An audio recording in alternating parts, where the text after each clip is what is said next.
Hello. I literally started as you messaged me. Like, I pressed the button as I got the Discord alert. I was like, oh, that's timing.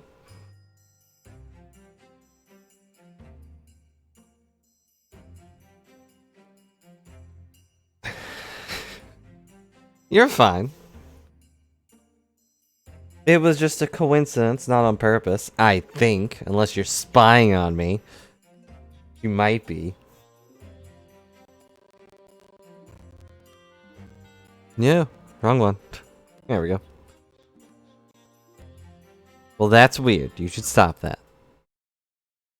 But are you ready for the shocking continuation of our red-headed mystery?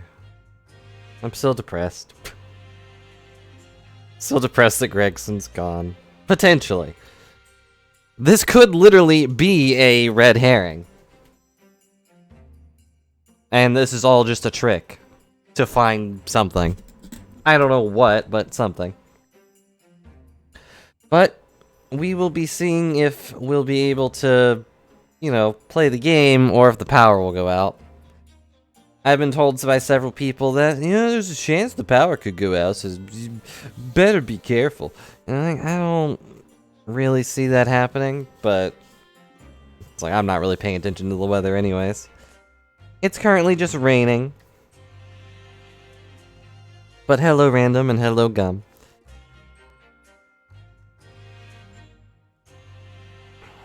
Hope you're having a good day.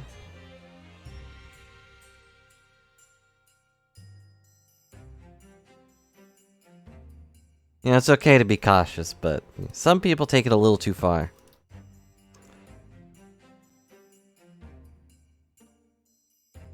Paying attention to yourself?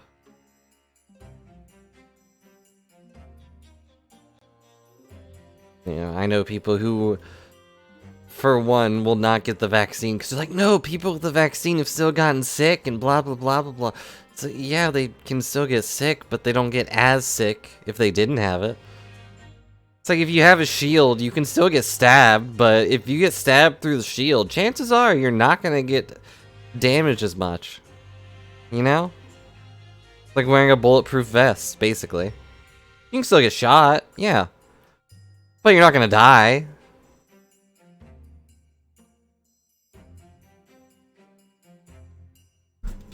Sorry, had to get that off my chest. Because it is annoying to deal with those people. Because they're family. And they never listen to me. No one ever listens to Brilly.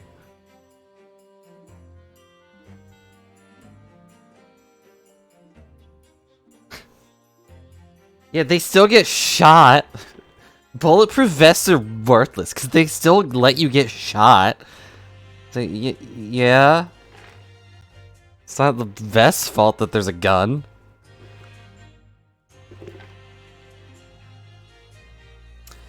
And you're not that weird, Random. I mean, it's weird that you work in rivers, but that's about as weird as it gets.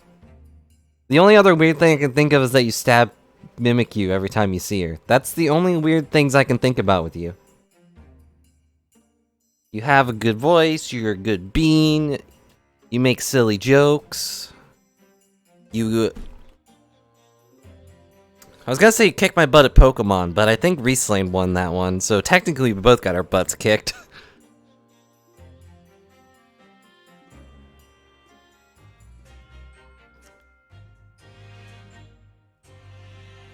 Me either, and we do need to discuss at some point if we want to use the new version and start over again, or just keep going. Because I looked at the new version, there's some things I don't think we'll really care about. But there are also things that are like, oh yeah, that's neat. Like the crafting system being part of it and everything. It's pretty weird. Mostly that you're working with rivers in the winter when they're frozen.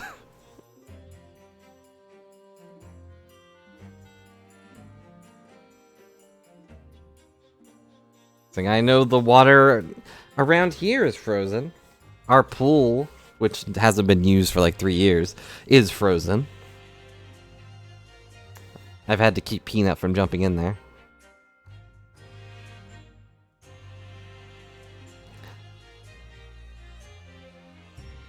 That is nice to hear. See, you saved a life, so clearly you're a good bean.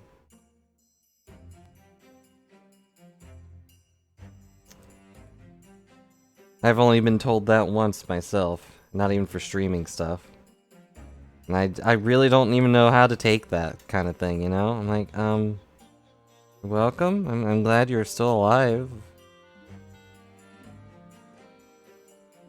Being a bean? No. Someone told me that, like, I saved their life by just being their friend. And I was like, oh. I was just happy being your friend, really. Yeah, I guess you do have a point there, Gum. It's a lot easier to work with water when it's not moving. Have you ever had to, like, scrounge up a fish that's frozen inside the river? Random? Or just a fish in general?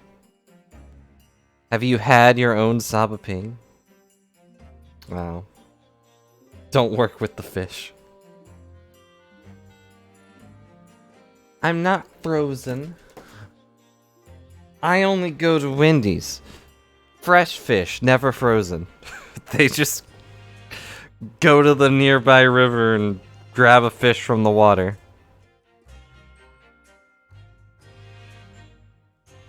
I had Wendy's today, but I actually have a sore on my tongue. Because somehow I bit the underside of my tongue. Oh no, Gum. Are you the murderer?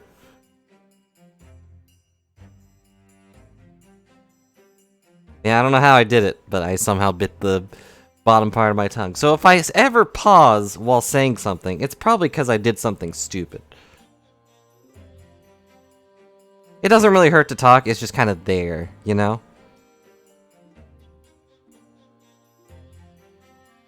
But anyways, it's time for the shocking continuation of our adventure. So for those that missed the last one, a small recap is that our detective friend Gregson is dead.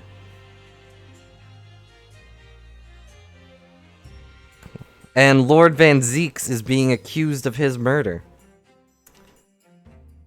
The only thing we were able to prove is that the gunshot that went off was most likely a firecracker sold by one of the street shops. Whoops. That was the thing. And we are also finding out that Gregson was inspecting a what was it? Red-Headed League or something? Yeah, the Red-Headed League. Who are actually a notorious group of criminals trying to, how to say, I guess, trick people into letting them steal from them? I don't really know what their plan is yet, but we found two of them trying to steal from Sholmes, and they got arrested. And they're also being brought in because they might have been able to witness when Gregson was actually killed a day before Van Zeeks went into the building that he was found in.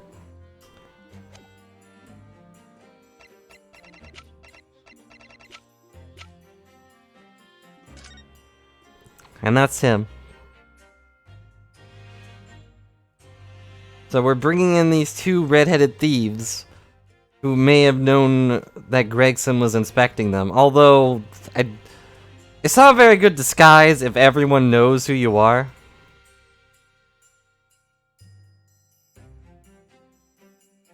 I don't really know who would kill him. I have my suspicions, but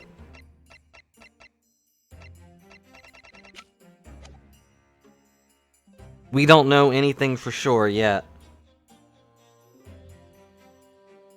That is also a thought I had, is that he might be pretending to be dead in order to pull someone else out, but we don't know for sure, because Well, for one, we didn't even see the body. We only have a picture of it. We don't even have an autopsy report, really. Not a good one.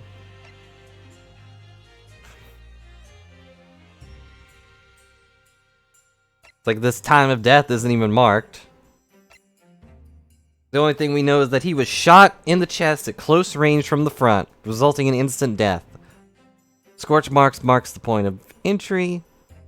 The bullet exited the body from behind, and yet we didn't find a bullet. Caliber of the gun matches the standard issue firearms for members of the Judiciary, except for me, apparently. I don't know why the defense lawyers are always given the... well, given nothing, really. Like, we are also part of the law, you know? We should get a free gun.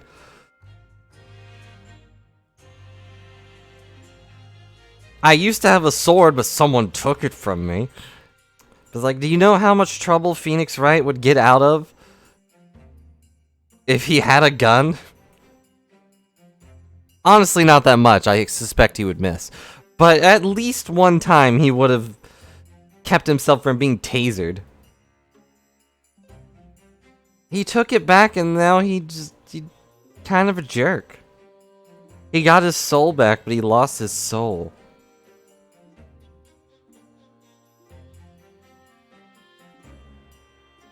But anywho, I was more shocked than all of you put together.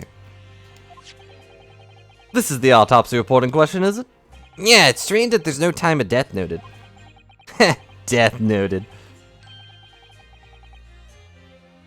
Suppose there's a simple explanation, or perhaps it was a deliberate omission. Oh dear, if it was deliberate, puts me in mind of last case we worked on. Dr. Scythe. I know. Anyway, seems the day before Lord Van Zeeks discovered the body, Inspector Gregson was investigating the Red-Headed League. So perhaps something happened with them. Come to think of it, you had trouble with those Leaguemen too, didn't you, Mr. Sholmes? You were taken by their trick. No. Naturally, I wasn't taken in, as you put it. My sleuth hound interest was merely piqued slightly by the rare scent of weekly £4 income. And that scent masked the underlying scent of deception, I suppose. Two criminals in question of the pair we saw being arrested yesterday, aren't they? In Mr. Sholmes' suite, I mean.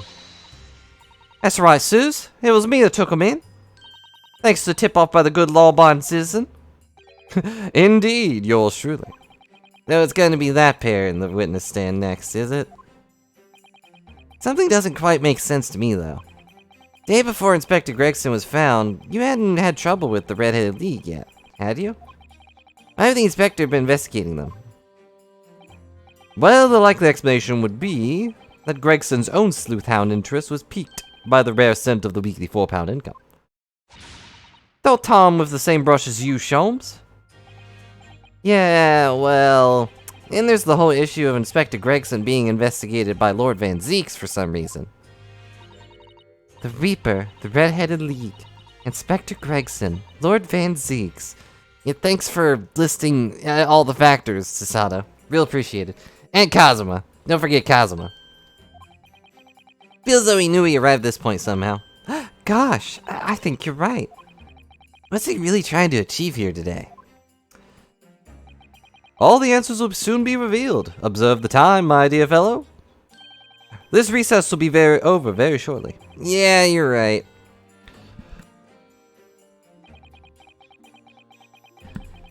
Kazuma was determined that he should be the one to prosecute this trial. He was determined that I should take the defense. Just what is that? What is it that he's hoping to make me see, I wonder? I get the feeling we're a long way from the end of this trial yet. I feel like maybe I should have stopped there last time, just to be like, you know what, this is a good part to stop. But oh well. Hang on, I got a thing.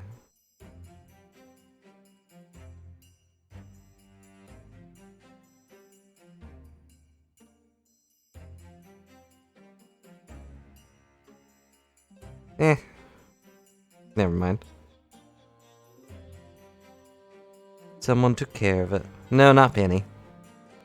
Penny's not in here right now. She's sitting in the living room in front of the fireplace.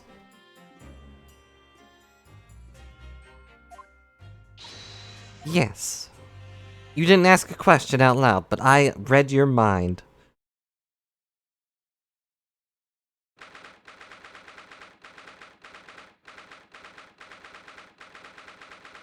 Old Bailey Courtroom. I have to ask, do they have to shoot the guns in order to sign the time and place every time? No, not really. I mean, they kind of leave her alone here and there, but if they're feeling rowdy, they will just run up beside her and start barking at her. Mostly Peanut. He really wants her to play with him. Name of Her Majesty the Queen, I hereby declare this court to be in session again. Resume the closed court hearing of Barak von Zeeks, here present, who stands accused of murder. Now then, Prosecutor Osogi. My lord. Have you summoned the witness as requested? Yes, the two members of the Red-Headed League who planned and carried out the deception. They arrived not long ago from the local prison by police carriage. Very good. Bailiff, usher the two men to the courtroom. Or don't, I don't care. Just throw them in if you have to. Who gave them a plate of spaghetti? These two men are currently being held by the police on suspicion of attempted extortion. You may omit your occupations, but say your names now for the court. I am Fabian de Rossi. I don't know how to say that. A descendant of the great de Rossi family from Nice in France. My name is Peppino de Rossi. I'm the third son of the great familia de Rossi, the landowners of Napoleon. Napoli. The two men first became acquainted at the boarding school of European nobility. Those who graduate from Timsik of the future leaders of Europe. But do you have any idea how boring it is to be born with the noble blood? Alas, I make it my mission to be the bearer of the world by employing the little grey claws of cells of my brain. That is all I'm trying to do, huh? So that's the only reason for this whole grand deception you've been carrying out? Oh, you could say that. Not bad, eh? He has the grand ideas, but the petty plans. This strange combination is, the charm of the hilarious brothers. Hilarious. See, capo? Listen to me, Peppino. I have two things to say to you. Eh? She? About to tell me your grand advocates? Firstly, I want you to stop calling me the capo. And secondly, we are not the hilarious brothers. This is a serious business. She bello, there it is, a capo's trump card, the furrowed brow. This is deep, capo, the furrow and the meaning of your words. God has been led to believe that under the banner of the Red-Headed League, you have conspired to swindle money from unsuspecting members of the public. Is this true? Yes, ska. And what exactly was the nature of this deception by which you planned to defraud? Alos, I will explain it. No, capo. Leave it to me. As you see, we both have the vivid red hair, no? At school, we were teased for this without pity. The capo here, he was many times behind the schoolhouse carrying like the Trevi fountain. Those dogs, one day they will respect us redheads. Every night he would bury his head in his pillow and weep for the injustice. Enough, Peppino. I will explain the rest. The first step was the newspaper advertisement. About 1 week before the plan was put into operation, we listed the same notice in every paper in London. Don't ask how, we won't explain. Yeah, we saw that notice. It was this one, I believe, entitled to the Red-Headed League. Yes, c'est ça. I'm honored that you have seen it. It states the only condition for joining the league is having flame-red colored red hair. If you satisfy the interview panel and are admitted to the league, you could receive a weekly income of £4. On the date specified, red-headed hopefuls gathered droves at park specified in the advertisement. Each person present, the pair took an application fee of 5 shillings. And with the money to France. It was a plan most elegant, no? No. That sounds like a terrible plan. Right?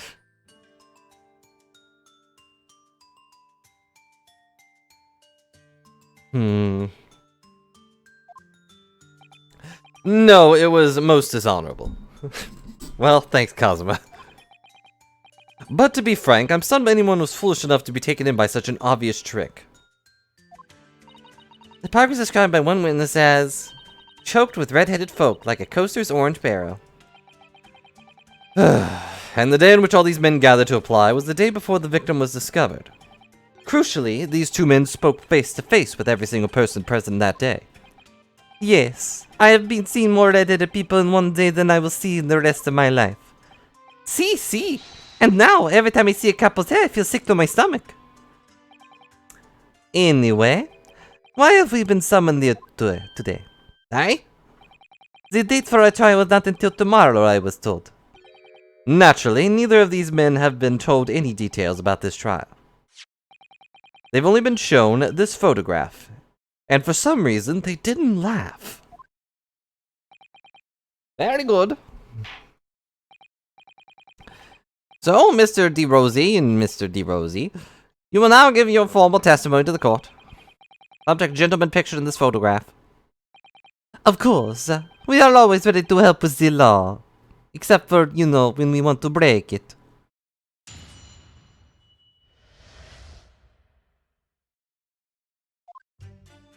We had more than 1,000 red-headed people assembled in the park in Lime Street that day, even though I would go far to say that there's probably not 1,000 redheads in London.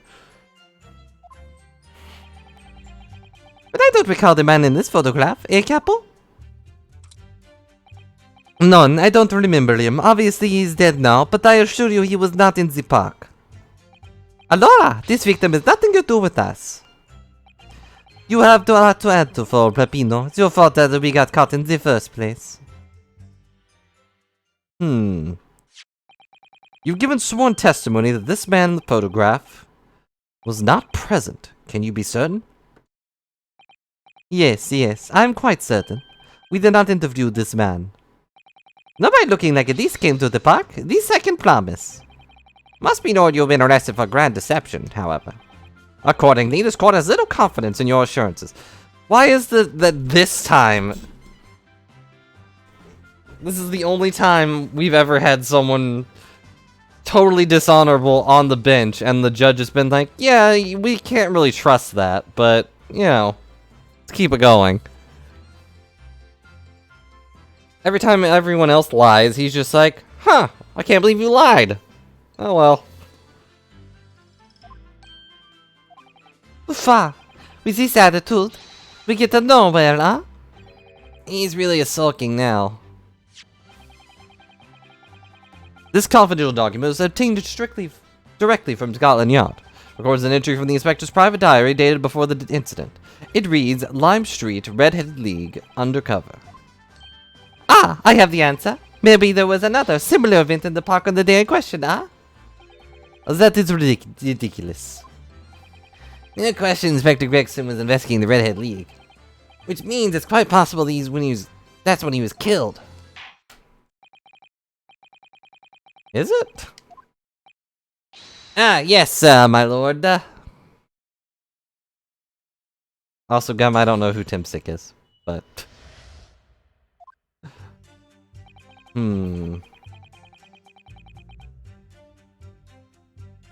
I guess I'll just press everything, because I didn't really see anything that stuck out this time.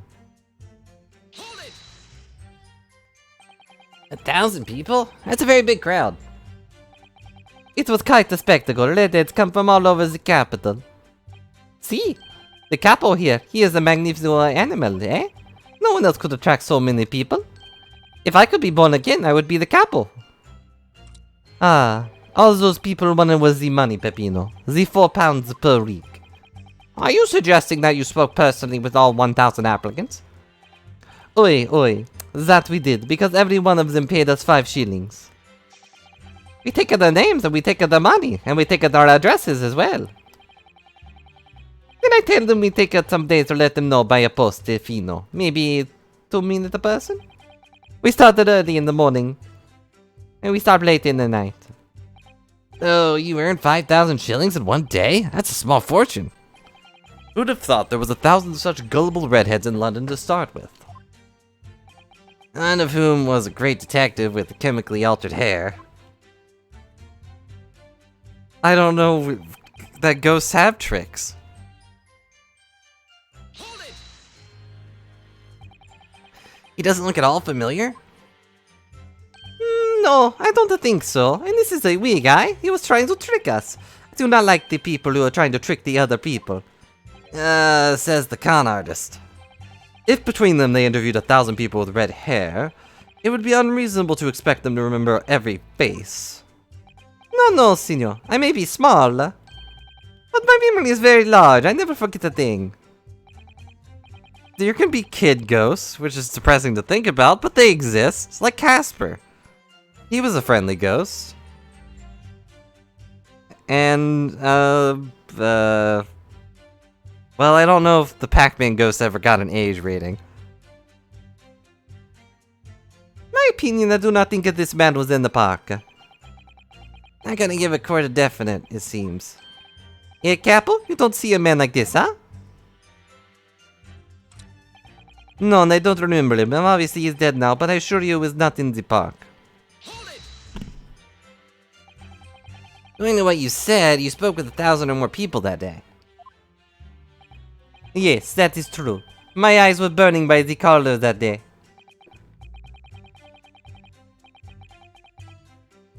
Surely then you can't actually remember every single face. How are you so certain this particular man wasn't present? Normally the red hair is very distinctive, eh? But not when you have 1,000 redheads crowding around. Then it's just an eyesore. But if there was some other information you could give us, maybe we could recall. That is not the line, Peppino. Remember, we do not remember him. We are sure of that fact, huh? If there was a man with red hairpiece but his mustache did not match the color, then I do not think I could have forgotten him.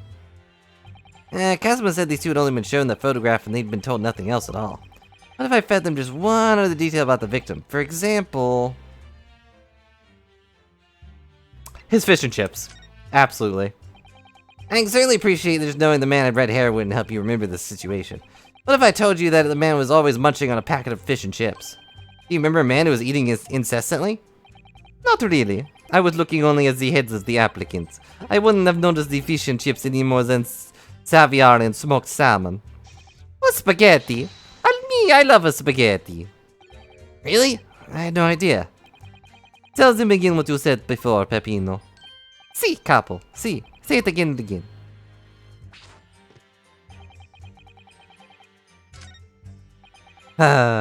So obviously I have to press this again, but how would they not notice his eternal fish and chips?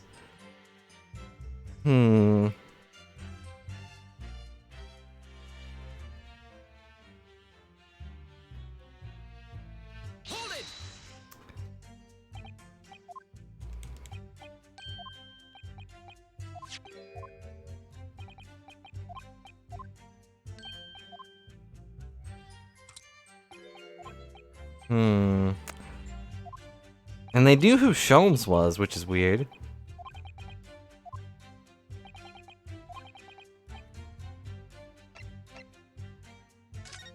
I'm sure they know his name, but I don't think they took his name.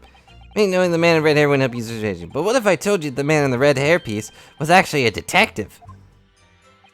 The man in the photograph? Ha! A detective? That makes me laugh. Hello, Mimikyu. Welcome to the Red-Headed League.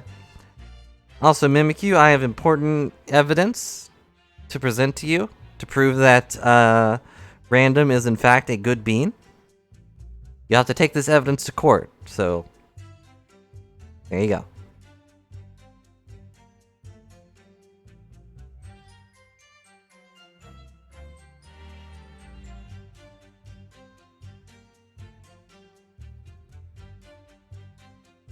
Yeah, I left it there.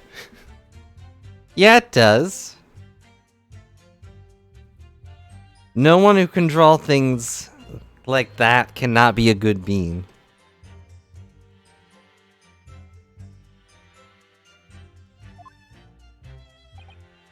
Yes.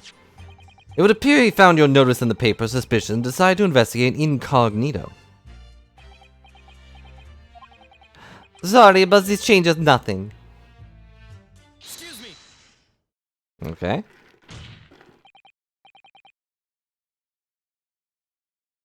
Something to add, Mr. Rosie? Si. I am always adding something. Parmesan, olive oil, pepper. What I mean is, did you not agree with your friend's last remark by any chance? Eh? What did he just say? About the detective? Yeah, that. Keep your mouth shut, Papino. You've said enough already. But why, Capo? Why is the problem? There was a man who said, I'm an inspector from Scotland Yard. What? Good lord.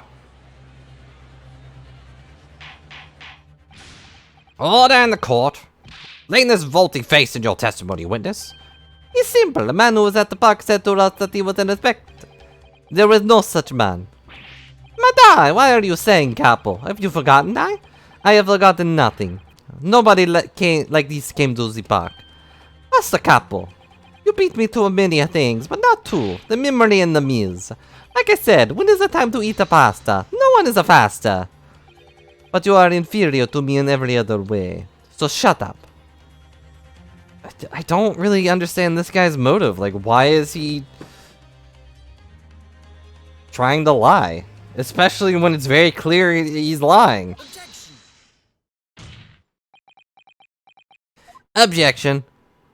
Objection. Ugh.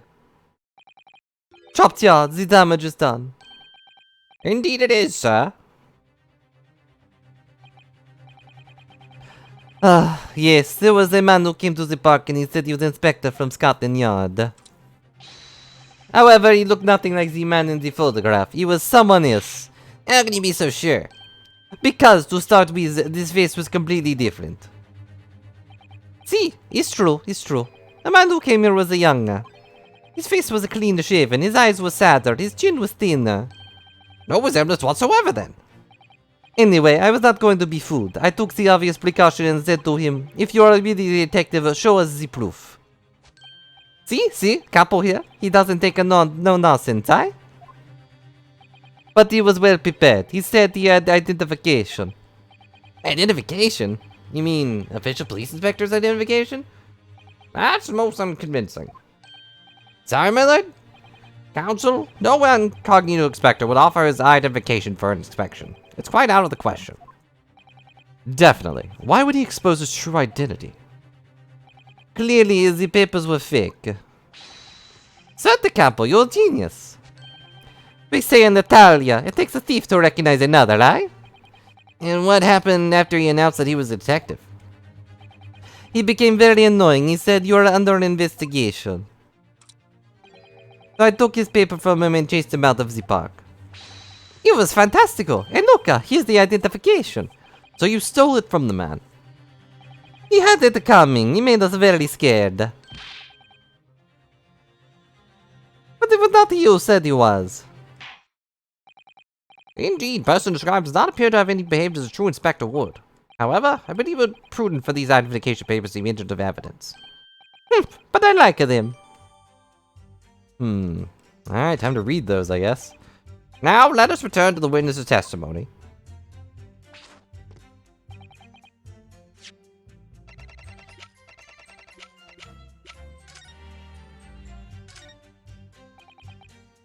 What do you mean you can't find anything out of place?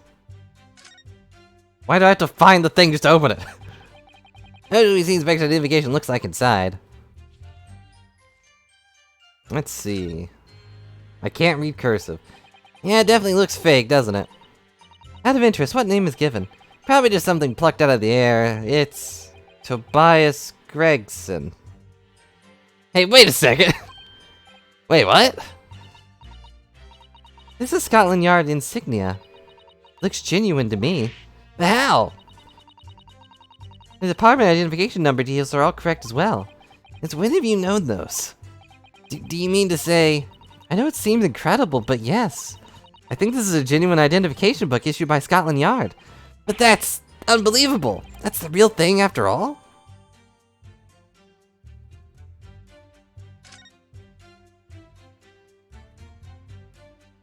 So...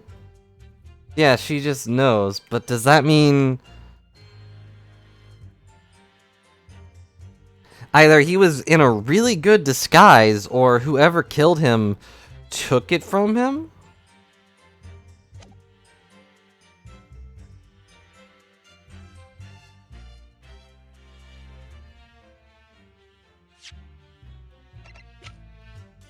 Objection! I wonder if I can ask you to examine this identification book very closely. Miss Lestrade. Why Miss Lestrade? What is your attention here, Counsel? Is this really a fake, or is it genuine? That's the question. Which we can't answer ourselves. Objection! Objection. Don't be ridiculous. No Scotland Yard detective would allow his or her identification to be stolen. Hold it. That is the boss's. No question about it. It can't be. As I suspected. Undercover detective who obtained the Redhead Lee's enrollment that day in question was the real Inspector Gregson, carrying out an incognito investigation. The laws. Oh, he has a box. Much shorter than I thought. I feel like when he was in... yeah, when he was in Sholmes's house, they were kind of near the same height.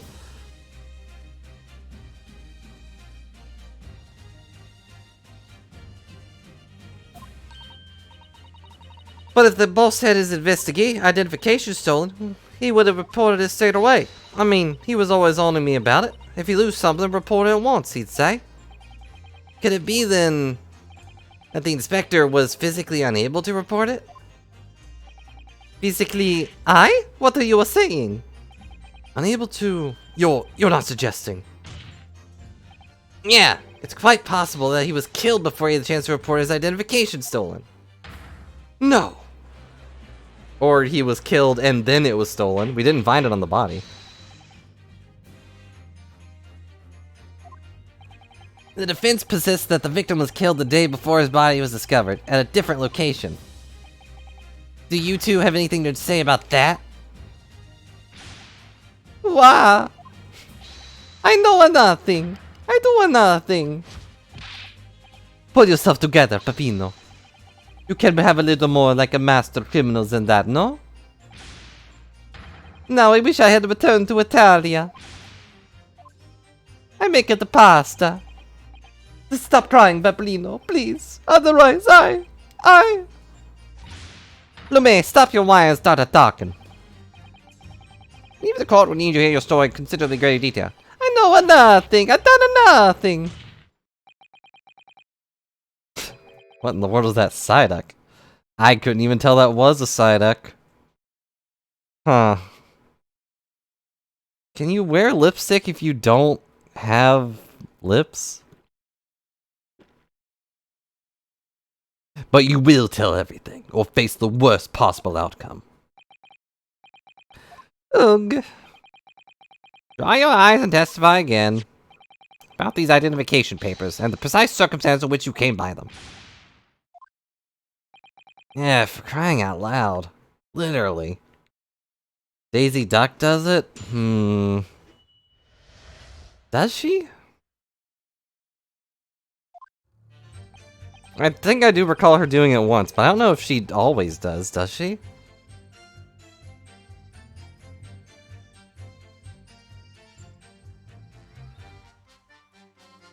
No, she just has a normal, well, quote-unquote normal beak.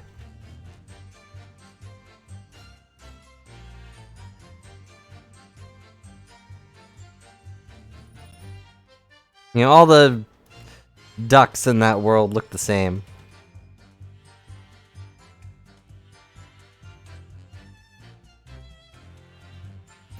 The truth is we took him prisoner and kept him for the night at our secret hideout. Even though I didn't think it was a real detective, I was too scared to let him go that day, just in case. We took the man's identification from him and shot him in the room next to ours. There might have been a little tussle, but we did him no harm, and the next morning we let him go. He spent the night in a nice room. It was nothing like a prison, really. Well, this got... This is outrageous. You imprisoned the man. But no, see, no. It was not like a prison. He was a very comfortable and a calm and a happy. Eh, Capel? It was never part of my plan. I swear it. Uffa. So you think it was my fault, eh? Just because I got the date of his ferry wrong. But by one little day. I do not think it was your fault, Peppino. I know it. No. The fair pack, Apple. It's not fair.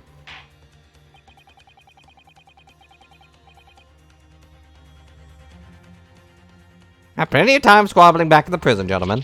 Uffa. I don't believe this. How could I have been really a detective? Counsel for the defense, proceed with the cross-examination. The day before the incident, Gregson spent the night confined in his pair's hideout. Where's their hideout? Is it the same building?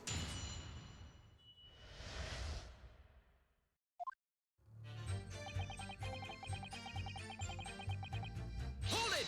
You tell us where the secret hideout is? You realize what you're saying?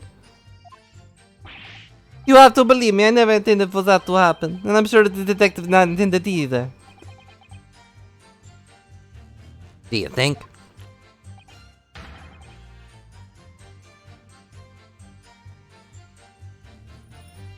But there was nothing else I could do. See, nothing else. There was the first time crime for the couple. He was at the end of his wits. I have told you before, Peppino. Is that what he said? That is not the way to describe a criminal mastermind. What about this hideout of yours? An old empty house behind the park in Lime Street. He rented the place for 2 days. He was inspired by the idea of the couple. Impulsive idea, I would say.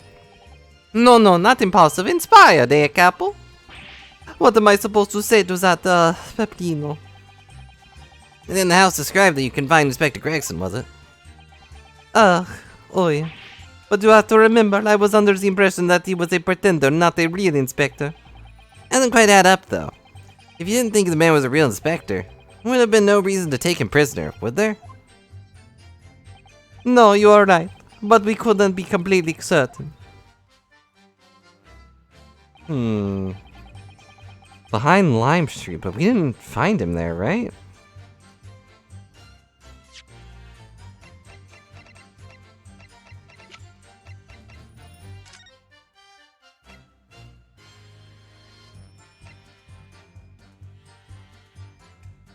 Also, the coroner is Maria Gori.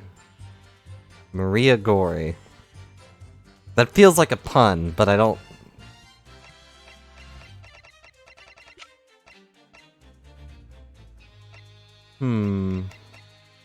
Yeah, he died in... or his body was found in Fresno Street. Oh, I know. It's wee. But I don't care. If they want to spell it in a dumb way, I'll pronounce it in a dumb way. Other languages are awful.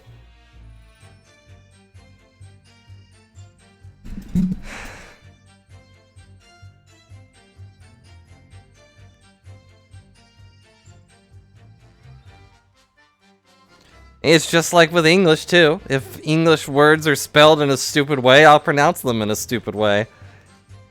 Stupid pterodactyl. And opossum. The O doesn't even need to be there. It's just a possum. It doesn't do anything with the pronunciation. Even though I didn't think he was a real detective, he was too scared to let him go that day just in case. We took the man's identification from him and shut him in the room next to ours. There might have been a little tussle, but we did him no harm. Oh, I just realized I skipped. I thought I was pressing it. I don't really know if that one's important. That being this identification book here, correct? See, that is the one. What made you believe he was a forgery? I never seen a real one, of course. But he was so suspicious, this man. Allora I was thinking it must be falso. Aye, capo?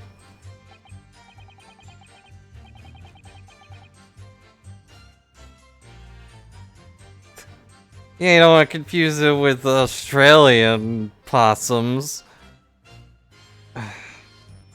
Why? It was just a Peppino said. We were convinced it was not genuine. And so together, the hilarious brothers, we took him to the man captive. All we did was shove him inside a locked room. Then we made preparations to transport all of the money. All in for a penny, in for a pound. Or, well, pounds in this case.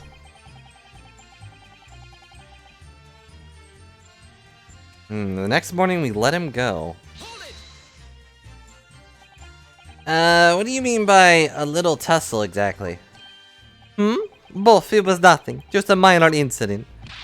The false inspector is really a piece of the work. Aye, capo? What happened? Uffa, it was a disaster. We gave him a nice room and what does he do, huh? In the middle of the night, he tries to escape through the ventilator. Can you blame him? They're possums in Australia, they're different from American possums. Then just name possums something else. This is just football and soccer all over again, huh? It's like, oh, so there's football in England? Well, we're just gonna make our own football and give football another name. Even though football, the American football, doesn't really use their feet for anything.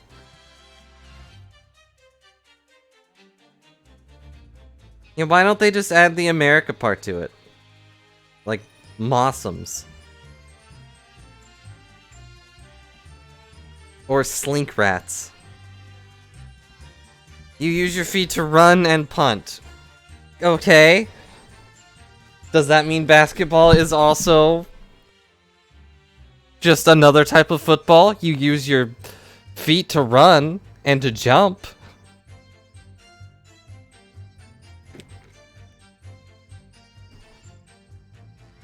And in baseball, you use your legs to run and to slide and something else. I guess jump if the ball's going over you.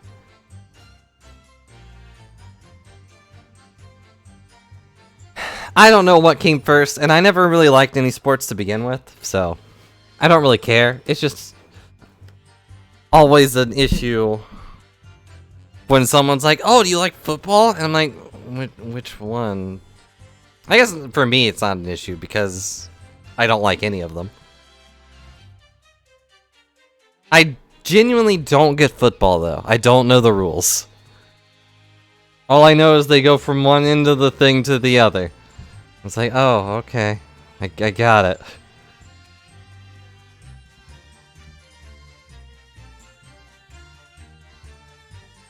Yeah, that's the rules. But that's the rules for most of them. We chased him, I don't know how to say that word, and we caught him again. Can you blame us? Yes. Wait, you didn't shoot the man your haste, did you? Who do you think we are? Of course not. I simply caught him hold of him again and took him back to the room. Excuse me. Mr. DeRosie, something wrong? I? Me? Something Mr. DeRosie just said seemed to make you, seemed to make you act even more strangely than usual. Oh, well, that's rude.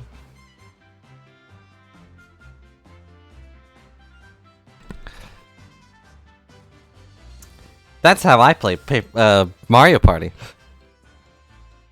Get in the lead and then just mess with everyone. It doesn't work, but... You know, you want to make... What was that all about? Cavolo, at times like this, you don't want to have the capo after you, believe me. I speak from personal experience. Personal experience? That is enough, Peppino. There is no need to say more. The truth is, the night before we put the rated AD plan into action, I was scared.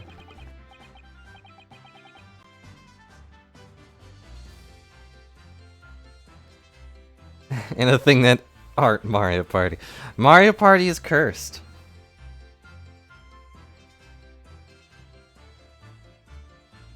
Not fair to the capo, but I tried to run away. It's a shame he didn't manage it. But the capo here, he came after me like a turbine, huh? And then he dragged me back to the house, kicking and screaming. A fine strategy, Random. Although I feel like win or lose, you will probably do that last part. You know, I just noticed that the thing is a little off. Never won a game.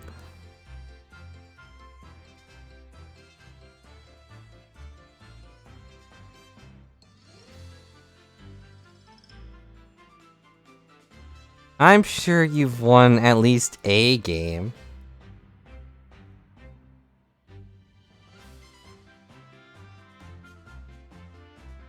Yeah, I've shrunk the Considerat by 2 coins.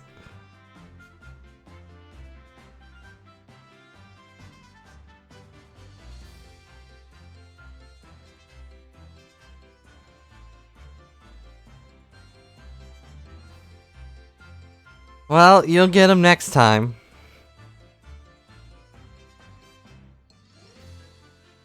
I still have bruises to prove it, eh, capo? They stole your coins and made you lose. You know, the worst part about that is with the booze, you can't really stop them. They always steal at least 10 coins. And it's free.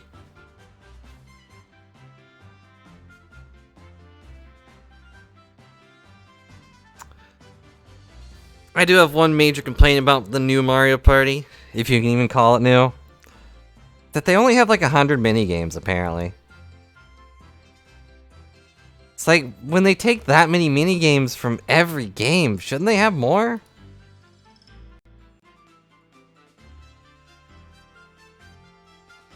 Yeah, only.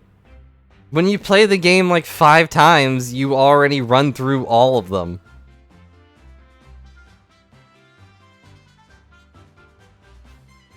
I want every minigame. Every minigame that could possibly go into the game.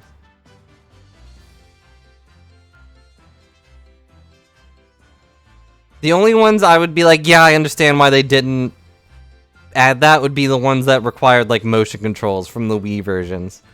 Those I'm like, yeah, we don't really want motion control stuff. Even if everything has motion controls now.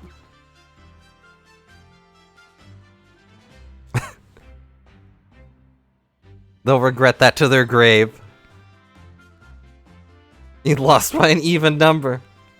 Oh no, Mimikyu, don't dig the hole deeper.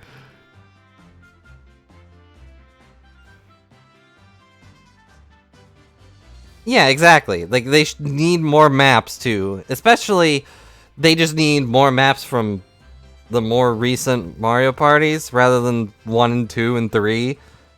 Because, I mean, I'll be honest, Spaceland and that stupid Woody Woods or whatever, those are awful maps. I hate their gimmicks. It's like getting ran over by criminals every single time. Yeah, the car, and then there's the signs that flip back and forth. I literally could have gotten like 3 stars in a row. But the sign was turned the wrong way. Because someone swapped it one time. Like 10 turns ago. And so I lost my chance at getting stars. It wasn't funny. Anyways. Bruises, you say? Ah, you want to see, You want to see my fantastical bruises? That's enough now, Peppino. No one to look at any part of you. What to do, I show you or I don't. I show you or I don't. You do, now. Oh, allora if everyone wants to see, then I do it. Let's go, you see? It's very visible, huh? That red ring around your neck. You got that when you were dragged back to the house? See, the capo sometimes is very rough, and I said that's enough. Peppino's neck has nothing to do with what we are talking about here. You have my word. Yes. What is your opinion, counsel? About this red ring around Mr. DeRosie's neck, I wonder, does it matter? It's obviously important. Mr. DeRosie, I'm gonna have to ask you to amend your testimony with details about that mark on your neck. Hi, capo, you see? Everyone is interested in what I say, huh? Ugh. Make no testimony as requested, Mr. DeRosie.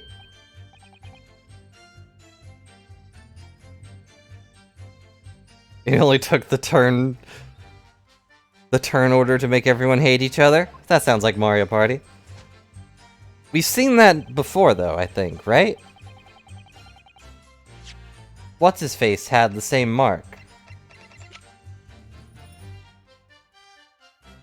The... Mr. Gossip or whatever? Can I present people? No.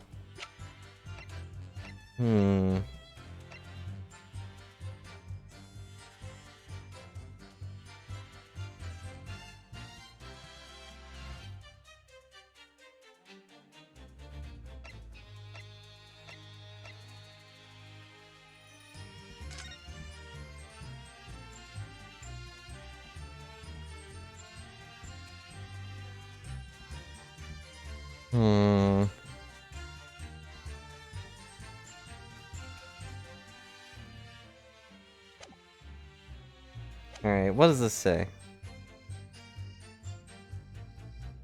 Oh, he tried to escape, but the capo put the collar on him and dragged him back. That's like what he did to me, you see?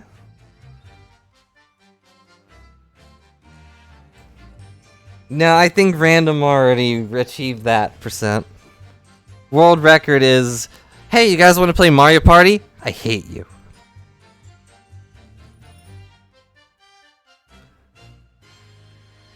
Yeah, exactly, Mimikyu. Mimikyu knows the world record strats.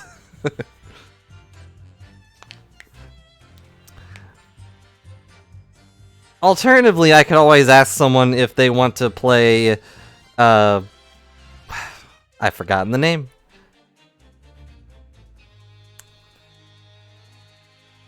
Oh, that was it. Dokapon Kingdom again? I know we played it one time with Doof, Sivia, and Reborn, but we never completed it because I'm bad at organizing stuff.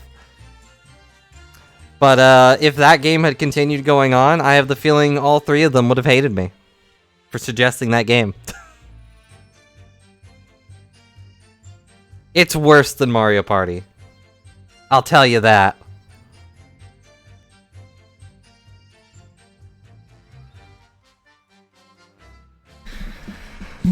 Hello, OP. Probably, yeah. We'd still be playing it every day. Do you have anyone else that has... Oh, his neck is fine. I guess the only thing you have is Gregson's picture. Like, does he have a thing around his neck? Hello, OP. You're in the middle of the Red-Headed League's garbage fest. Objection. Now, the day before this body was discovered, Inspector Gregson was taken prisoner while working incognito. No, it was not like that. It was hardly a prison. It was an invitation to stay. It was only. However you describe it, there's one glaring inconsistency that remains. What inconsistency is this, counsel? I haven't asked the court to look closely at this photograph. Every time I do, it makes me cry. Inspector Gregson.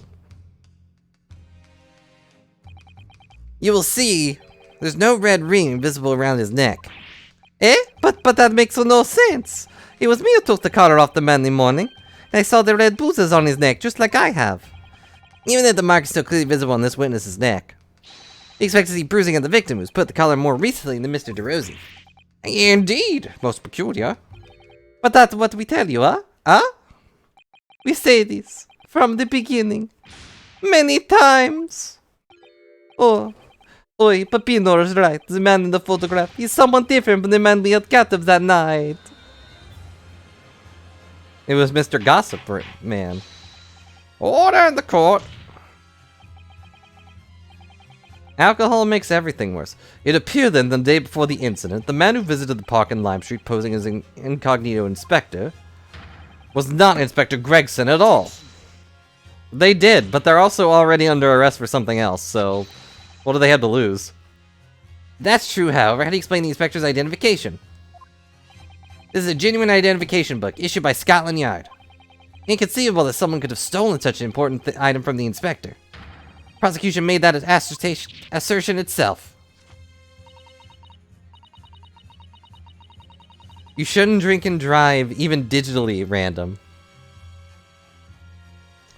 But now, I'm the type that'll never touch alcohol. But I don't care as you do as long as you don't get hurt.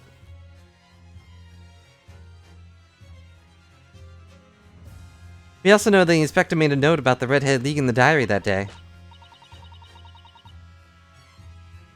Surely means we can't divorce the two events completely. Because, I mean, we were totally married to the idea, right? Inconsistency noted by the defense is most troubling. The real Inspector Gregson, whom these two redheaded gentlemen encountered, the fact that no bruising can be seen around his neck defies explanation. But equally, if they actually encountered an imposter, how did that person come to be in possession of the real inspector's identification? Does the defense have some plausible explanation, counsel? The whole thing defies explanation.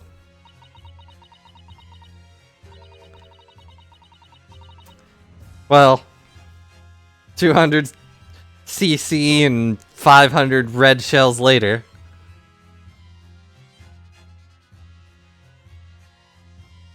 You know, I can't really blame you for drinking and driving when a red shell hits your wheels. No one uses the brakes in Mario Kart except for the computers, who use it at the very end. Precisely on these occasions we have keep meticulous notes on the court record, Mr. Naruto, because notes are the facts, and the facts cannot lie. No, the facts can't lie. Even when they point to something so incredible, it's almost unbelievable. Well, my lord, the name of the person who turned up in the park for the Redhead League's involvement is revealed by information in the court record, I believe. Good gracious. Very tantalizing, Mr. Naruhodo. So why don't you help us all see whatever truth it is that you've apparently seen? Who exactly is the inspector who appeared before Mr. Rose and Mr. Rose? An imposter, obviously. Though it seems incredible, I admit. The undeniable facts point to only one thing. No bruising can be seen on the victim's neck. The person who these two red-headed men took prisoner that day cannot have been Inspector Gregson.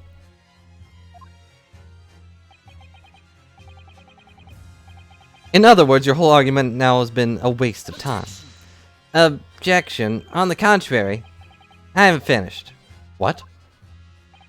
No bruising on the victim's neck. So the question immediately posed next is, who exactly was the man in the park in Lime Street found to be carrying Inspector Gregson's identification? See, that's right. We say the same story every time.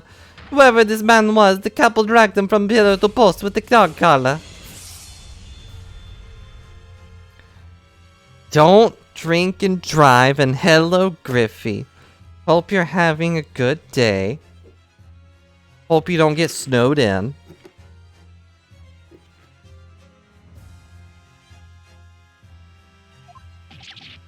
Mon Dieu, Peppino. Not so harsh as you say, huh? So who was that false inspector, eh? Who was he? Clearly, the defense has an idea about that. About that true identity of this man these two imprisoned that night. I have a bruise on my tongue, and that's really annoying. It makes it hard to talk, but otherwise, meh. Let's ask counsel for defense to elaborate post haste.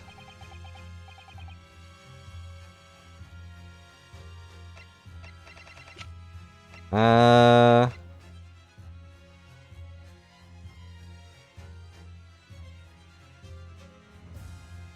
it would have to be him, right? Because he has the same exact thing. Yes. Somehow I bit the bottom of my tongue and now there's a bruise there. Other disclaimer, I don't suggest having turtle shells thrown at your car. I've had it for a few days, to be honest, but it is annoying. What is me? Isn't that one of the witnesses who was standing in the very courtroom earlier today? A nameless man whose only occupation appears to be peddling hearsay to passerby. Objection. What on earth would a street seller be doing with the police inspector's identification papers? Witnesses, is this the man or not? What has happened to his lip? Ah. See, this is the man not for the red-haired Lee guy. He is looking for a twisted lip league, no? Perhaps rather than making such a rash claim next time, you should bite your lip instead. Seems improbable, yes, but one undeniable fact remains. That they actually point out that his lip is weird. During his testimony earlier, I noted something around the man's neck. A red ring of bruising. Eh? What? It's only raining here so far, last I checked. Whole shrinking process does some serious wear and tear. Yeah, especially on the rubber wheels you have that don't actively shrink with the rest of the car. Kind of weird how they just kind of squeeze in there.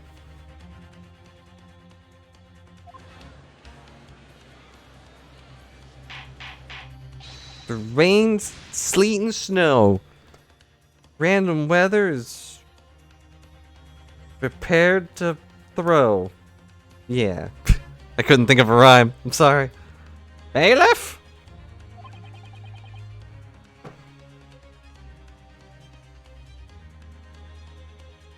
Bring the affirmation witness back to the courtroom immediately.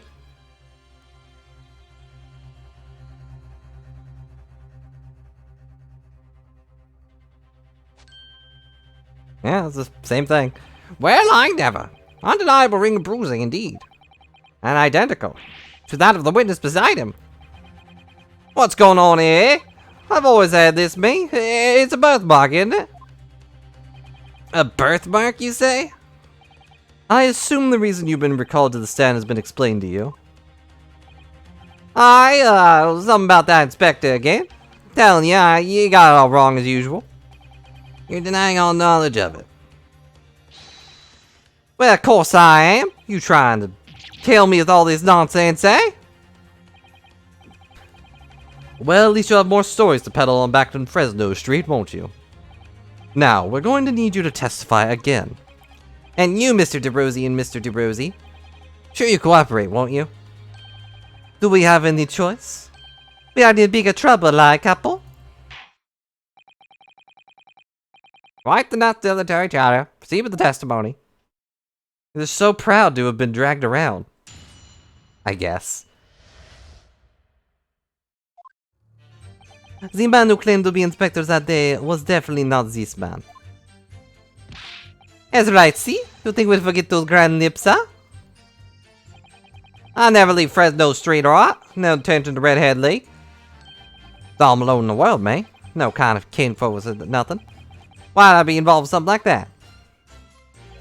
Just look at me, eh? Doesn't look like I carry off a disguise with a face like this.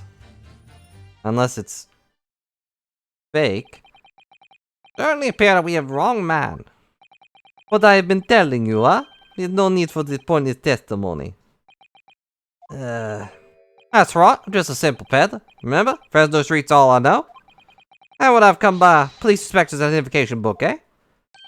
Well, yeah, that's hard to explain, but how do you... Brief costs examination, I think, counsel. Very brief.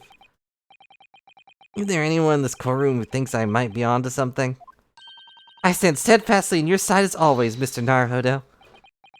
I'm over here, technically, but I actually kind of believe in you this time. I mean, look at that guy's lip. I want to cut it.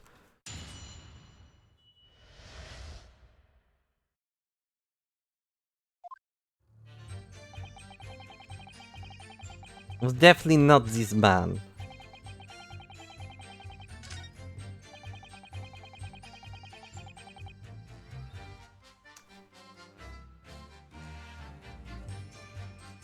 See, the thing is, we didn't mention any of this to him, so...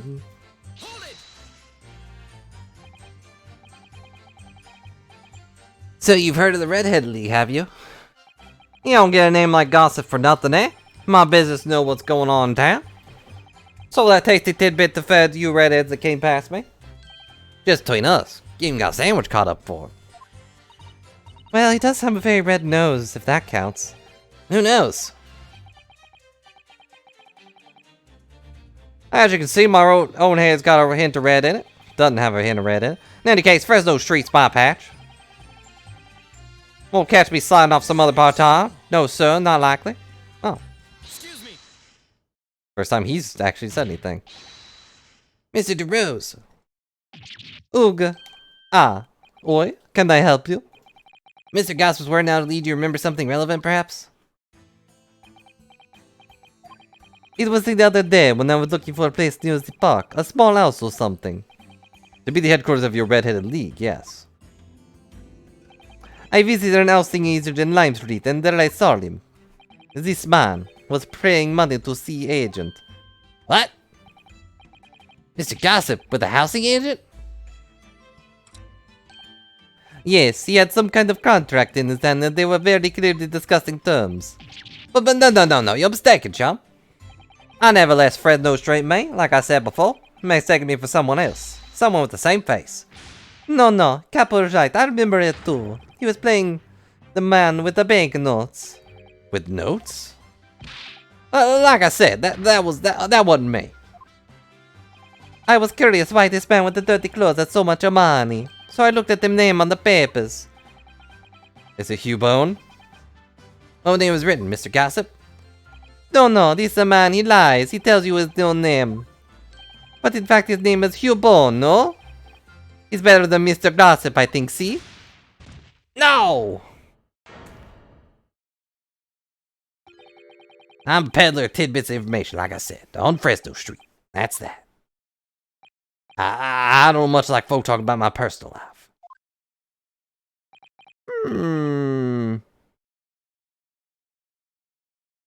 Not like the intention of the court to invade the privacy of the witness. Do you guys just not know how to keep any...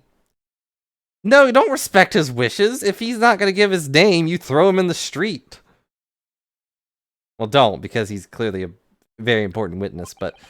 Affirmation name be redacted from all court records of this trial, assuming no objections. Objection? No, that's stupid. I'm sorry, my lord, but the defense does object. Because the name just mentioned has a very deep significance to this case. Good gracious. Do you similarly object, Prosecutor Osogi? As it happens, my lord, that particular name has already been mentioned during today's proceedings. Thank you, Kazuma. Well, I never. What capacity? Hugh Bone. Name of the leaseholder of the room. Let me put this very simply. Victim's body was discovered in your rented room. I suggest, sir, you start talking. Well, right. Suppose that might be the case,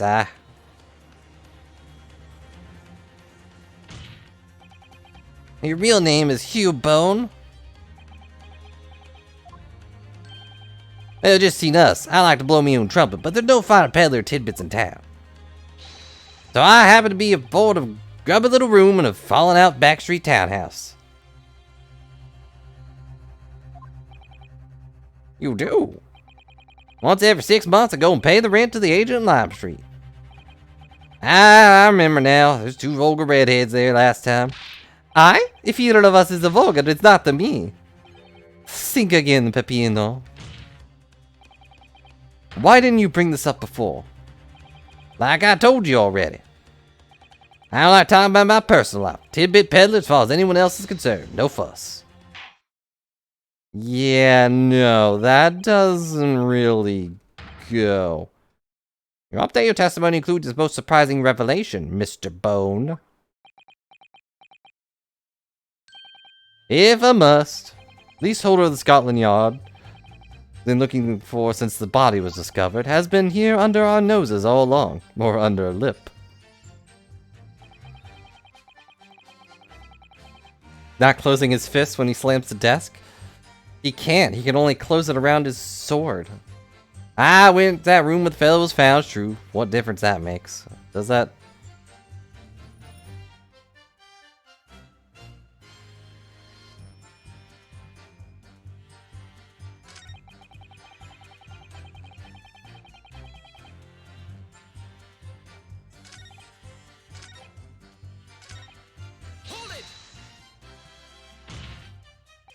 So, you live in that room presumably, do you? No, I don't live there. What do you think? There's no bed, is there? Just a desk. Then, why'd you want to rent it? Well, I don't think I should have to say, really. How about the notice board in there? Which was covered from top to bottom in confidential documents only police should have access to. No, that board's not mine. Spectre must have brought it along. The only other bits and bobs belong to me. Desk and the chair and all that. People don't generally carry enormous notice boards around with them. The real question is, why was Inspector Gregson killed there in your room? Obviously, I'm not the faintest idea. It's causing me no end of bother, to be honest. Seems to me Mr. Mr. Bone had a rather little known about his room for some reason. Wait. Yeah, it does come across that way, and more importantly, knowing that the scene of the crime is actually his room completely changes things. In particular, there's one part of his testimony that's really bothering me now. How I'm finally gonna undo this man. Wait a sec. I just realized something that looked really familiar about him. Can I switch to people? Oh wait, he's actually right here.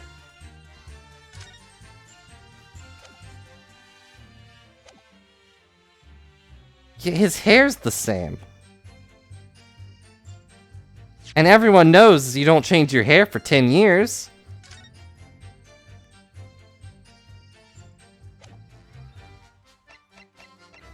So that means his...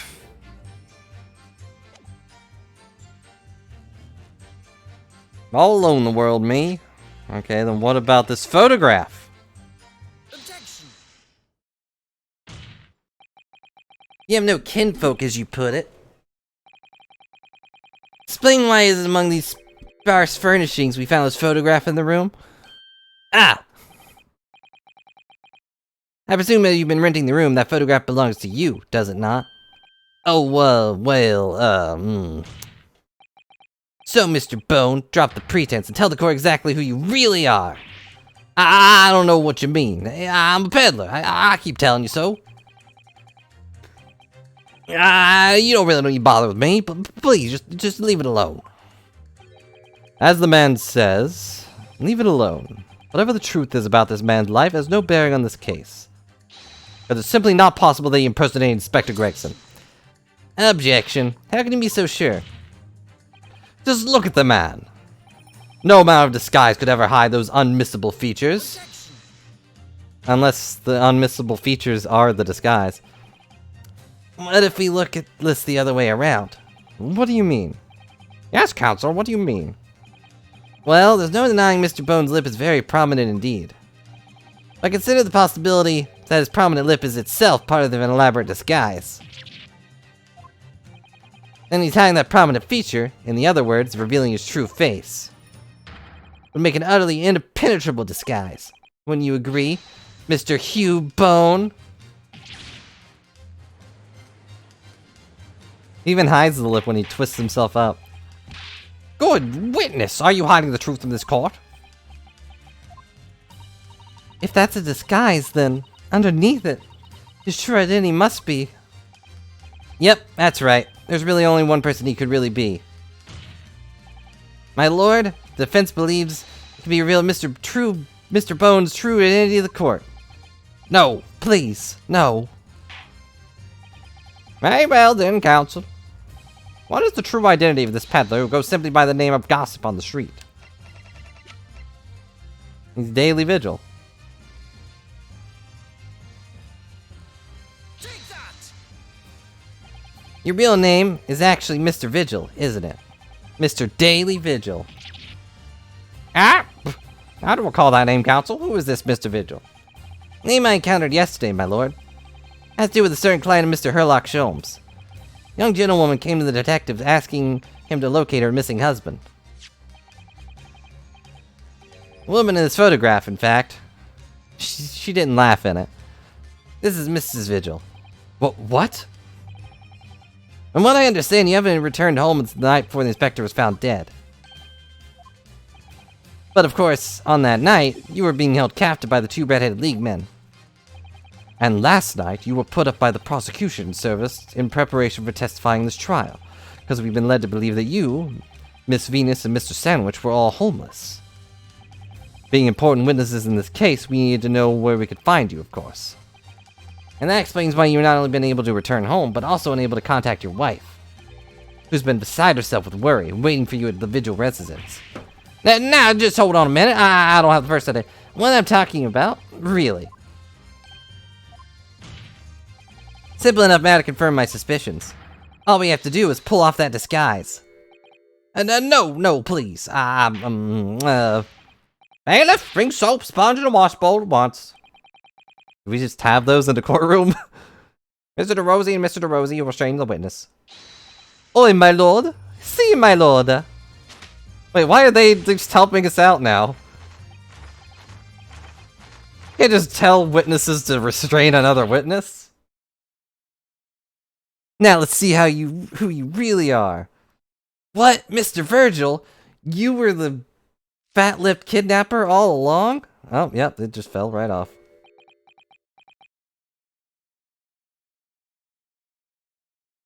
Entertain me. Restrain. Restrain Brilly. No! Old man, drink. You can't restrain me, Riesling. I don't have a fat lip. I have a bruised tongue. It's different. But hello, Sanosuke. Thank you for 44 months, you dork.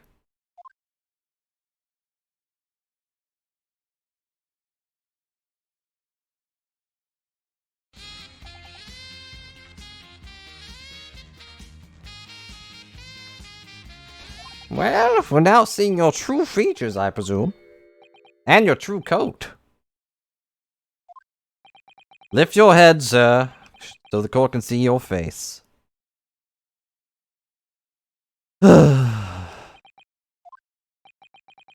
It appeared the defense counsel's assertion was entirely correct. It's all been very elaborate deception. So, witnesses, tell the court. Have you seen this man before? I don't believe it, but... See, there's no other question. This is the inspector we saw in the park. Extraordinary! There are no lurkers here, just bots. On the day of the Red-Head League involvement, a man claiming to be Inspector Gregson who appeared before Mr. DeRosie and Mr. DeRosie was you, disguised as the inspector, or rather, thanks for stealing my line, Kazuma. Was you posed as the inspector with no disguise at all?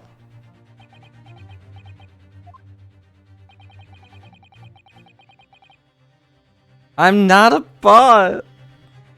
What about me is bot-like?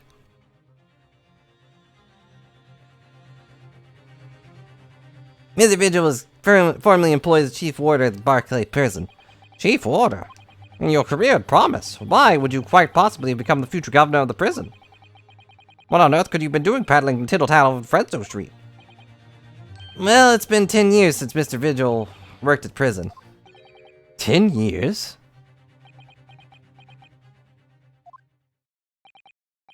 I'm really dreadfully sorry about all this. Yes, it's true. I am Daily Vigil. You were the chief warder at the Barclay prison 10 years ago? So where did Mr. Hugh Bone come from? Boone is the other me. It's a name I invented. Well, evidently you should have made a better name. There's a great deal of under the surface here. I'll explain everything. I'll tell you just how wretched my life has become.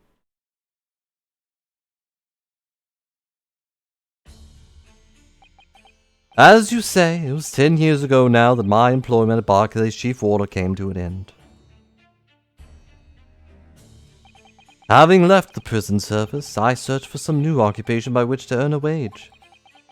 Times were hard in London, and I found no suitable engagements at all. In desperation one day, I turned my hand at selling wares on Fresno Street. But your wife appears to know nothing of this.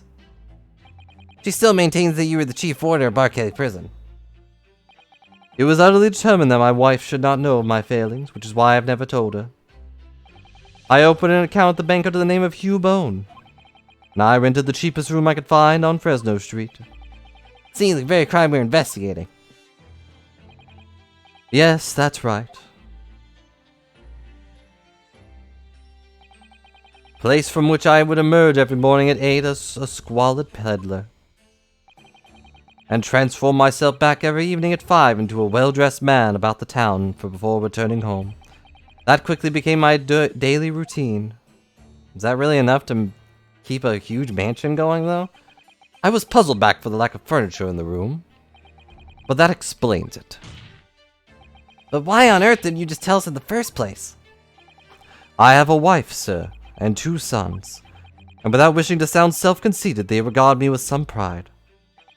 I couldn't bring myself to disappoint them. So instead you decided to conceal your occupation from them? Yes. I've made such a terrible mess of everything.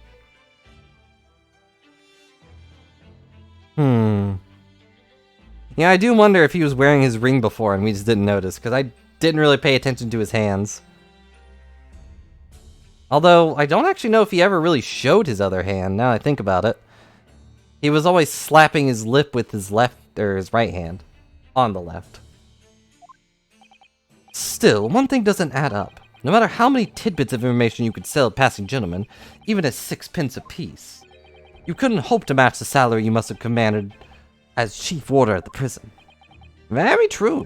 Have kept your family in comfort, despite 10 years of somewhat misbegotten employment. That was all thanks to Inspector Gregson. What? Back to Gregson? What on earth? It was some years after I invented Boone and began my other life as a street seller. He, the inspector that is, recognized me one day. Do you mean to say Victim was an acquaintance of yours? I knew him from my time working at the prison. When he saw what I'd become, he was deeply troubled for me and my family. From that day forward, he visited me on Fresno Street with increasing regularity. Then one day, he asked me if I would carry out a secret assignment for him. A secret? What was it? Well, it was a secret. I was to impersonate the inspector. What? Impersonate him? We always met in the little room so the inspector could brief me.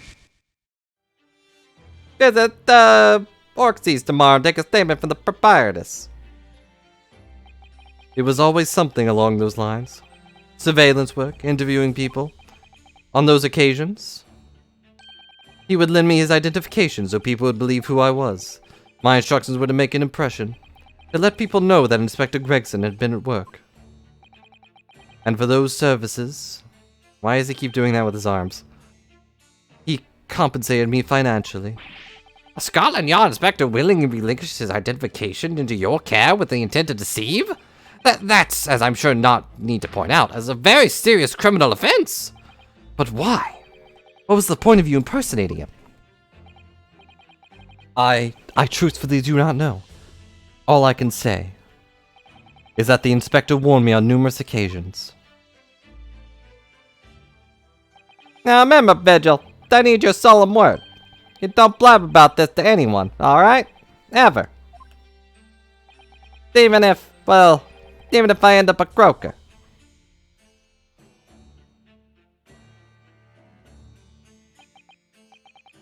In time, he started to bring papers with him to the room as well. Became something of a second office for him.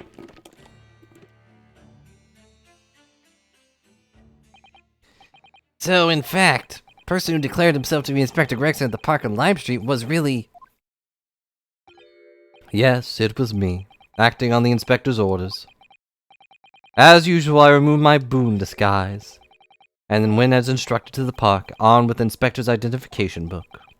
Never occurred to me that the bruises on my neck might give me away.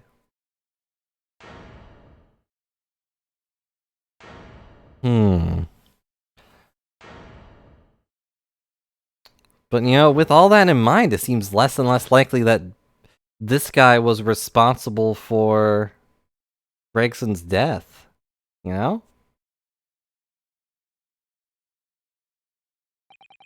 Well, seeing this confession completely destroys the defense's case. Eh?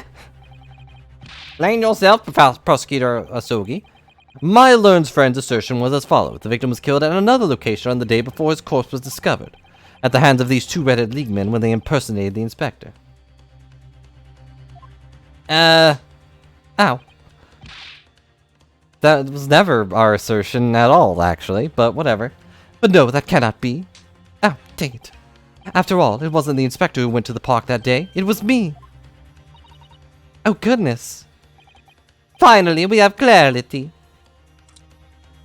We had nothing to do with the murder of the inspector. And merci, Monsieur de la Fence, for proving it. Well, yeah, that's fine.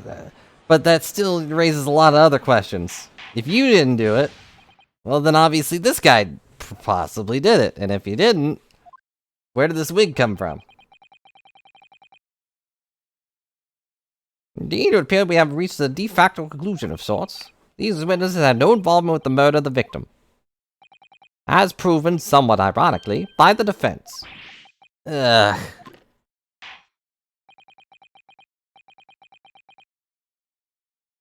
I hereby call it into the cross-examination. Now what? Hold it! Hold it? Oh, okay.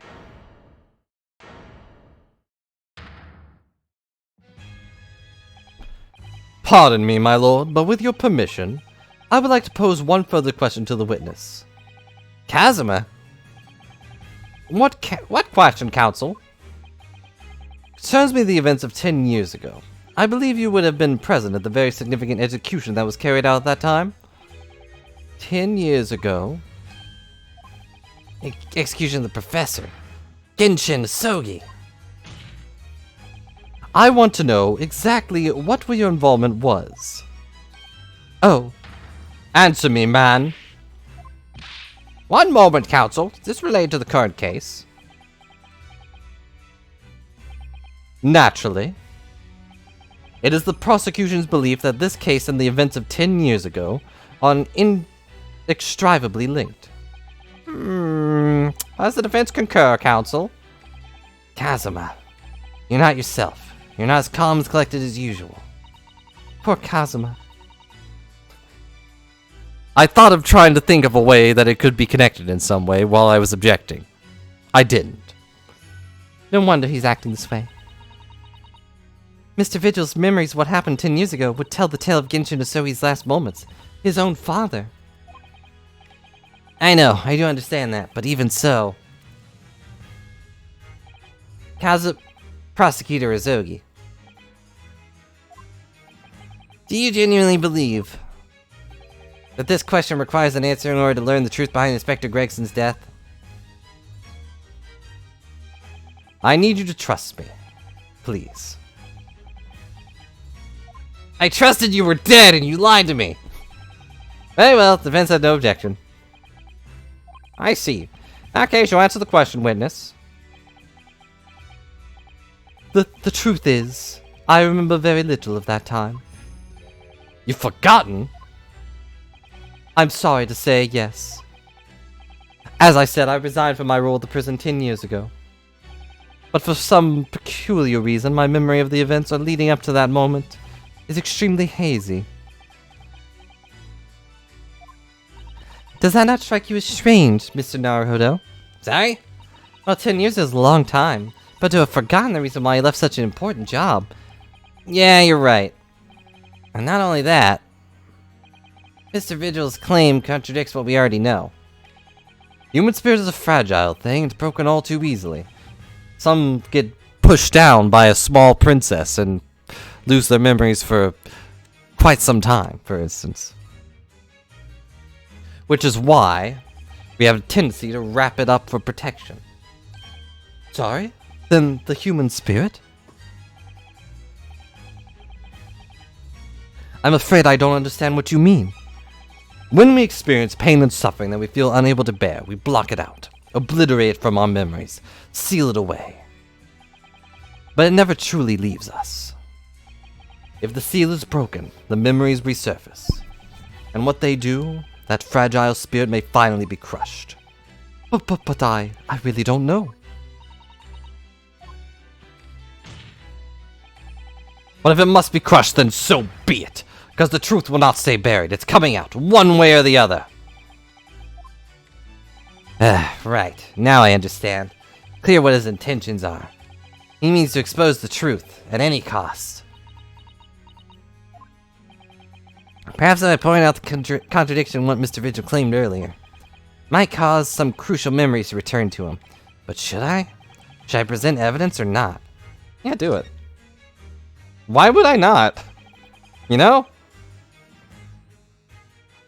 No idea how this is gonna go, but it's a court of law, and I have a duty to pursue the truth. Mr. Vigil, I'd like to look at this. Evidence that clearly contradicts your version of events. I guess this, right?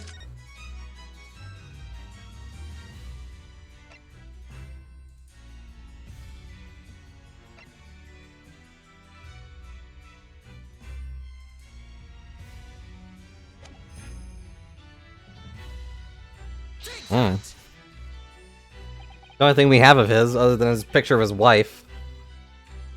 Just a few minutes ago, you made the following statement. I resigned from my role at the prison 10 years ago. That is a contradiction, yeah. 'Cause he didn't resign, he got fired. Well, yes. In other words, you claim to have left the post of chief warder on your own volition. Well, yes, of course. Why? Tell me, do you remember seeing this document before? No, I don't. This is a dismissal notice ordering the immediate termination of the prison staff's member's employment. A dismissal notice? And the name on the notice is yours, Mr. Vigil. What? Ow, dang it. It's mine? So you didn't resign from the prison service at all? You were fired. For some reason you were dismissed as chief warder from Barclay. No, there's some mistake. I'm sure... Ow. I'm sure I tendered my resignation. Dismissal notice is nonsense. Isn't it? If you were forcibly dismissed, there must have been a good reason.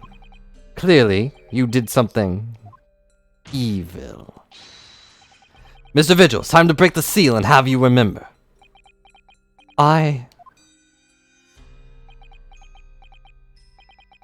According to the few remaining records, the final execution that you supervised was on 17th of June 10 years ago. And on that day, something very serious took place at Barclay Prison. The 17th of June. Was that the professor's execution? Professor? As you were the chief warder at the time, it stands to reason. I'm afraid we can't do that, Mimikyu. Someone chopped it in half.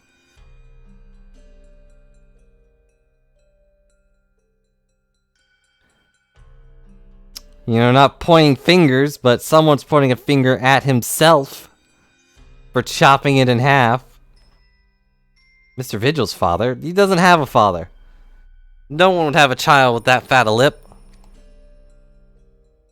That you would have been present throughout the proceedings. It does sound familiar.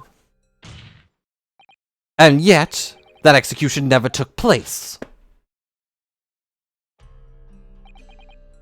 The convict, sentently executed earlier that day, later re-emerged from his grave. The convict came back to life? In the cemetery in the middle of the night, there was a witness. I have this book here. However, the witness claims that the moment after he saw the convict clambering out of his grave, bang!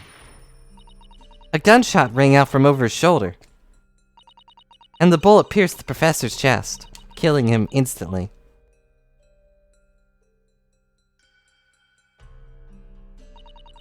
Those may have been the professor's actual last moments. Yes.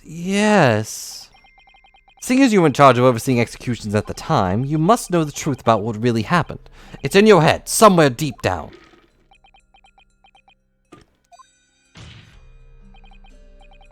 Well, Chief Warder, Daily Vigil, I know there are memories in your head that can explain what happened on 17th of June, 10 years ago. And now it's time for you to drag them up.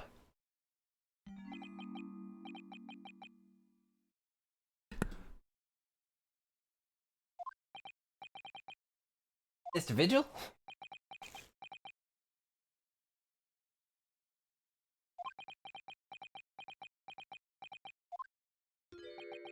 Yes, the whole prison. It was complete chaos. The prisoner escaped. He was killed in the cemetery. The shocking news ripped through Barclay like a hurricane. What? What?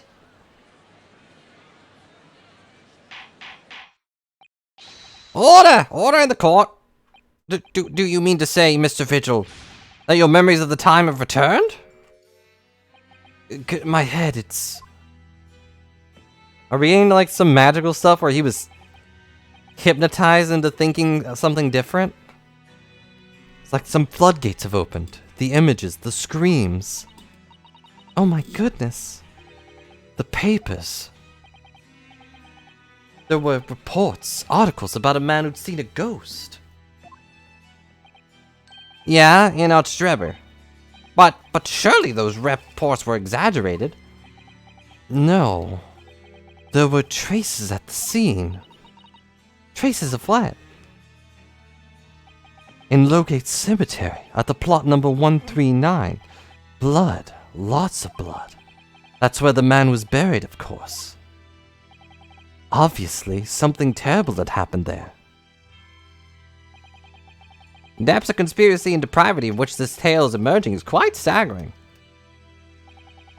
I reviewed the police reports at that time extensively. Thorough investigation was concluded by Scotland Yard to ascertain how the convict managed to escape in the first place.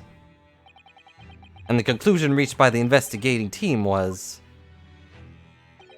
that a member of the prison staff must have been involved. Are you suggesting the prison warder outbetted the man's bid for freedom? Yes, and I was suspected of doing it, of using that mass murderer's execution as a way to help him escape. You did what?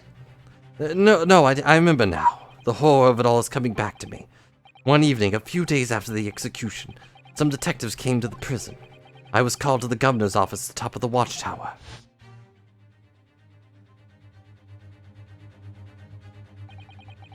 Sorry, Daly, it's serious business. Can't help you too.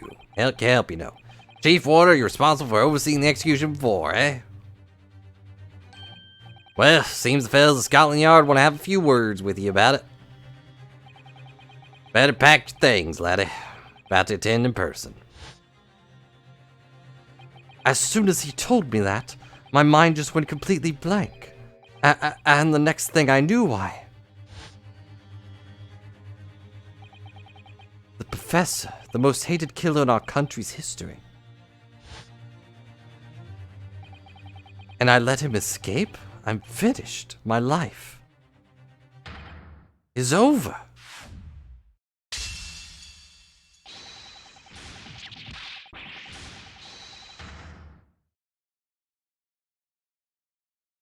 Well, he stopped spinning around.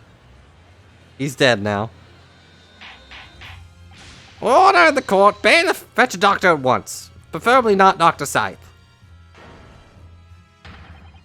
Court is adjourned for the day with immediate effect. Oh, I was wondering how we were going to end this one. So, with Mr. Vigil's collapse, proceedings came to an abrupt end for the day. Once again overshadowed by the legacy of that notorious killer. appearing like a cursed ghost ship on a foggy ocean. Not a ghost ship. Lord Van Zeeks, Mr. Vigil, Kazuma, and Gregson. All of them bound by invisible chains anchored to the same wreckage in the murky depths of the past. Good analogy, I guess? But the miraculous light that had been trying to cut through the gloom and shine on those tragic events was playing on the edges of the truth at last.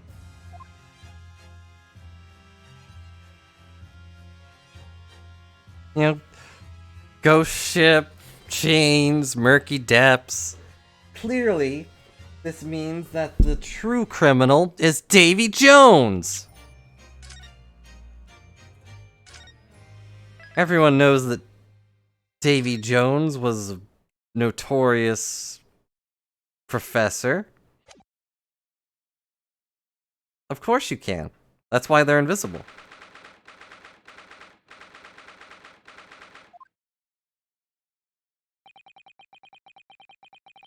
I still can't believe what just happened. I know. We just drank tea and now our hair is all different. I inquired with the bailiff at the court session and it was adjourned. Seems Mr. Vigil was taken to the hospital to recover. Right. 10 years ago now, Mr. Vigil attempted to commit suicide by jumping out of the window at the prison governor's office. Ever since then, he's completely blocked the memory out of those events from his mind. Nobody knew his secret, not his family, not even the man himself, but I forced it out into the open.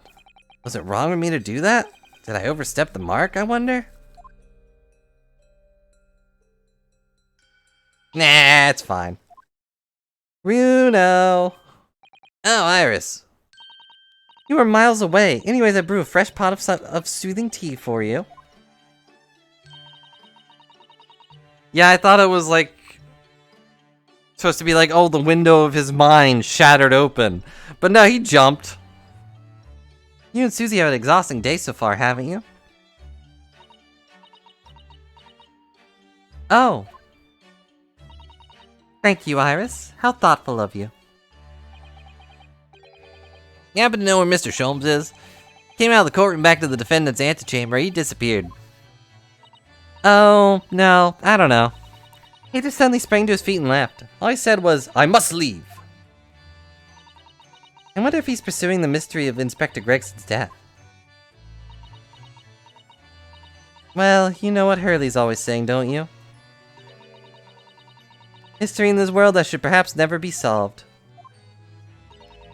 For the construction of a solution comes only at the expense of the destruction of something else. Well, before creation comes destruction. What does that mean? He knows very well when you open someone else's old wound, you often open up your own too.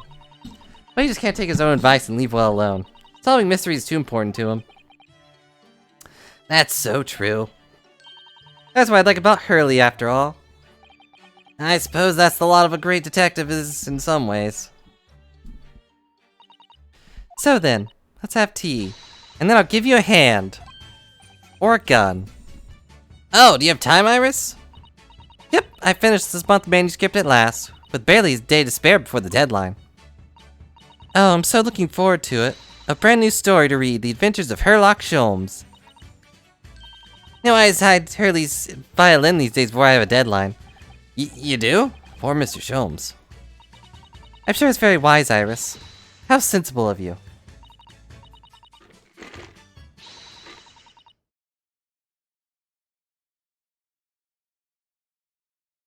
Now then, my dear fellows, let's make a plan of action before we continue our investigation.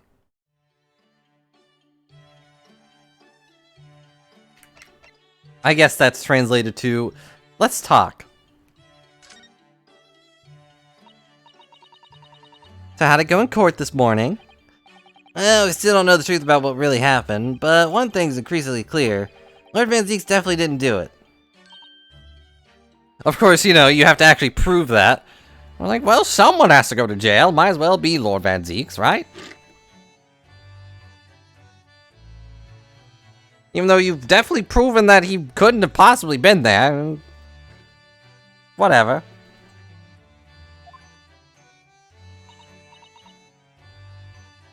I'm guessing that whoever did it is the true Reaper. He can't drink in prison. I'm sure he could probably pull some strings to get his hollowed chalice into prison. Yes, that's right. Managed to uncover several new facts as well. Oh, really? And there was another development too. Kazuma. Yes, it's quite clear now. Kazuma is not himself. He's Kazuha. The way he's acting is almost as if he's possessed. I know, I mean, at the end of the proceedings earlier, he was like a bloodhound the way he was chasing down a Mr. Vigil's forgotten past. Not normally so mercilessly persistent.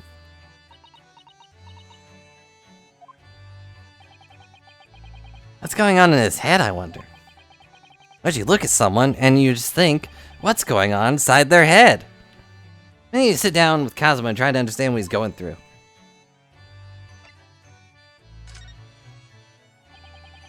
Gregson was really murdered the day before his body was discovered. Lord Van Zieks has to be innocent, you see. What? The day before? Now that should be easy enough to work out. Just by examining the corpse, surely. Yes, you would expect so, but curiously, no time of death was included in the autopsy report. That is curious. Unanswered question about Lord Van Zieks, though, aren't there? Oh, do you mean... I mean, what was he doing there on Fresno Street that day in the first place? According to the man's testimony, said he was investigating Inspector Gregson, didn't he? Turns out the little room was actually the Inspector's secret office. That sounds like it has all the markings of a wonderfully devilish plot. Then why was that notice board covered up in all the particular papers?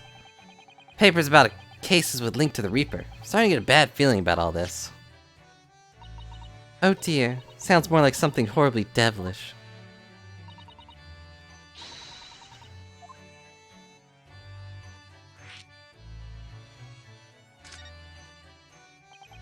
Never imagined I might have to be investigating Inspector's movements.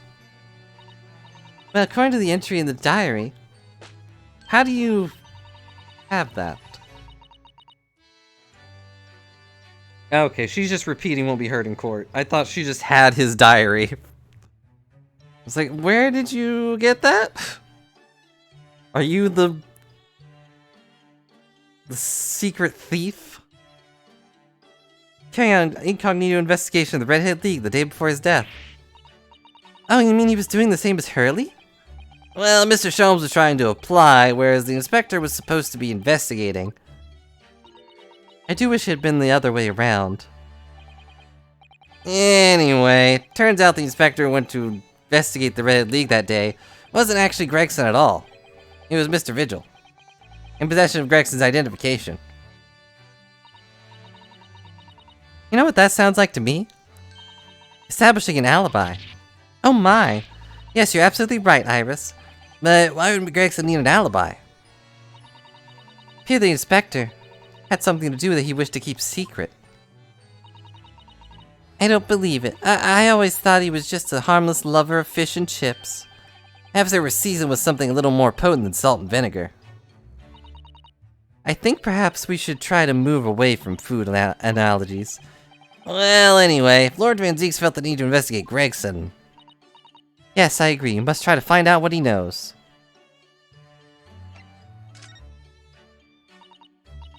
Vigil, you say? Isn't that the name of the lady who came to visit Hurley yesterday?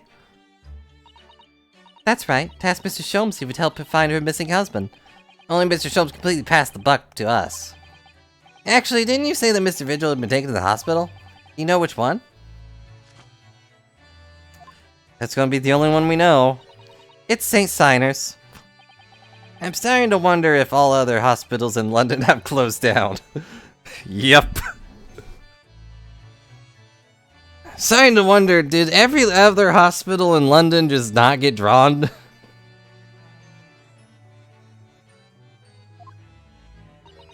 That's amazing, Bruno. You found the lady's husband already. Well, I suppose I have, by accident. And 10 years ago, while Mr. Vigil was chief warder at the prison, he was responsible for overseeing the professor's incarceration. No. When convict escaped, he was held responsible and immediately dismissed. Ugh, sometimes I really don't want to grow up. I'm a Toys R Us kid. I'm a Toys Iris kid. There's more. For 10 years after that, while he was ostensibly working as a peddler, he also had another secret job. Paid by Gregson as a stand-in. Impersonate the inspector. Yep, rest in peace, Toys R Us. The power of the giraffe came to a close.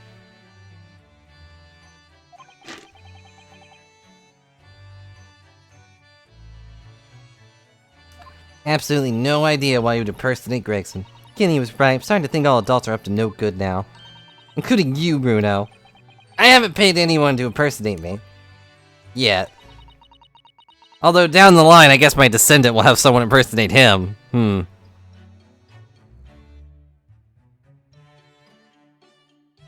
he has ties to Professor Inspector Gregson, though. So I do think we ought to pay a visit to Mr. Vigil, don't you? Back to St. Signers, then. Great.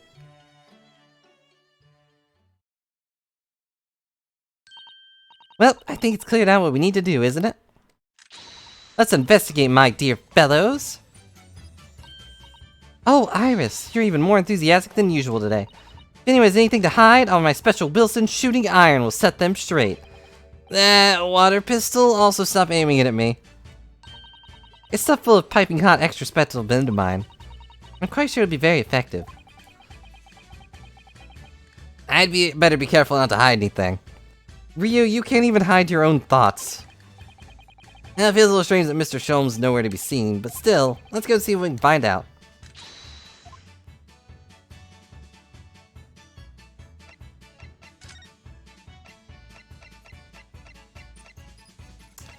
Kind of weird that these two are closed down. Why can't I go to the hotel? That's alarming.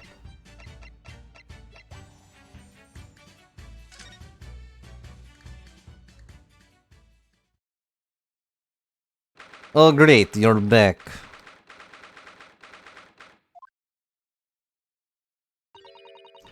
Oh, I guess Iris changed her clothes. Lord Van Zeeks is reading, look.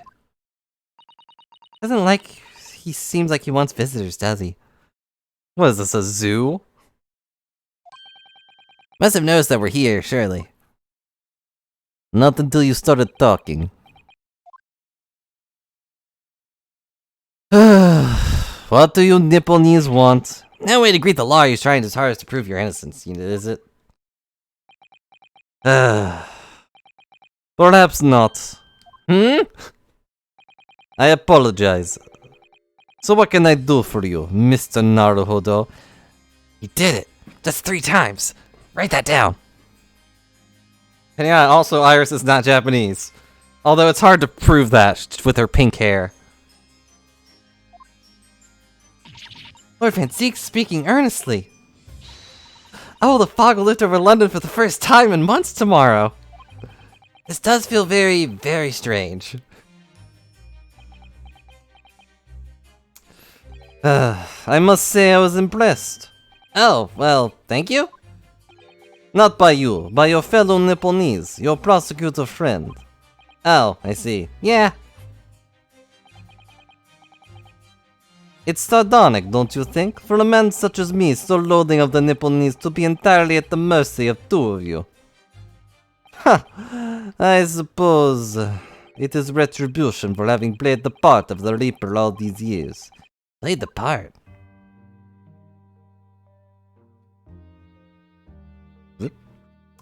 That said, I have to get up for 1 second. So I will be right back while, Van Zeeks just kind of stares at you. Never blinking. Except for, the times where he does blink. But just blink when he blinks so it doesn't look like he's blinking. I shall return shortly. Be right back.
Why are you panicking?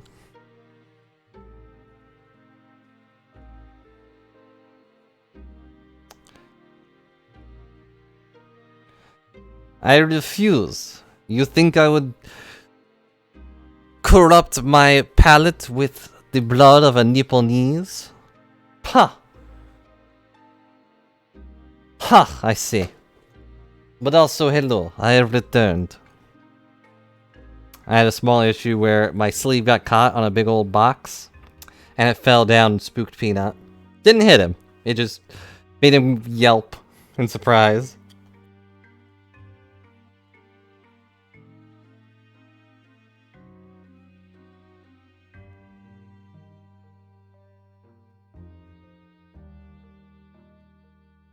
Gravity strikes again. I did. I picked up the box and then picked them up and was like, oh, I'm sorry for spooking you.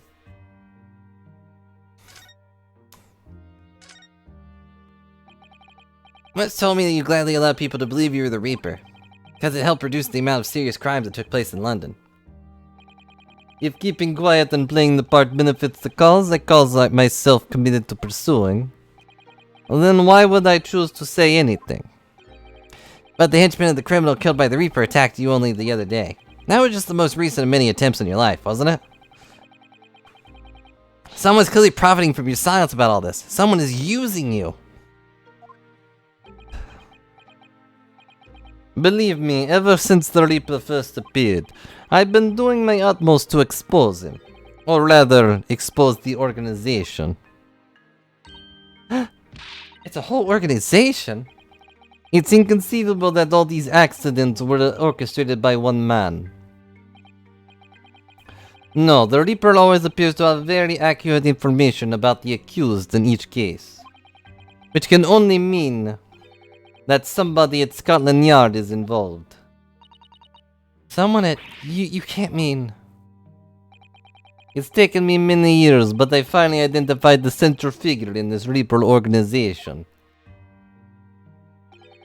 Tobias Gregson. No! Gregson, the Reaper? Uh-oh, a twist.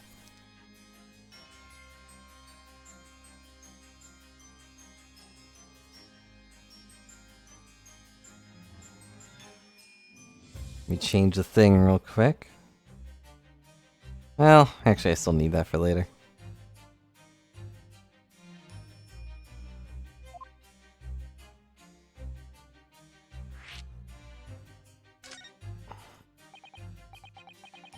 And the reason you were investigating Inspector Gregson is because you intend to expose him as the Reaper? As I said, the Reaper of the Bailey is no single person. It's a highly secret organization with close ties to Scotland Yard. There's no doubt that Gregson was a key member of that organization. I don't believe it. Are you saying that that he was behind all those awful criminals being there? Gregson didn't do the dirty work himself. Oh. He was the tactician. His job was to covertly investigate the marks and plot their assassinations. In order to do that without arousing suspicion, he regularly needed a firm alibi. Which is where Mr. Virgil came in, posing as the inspector. Virgil knows nothing of the Reaper, but the room he rents on Fresno Street was almost certainly the headquarters of their operation. Gregson would have met the assassin there for briefings. And we actually know who carried out the killings then. Virgil was the guy who was just doing stuff. This guy.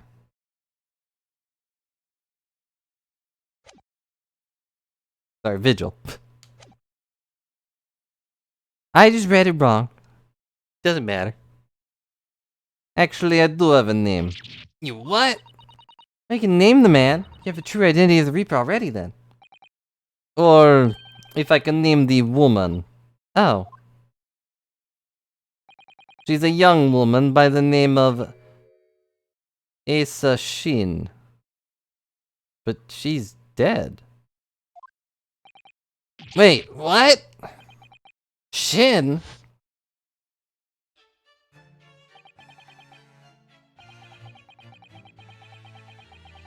Miss Asa Shin, the true name of the terrifying killer I know only too well. Came to Japan posing as a visiting student and murdered Dr. John H. Wilson. Then, just when it seemed that the diplomatic protection would help her escape Japan and conviction, the mysterious woman was herself murdered in a small summer beach hut. And that woman was actually the Reaper of the Bailey? But that doesn't...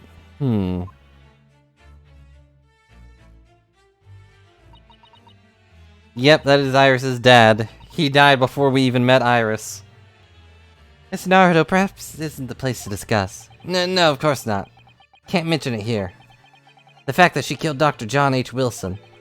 Because Iris doesn't know, and it's very likely that the man was her father. See? Asa Shin. I should let father know at once. Yeah, I agree. But... has the Reaper actually done anything since we got here? No,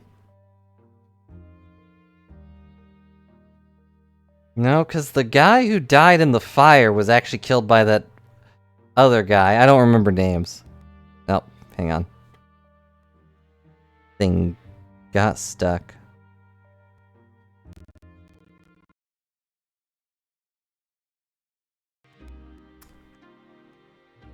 He was killed by another guy who has no connection to the Reaper, really. It did.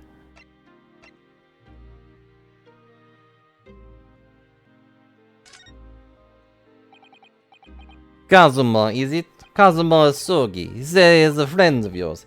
My best friend. He's the only reason I got to come to Britain. It was all on his merits. I have nothing but respect for him. Yes, I understand that only the very best students are selected for such opportunities. And I had a fine demonstration of how sharp he is in the proceedings earlier today. He missed nothing. In fact, his flawless performance very much reminded me of his father. Genshin Asogi, the professor. It's true that the aristocracy at the time was the root of numerous grave societal problems, but they are abusing their power, playing with the common man as pawns in politics, in economics, in war. In many ways, Asogi was carving out the canker from society that we British could not deal with ourselves. I see. But that's precisely why it makes no sense. Clint Van Zieks was a noble and upstanding man. He wasn't corrupt. Why did that darn Nipponese go and take my brother's life? In spite of having once saved mine. He saved your life? How did that happen?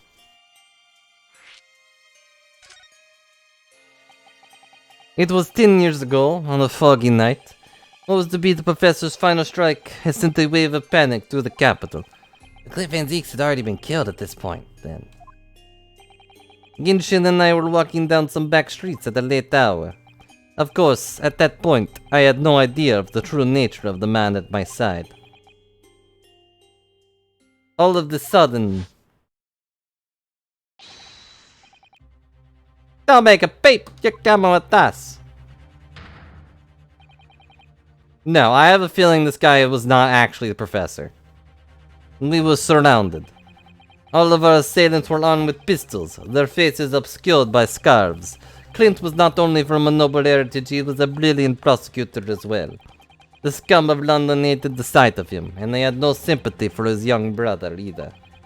I've been targeted several times before already. Hey, it's Van Zieks, alright. We got him.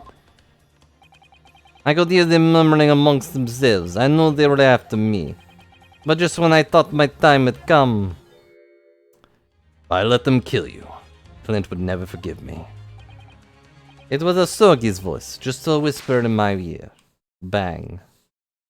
Bang went his sword. Slice, slice went the blade. After that, I don't remember exactly what happened. The next thing I knew, there was silence all around. Genshin lay on the cobbled street. Blood was seeping from his left hand. It shielded me.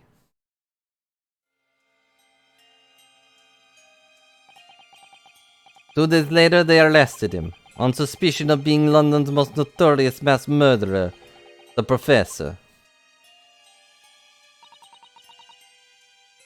Another foggy memory. Can we get the magical, like, ring bracelet eye power to read someone's memories already? How awful for you. All at once, I lost the brother I had revered and the foreign friend I held in such high regard. I'm so sorry, Lord Van Zeeks. I'm sorry, Lord Van Zeeks. That's the end of my miserable tale. I never thought I'd recount it to anyone, least of all you. Thank you for confiding in me, and these two. The Professor, the Reaper, and Inspector Gregson. I wonder just how intimately related they all are. Still can't quite believe that Gregson was essentially the Reaper.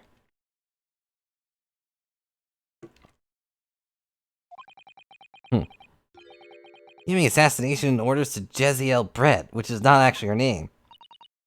Mr. Naruhodo, let's go and inform my father. Sure, government will want to hear about this new information.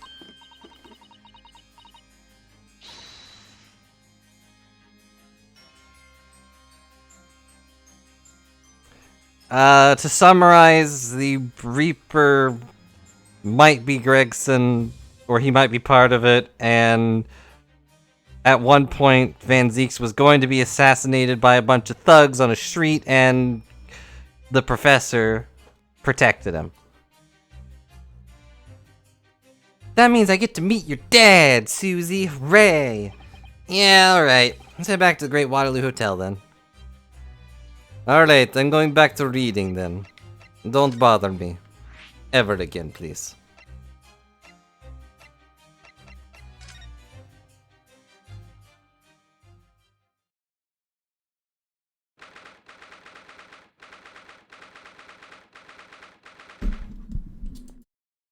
Well, if her dad's dead, I'm gonna say I called it.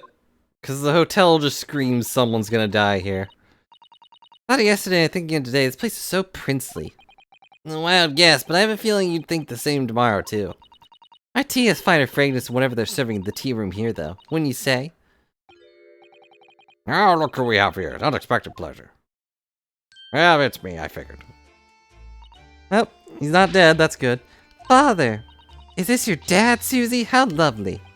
What a charming young lady. You, Ah, really? So you're the author of The Adventures of Sherlock Holmes, are you? That's me, Iris Wilson, at your service. Susie's been such a wonderful friend to me over the last year, you know. Well, Miss Wilson... Must say I read your work regularly and with much interest. Iris actually lives with Mr. Sholmes, you know, Father. Is that so? Well, perhaps that goes some way to explain the bright look in your eyes.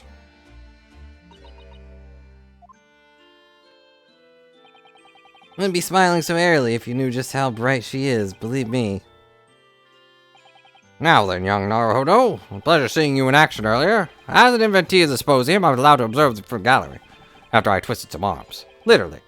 Must say, it was truly an exemplary performance. Oh, well, thank you very much. Although I'm fairly sure you omitted by Kazuma on the end there. No, please don't misunderstand. It was you who impressed me. Really? Wow, everyone usually just insults me. You know, just casually. You didn't miss a step against Asogi. We all know how capable he is. Really, to have him turned into such a fine defense lawyer in less than a year. It's quite extraordinary. Yeah, it's very kind of you to say so, although I'm mostly bluffing. And really nice to hear. No one ever really compliments me. Is anyone nice to Ryu? Ever? Even Sholmes usually ends his compliments with because he has me. You know?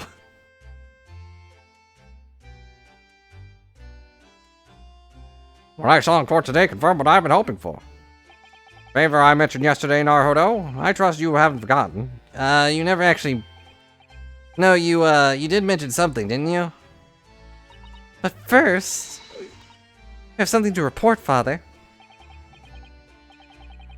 Of course. Shall we have take tea while we discuss matters further? I wonder where Judge Goku has got to.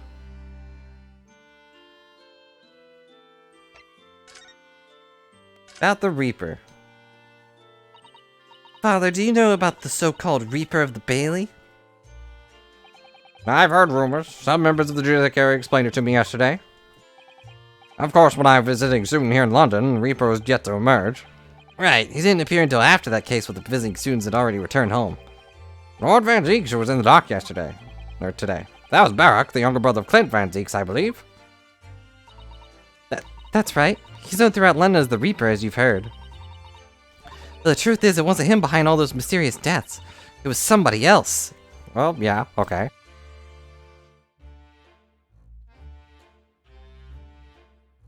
I see. What you're saying is there's been a professional killer at work here.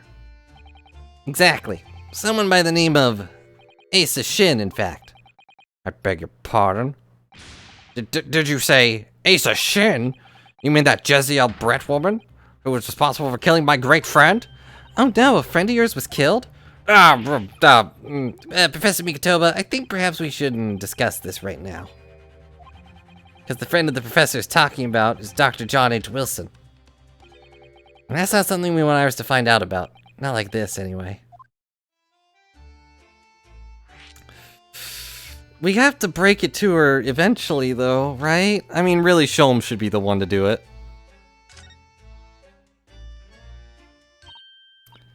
I've just remembered something.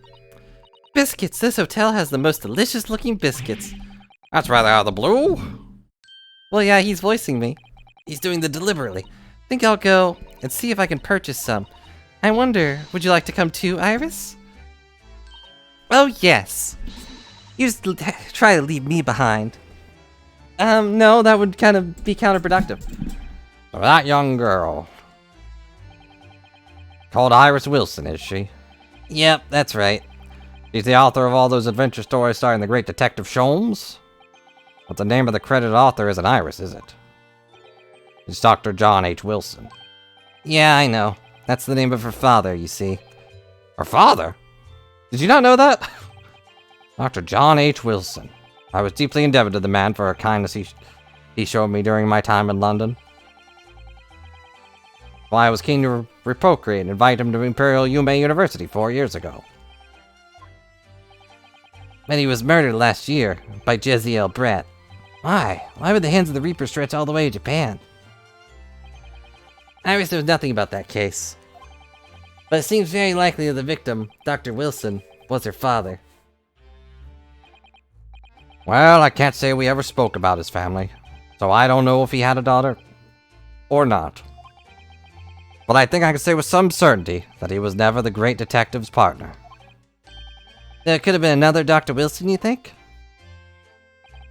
Well, John and Wilson are both common names, after all. Are they? Still, it's probably best not to mention this to the young lady until we can be sure.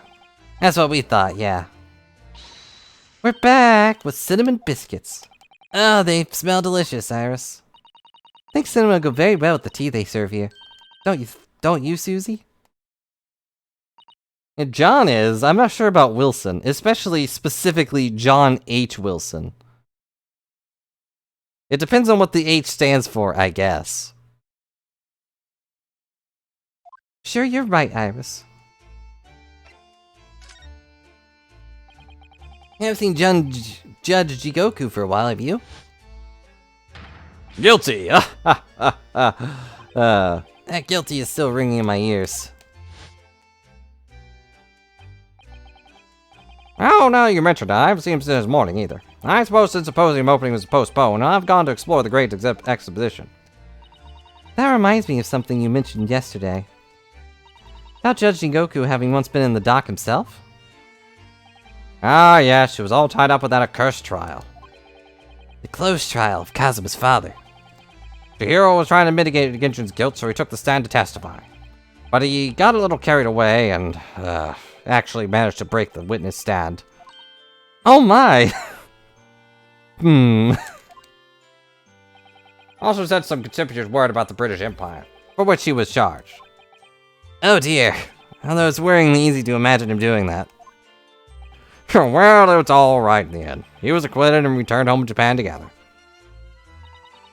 Thank goodness. Ah, yes, talking of Shishiro. I have a copy of the photograph we all took together yesterday. Please. Oh, what a lovely picture, even though our outfits are different. Certainly seems to shout we've arrived in Britain. Commemorative photograph's been into the court record. Oh no. Why? Someone in this picture's gonna die. None of us had any idea what was coming when we took that, did we? No, that's so true. I mean, I did, but I know everything. Into the favor you'd like to ask me.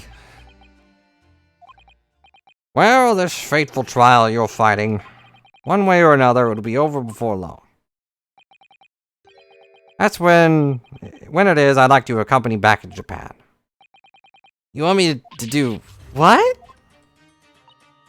Yes, I know everything, Random, including your existence.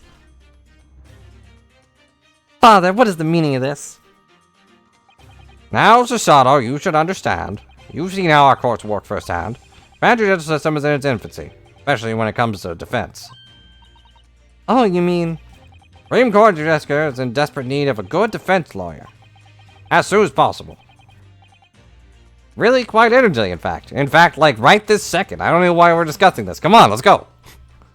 You have to go fight that guy with a fake haircut. But I've not even been in London a year yet. I read all of Susato's reports. I'm well aware of your extraordinary talents. Having seen you in action with my own eyes earlier today. No question. You, Naruhodo, are precisely the man our country needs. Is this how they try to explain us getting back to Japan? You know, for the future? But also that would directly link the Naruhodo line to the Japanese law system, which gets on our nerves later on in the timeline.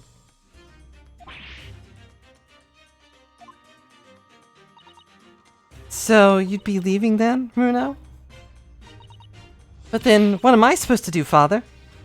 You came here to serve as the Sogi's judicial assistant.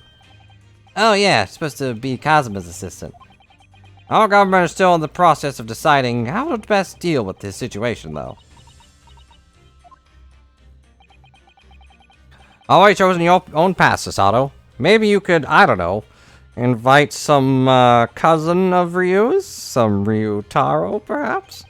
Now, I trust your judgment in this matter also. Father? Please, the pair of you, don't look so downcast. Merely a suggestion, you understand. I hope, if I'm honest. But I won't force you. All I ask is you consider it, and come to a decision by the time this trial concludes. Alright, I've came to my decision. The answer's no. I mean, yeah, alright. You won't leave, will you, Runo? You won't go to Mars, right? The thought hadn't even crossed my mind. Up until now, I've just been trying to do what I believed in be Cosmo's will. But turns out that he's still alive, so, Where does that leave me?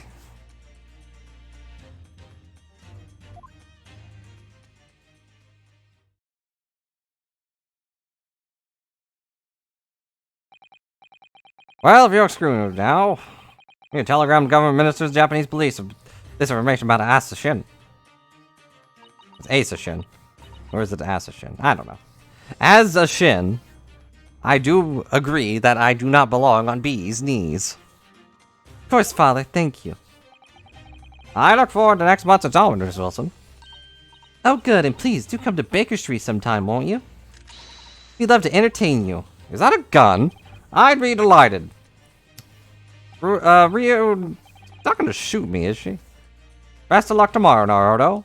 And, give my suggestion to your full consideration, won't you? Nah.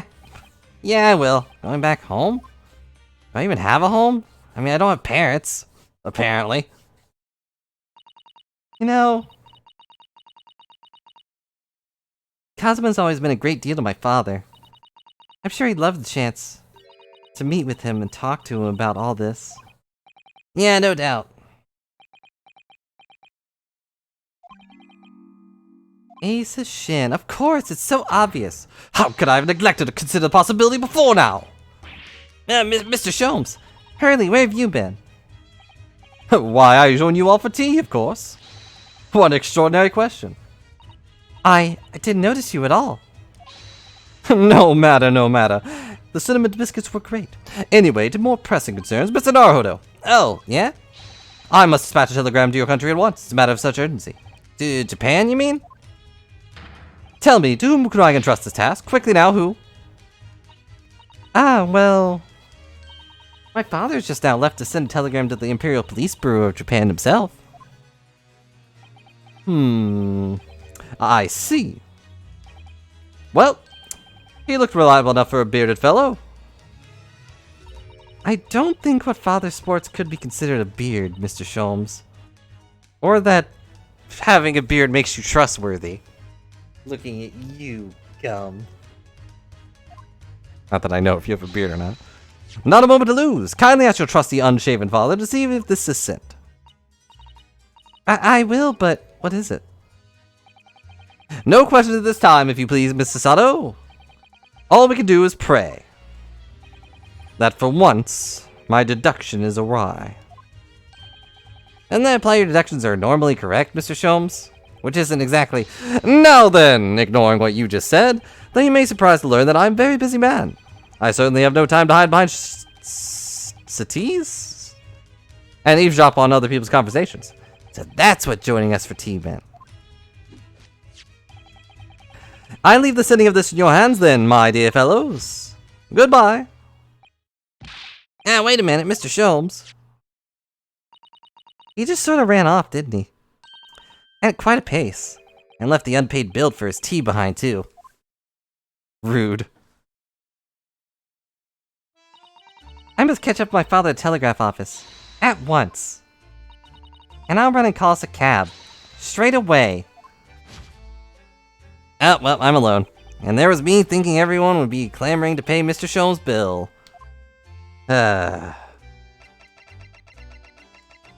I'm just alone here now, okay.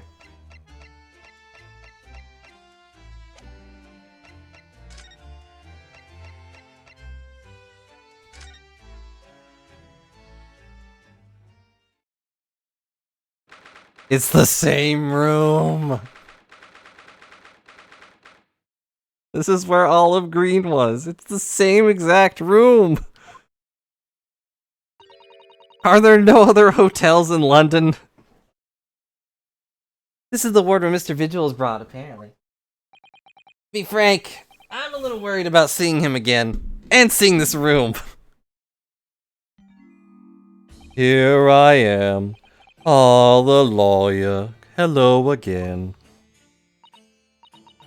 Are you feeling better now, Mr. Vigil? Yes, thank you. Somewhat better. So sorry to cause you to... I mean, it was because of me. I hadn't exposed your secret and forced you to remember things you obviously tried to forget. The prosecutor was here until a few moments ago, too. You just missed him. Oh, Kazuma beat us to it. He said them much the same as you. He was very apologetic. But the truth is, I brought this all upon myself. Please don't think like that. Why does he keep doing this? Keeping it from Evie, my wife, all these years. I've carried such a sense of guilt. But that's not the worst of it. Over time, I obviously came to deceive myself as well. You mean about your dismissal? Looking back now, I'm beginning to think that perhaps Inspector Gregson didn't stumble across me by accident at all. I mean, he compensated me so generously for acting as a stand-in. He was clearly concerned for my well-being and doing what he could to help. Perhaps Gregson knew exactly what had become of Mr. Vigil all that time, then. I'm sure this is just desserts for 10 years of lies and deception, but... It wasn't me that helped the professor escape 10 years ago. It wasn't me! I swear it. I swear it's true. I'd imagine that was Dr. Scythe. She's the one that faked his execution. Gene, I'd rather dredge up even more of your past this time, but If possible, could you tell us exactly what really happened? I want to. I need to get this all off my chest. I just want someone to tell me what I should have done. Well, you see, we have this gun, and... Inspector Gregson was obviously engaged in a special operation of some sort, investigating something that even Scotland Yard couldn't know about. Details of the Reaper's marks, yes. When he had to carry out those investigations, I would take his identification and impersonate him. You pretend to be the inspector and carry out investigation on his behalf? Oh no, never! A common street peddler couldn't possibly carry out a proper police investigation. All I would do is go to the specified location and make a little hoo-ha. Just something to leave an impression, so everyone there would think a detective called Gregson was here. So that's what you were doing on the day prior to the incident? Yes, he asked me to make an appearance at the park on Lime Street for the Red-Headed League event. So as usual, I flashed the inspector's identification around and was very vocal about my presence. But then you were taken prisoner by those red-headed fraudsters. Yes. You would always make a point of showing Gregson's identification and generally being loud? That's what the inspector asked me to do, yes. That's one way to become a legendary detective, I suppose. Not a good one, though. As you know, I suffered this bruising around my neck at their hands. But the following day, they kept their word and released me. Without returning the inspector's identification to you, however. We had arranged to meet at the Fresno Street room in 5 that day so I could report back to the inspector. But at the agreed time, that's when I heard the gunshot. Which ended up being firecrackers. It was midnight on 17th of June, 10 years ago. The time scheduled for the execution. But the professor never actually took place. The execution never actually took place, did it? Or rather, the execution itself must have been used to effect the plan of escape. Hardly dare to imagine what chilling plan it was. Well, he walked out the front door, and that was about it. Barclay was renowned for being the highest security prison in the country, which isn't saying much. Everything that went in or out of the place was searched multiple times. But there was one notable exception. Or rather, one notable loophole. Something that was never quite questioned. I have a feeling I know what that loophole was now. The coffins in which the bodies were executed convicts were placed, correct? Yes. Once the coroner had confirmed the death of a condemned convict, the body was taken in its coffin and for immediate burial in the Lowgate Cemetery just behind the prison. Chief Warder first had to sign the necessary papers. And after that, no member of staff was permitted to touch the coffin containing the body again.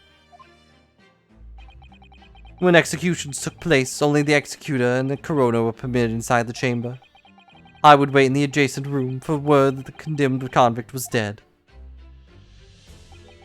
On that occasion, I once had the confirmation. I went to the monastery to find a lone coffin as usual. Procedure was I would sign the paperwork having checked the coffin, then nail it shut. But for some reason that day, the coffin was already nailed shut. I didn't think anything of it at the time. I assumed that my deputy must have checked the coffin and nailed it shut before I arrived. So you mean the coffin contained... Yes, I can only imagine that Asogi, having escaped his execution somehow, was alive inside the coffin. The coffin was taken out through the main gates and deposited in Lowgate Cemetery. Assuming there wouldn't have been enough air inside to breathe for long. And in the early hours following the burial, somebody dug up the coffin again to set Genshin free. But in the end, it doesn't even matter. He was finally shot in the graveyard anyway. What on earth really happened in Lowgate Cemetery that night, I wonder? I'm afraid I really don't know. All I can say with certainty are two things. I'm weird, and I keep moving my hands in a weird spiraling motion just to trick you all. Asogi couldn't possibly escape that way without help from somebody working in the prison. And that somebody was not me.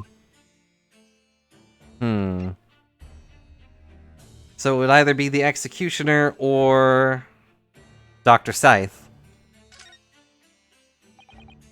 Obviously you knew the man then. The professor, I mean. Genshin Asogi. Yes, I remember him well, in fact. Would you mind telling us what you know? Well, having been condemned to death as he was, any contact I had with the man was short, obviously. After that trial, which was carried out behind closed doors, attended only by the elite members of the judiciary, they called for his execution to be carried out the earliest possible opportunity. The outcome of the trial was set from the beginning, wasn't it? It was a time of delicate diplomacy when Britain and Japan were in the process of signing an important treaty. That meant this potentially destabilizing case had to be dealt with swiftly and discreetly, which otherwise means that they didn't bother getting real testimonies at all. And they just kind of jumped to a conclusion that was convenient for them. As is normal. The man had less than a week in total. As I was the chief warder, I oversaw his short stay in the cells until his final hour. I remember being struck deeply by his noble character and incredible resilience. What do you mean exactly? He was a killer of many men, but he was always quiet and polite. He was a gentleman and a man of intellect.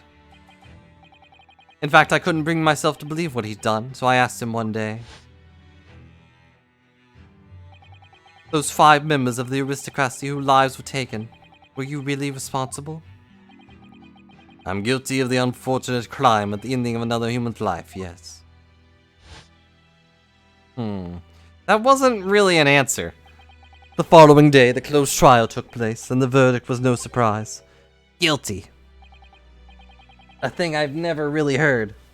That night, when he was brought back to his cell, I saw something unusual. Something unusual? It's not unusual. The last will and testament of Genshin Asogi.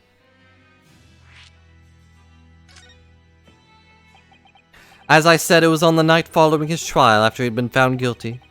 I was doing the rounds of the cells, and when I looked into Asogi's, I noticed that he had seemed to have a sheet of paper in his hand. His last will and testament then, presumably.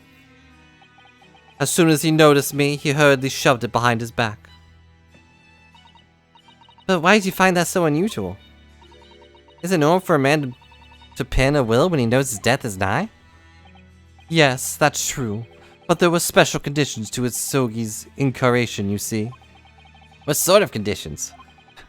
No pen, no shoes, no service?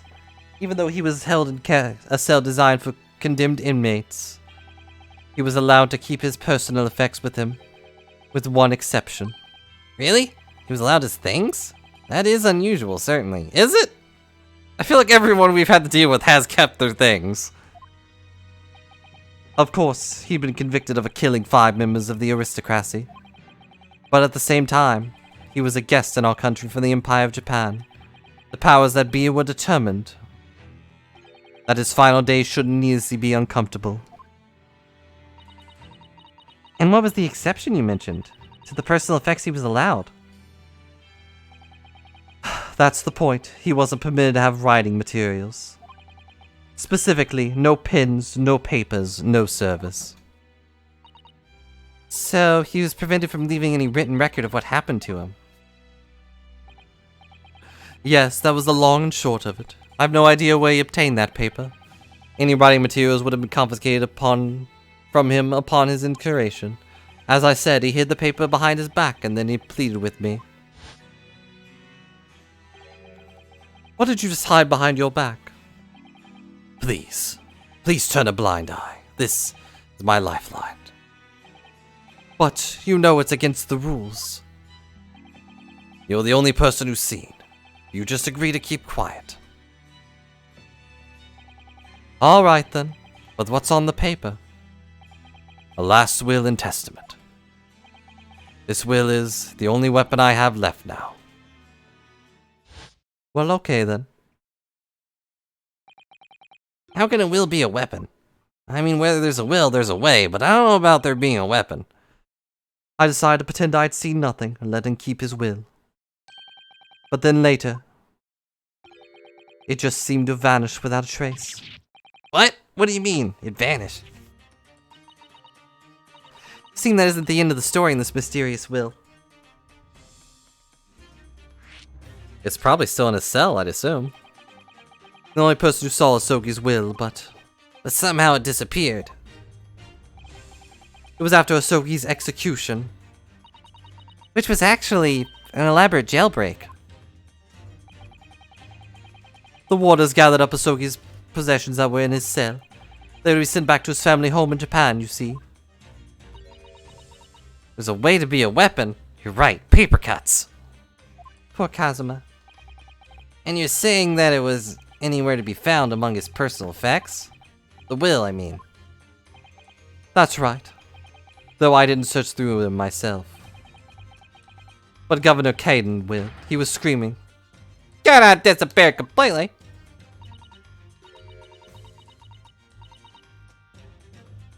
That doesn't quite make sense though, does it? In what way?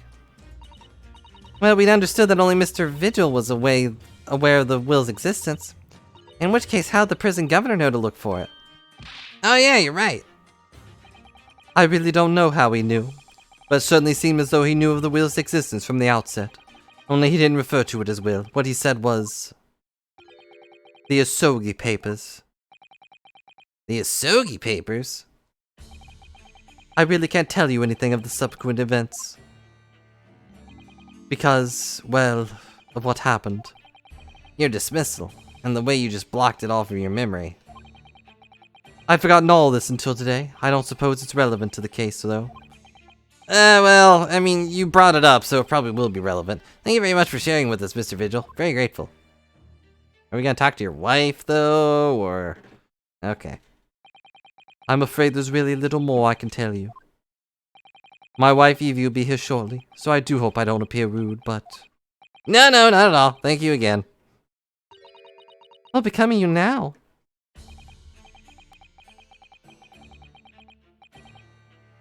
Well, impersonating a police officer is a criminal offense, of course. I imagine that once I'm fully recovered, I shall be arrested. I'm so sorry. Don't be, please. This was all my own doing. I always knew that this day would come.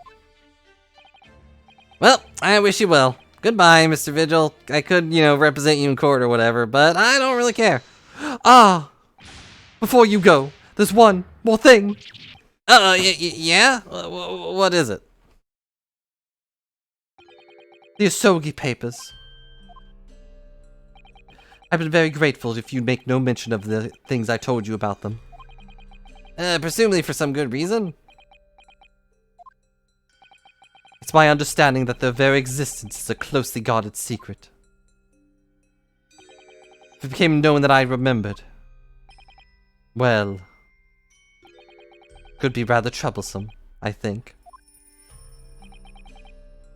I understand, I think. Some sort of will that Genshin Asogi penned just before his death. The man himself claimed was his last weapon. I wonder, perhaps that had something to do with the plan to escape. Anyone who might know more of the document that Kazuma's father left behind? It'd be Mr. Vigil's governor. What?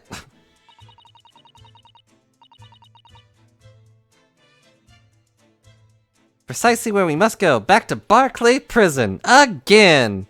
Oh, he looks sad. I do wonder if they changed these papers. Patient treatment notes. What do these say, I wonder? Endlessly obliging. Suppose that's referring to the patient in this bed. I would think so. Still, Mr. Vigil's a little more sable. Probably just as well that he has a kindly person in the neighboring bed. Endlessly part is a little worrying, though. Isn't it? I mean, what if Mr. Vigil suddenly declared that he'd like to take a trip out the window? Will this endlessly obliging patient simply open for it and say, "Be my guest"? Let's check with the doctor later.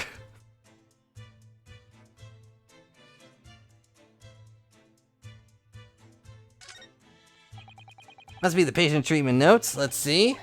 Tendency to jump from windows. Remember to place cushion at base of wall outside. What kind of doctors are these? Aren't we a story up from the ground here? Oh dear. Poor Mr. Vigil. I can't help feeling there's a better solution to the problem than a cushion, though. Finding something you lost isn't always a happy experience, as it turns out. Seeing the truth can be a very dark business sometimes, can't it? Yeah, I'm afraid it can.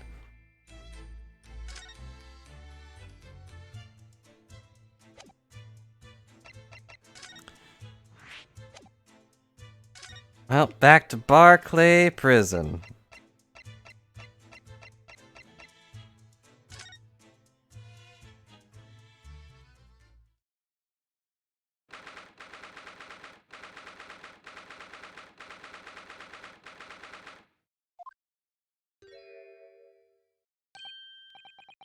Back again, are you?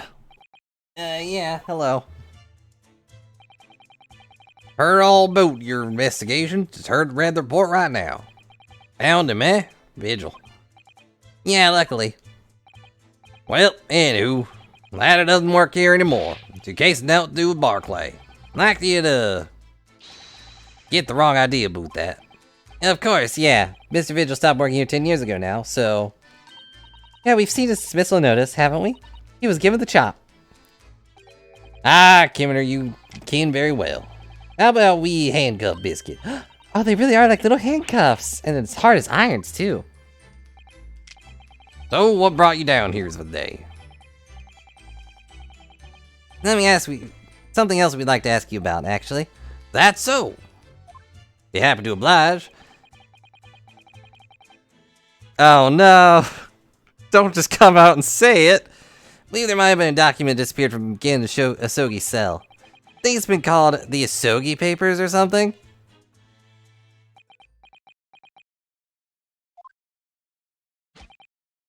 Did I no say Gregson's dead not do things that might have happened to Barclay? Leave the past in the past, laddie. Let's not fool her with the irrelevant details. And just immediately just throw it out there. Like, he's gonna know where we got that from. His expression changed completely. We're clearly onto something here.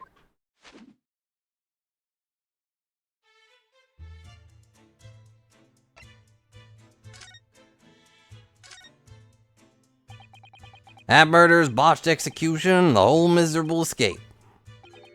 They were Barclay's darkest hour. Shocking embarrassment. Because the convict had a collaborator with the prison staff, you mean? Ah, for shame. Roanoke confirmed the death of the man after his execution, court and scythe. My chief warder at the time, Vigil, who was in charge of the whole affair. But Mr. Vigil says he didn't know anything about it. Rascal wouldn't say otherwise, eh? More handcuffs? How could I say no? You can never have too much iron in your diet. Iris, please. Mr. Vigil handed his dismissal notice as a result of what happened. He was so despairing he jumped out of your office window, didn't he? I didn't like to say, but that's just Vigil trying to get out of it. Do you not think he would have jumped from the shock of his crimes being exposed, eh? I do. No, no one would do that. They would try to lie, not jump out of a window. Have you never played any game ever? You wouldn't say otherwise, though, would you? Of course, can't shun all responsibility myself. Should have had left him deceive me. Actually, there's barely anybody that knows what went on at the time now. Gregson hadn't been murdered, and Dr. Zath forbidden him from having any visitors, and... No visitors. Someone obviously doesn't want her giving anything away. Well, we're not gonna go home empty-handed. I wouldn't dream of sending you packing one out. Kimmer, here, take a handcuff or two. Oh, well, it would be rude to say no. Wouldn't become animatic. Suppose if anyone might still know about what happened back then. Be that last from the forensic division, Maria Gorey. Maria Gorey? I sized dollar. She didn't have no more, just the one. We Barons followed in her mom's footsteps. Didn't see her without a scalpel in hand. We met her. There she is. She's also the one that was the coroner for Gregson, weirdly enough. Where did she spring from? And did she call the doctor Mama? Dr. Sight's daughter, Maria Gory. We could do with a talking to her. So she's Dr. Sight's daughter, but her surname is Gory? There's some family history, I'm sure. But I can't know ins and outs about it. Grew up watching her mom working for the wee bodies of the folk who died in strange circumstances. Decided to do the same with her own life. Can't understand it myself. Perhaps she was driven by a deep respect for her mother? Perhaps. Anywho, she was in charge of Gregson's autopsy, I believe. See, here it is. It's apparently important enough that they brought it up themselves without waiting for me to do it. I'm responsible for this incomplete report. Someone told me once that wee lassie always loved her mama's stories about cutting up bodies. Even a rumor that she used to listen to the funeral march as a lullaby. That's not a good sign for a coroner. Then perhaps her mother might have told her about the autopsy from the case 10 years ago. I'd say there's a frightening chance at least. After all, that was a life-changing case for all of us. Really need to speak to Miss Gory about herself this thing. Yeah, thank you very much. You're rather forthcoming with that information. No happy about any part of this. Took years from Londoners finally get to forget the whole professor business. You not give up on this, laddie. Stop asking the pointless questions. I'm sorry, but I don't like dredging up these painful memories for everyone. You not just stay, no. Leave me alone and then I come back here, eh? Yeah, not a chance, sorry. How'd you come to know about that, laddie? Not many folks even in prison who've heard of those papers.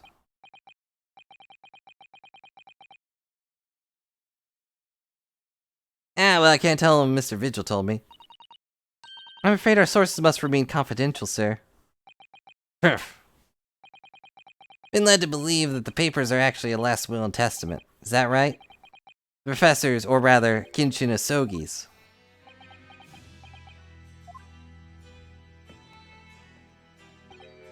That's right. You're well informed, Jimmy. Oh, is that the end of the silent treatment? After the convict's execution, mysteriously vanished from his cell, didn't it? Heavens no, you're off the half clock there. Oh, I thought I said clock, and I was like, what's that mean? It's only 12:30? But now I'm only half chicken? Although, if that clock back there keeps chopping itself, it's probably gonna be a half clock. Still can't really imagine that thing not falling apart. Think you didn't quite get your facts straight. And, well, straighten them out. There in the cell, exactly where it should have been. Oh, not what we heard elsewhere. Hang on, let me just have a wee look around here. Sure I can find it. This guy's hard to read. One second he's telling us to leave things alone, another second he's like, nah, I'll help you out. Here you are, see? Last will and testament of Genshin Asogi. Written with a calligraphy brush. Of course, I can't read a word of those Japanese squiggles. My mind says he leaves all his worldly possessions to his son back in his homeland. Yeah, that's correct. That's the gist of it. So these are the Asogi papers? Of course they are. Papers written by Asogi. No doubt about it. No mystery here, laddie. That's your lot. After skirmish of slashier execution, sent the man in possession back to his clan in Japan. Yeah, it rhymes. Clan in Japan. That was the end of it. I think we ought to make a record of this, Mr. Naruhodo. Just in case. Alright, where's the secret message? One thing for you going your way, Mr. Naruhodo. Those papers are not to do with Gregson's death. I prefer if you didn't make no mention of them outside this office. Or rather, I wouldn't just prefer it. Consider it an order from the highest levels of over government. You're not the highest levels of the government, and I don't care about the highest level of the government, so bye. I understand.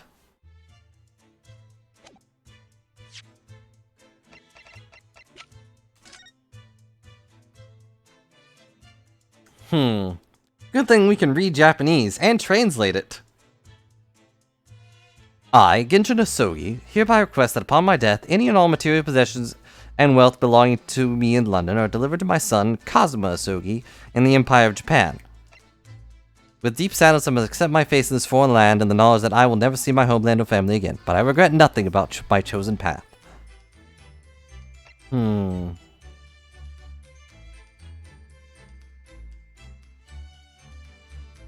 That seems to be where this story is going, is that we're gonna have to fight the highest power. I can't wait for the queen to come down and be like, you stop that! Objection! This is clearly not the queen.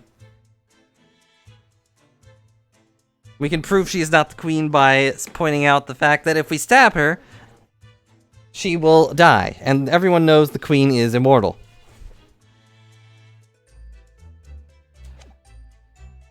And they stab the queen. Alright, what's important about this thing? I'm guessing this guy. Or the case. Or maybe this stupid fan.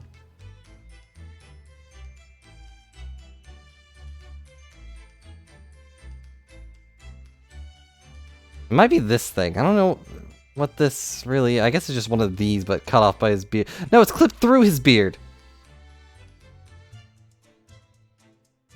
Taking on the queen in court. Yeah, why not?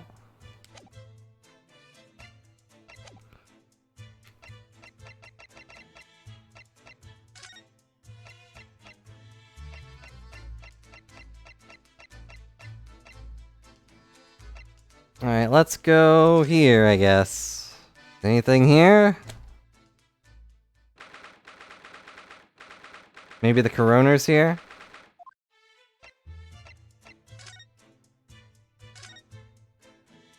Nope, why is this guy still here? This revolver, just who does it belong to? Well, we know it's the type of issue admitted by the police force and you to carry. Gregson's don't go as far as person. And of course, Lord Van Zeek's admitted to losing the firearm with he was issued. Such absent-mindedness, not dissimilar to you, Mr. Naruhodo. Starting to think the cold, hard prosecutor and I could become friends after all. And I wish you every success. There are chances you will lose your life on the way, much like how I have lost my gun.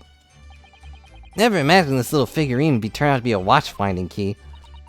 Because the policeman, because the pocket watch was a gift from Scotland Yard. Seems there was much more to Inspector Gregson than we ever realized. Clearly a brilliant man. It's the fish and chips that threw us off. Feels though it ruined his image. Really don't think we should blame one of Britain's staple cuisines. But think about it. Imagine if Mr. Sholmes. How would you feel if instead of that old pipe that he has always in hand, Mr. Sholmes had a bag of chips? Rather disappointed if I'm honest. Exactly! Really? Would that ruin Sholmes' character? I feel like everything else already ruined Sholmes' character.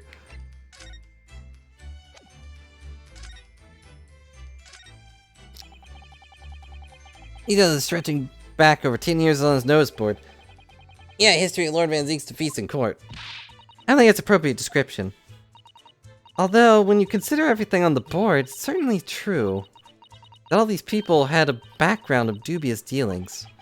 In the end, of course, or itself concealed the inspector's own death. Oh my, really doesn't bear thinking about.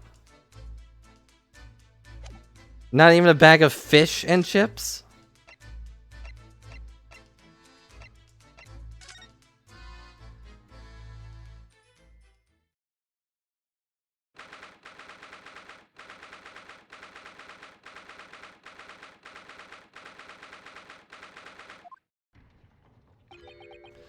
No arguments, Prosecutor Asogi. You continue with the trial exactly as I have instructed. Is that clear? Perfectly. It's Kazuma! Bang, Lord Strongheart by the sound of it. He never did know when to back down.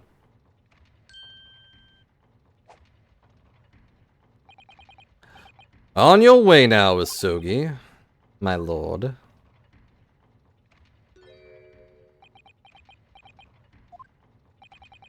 Kazuma, can we, like, maybe talk for... Okay, you're just gonna vanish. Whatever, fine.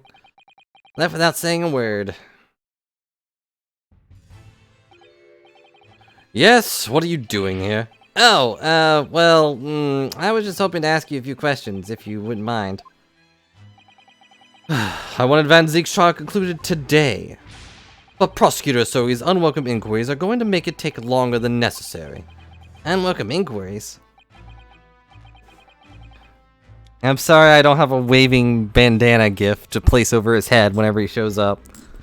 As a result, I'm losing even more precious time. Currently 2 hours, 55 minutes, and 41 seconds.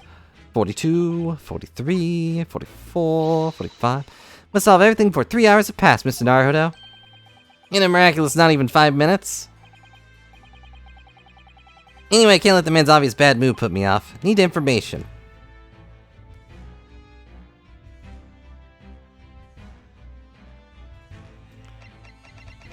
He's gonna be the type of...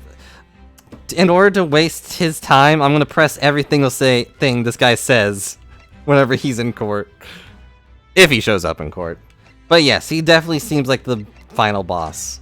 Just everything about him.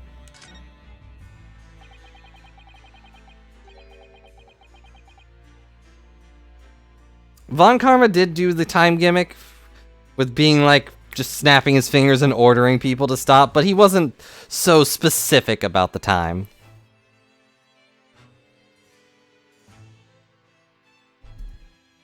And technically, yeah, Von Karma doesn't exist.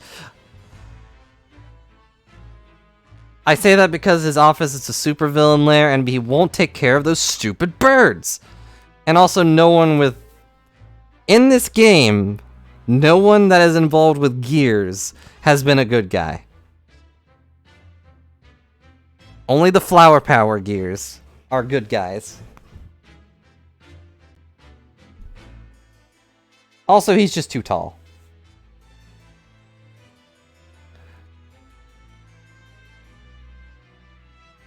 People with a cane, and the way they hold it like that, usually are evil too. They only use the cane to push themselves off the earth so that they can be higher than everyone else. You know?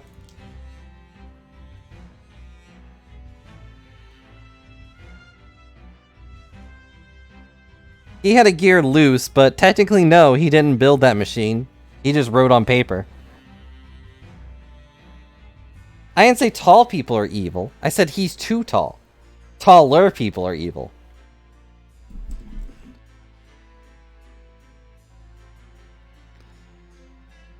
And also, yeah, you got Gum, and probably Random. I imagine she's pretty tall. Even if she's a good bean.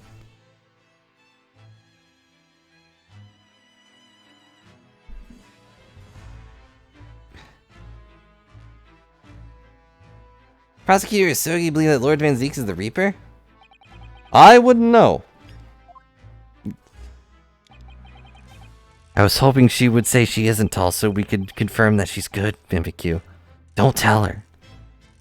It was 10 years ago, in fact, the fateful closed trial, that Lord Van Zeeks made a name for himself in the judiciary. But in the next trial he fought, he lost. And meant the ringleader of the criminal organization was acquitted, thanks to the jurors being under duress. That's awful. This man's freedom was short-lived. He lasted just 3 days. Yeah, let me see. He died in a rock slide at his place of work, I believe. Correct. That's the inauguration of the Reaper of the Bailey. And people believe Lord Van Zeeks was responsible? He was brought to trial himself, but it was shown to have been an accident. Must have had a solid alibi then. Nevertheless, the mysterious death continued. In total, 16 persons perished in unusual circumstances, ostensibly at the hand of the Reaper. That's a long run of coincidences. Now, the Reaper's true identity may well be revealed by this trial. And the impact of that revelation would have on the British public cannot be understated. And why it's a closed trial? Precisely. Okay. This country hasn't seen a closed trial for 10 years. I doubt that. Last one was the Professors, the trial of Genshin and Sogi? Correct. Actually, we heard that originally you were going to prosecute that trial yourself, Lord Strongheart. Van Zeeks entreated me to relinquish this prosecution to him, that he might avenge his brother's death. And here we are, 10 years later, with the son of the man Van Zeeks had condemned, now looking to avenge his father's death in the same way. They do say that what goes around comes around. It would have made more sense if it was his father and not his older brother, but whatever.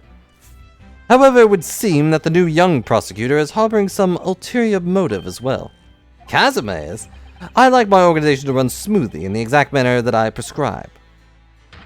And with the giant clock in here, I won't tolerate a single cog being out of step with the others. Except for those stupid birds that keep getting stuff over. So that's what all these gears are about in here. But they don't run smoothly at all.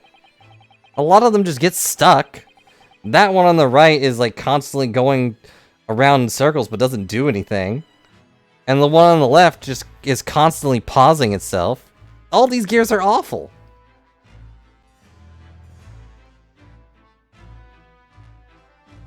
He's already 90% Edgeworth, it's fine. If the young man refuses to mesh with the other parts of my great machine, I will be forced to take steps. What do you mean? Not something which you need concern yourself. In any case, all your questions will be answered tomorrow. You know I could just have you thrown in jail for saying that alone, right? Okay. Now I shall have to ask you to excuse me.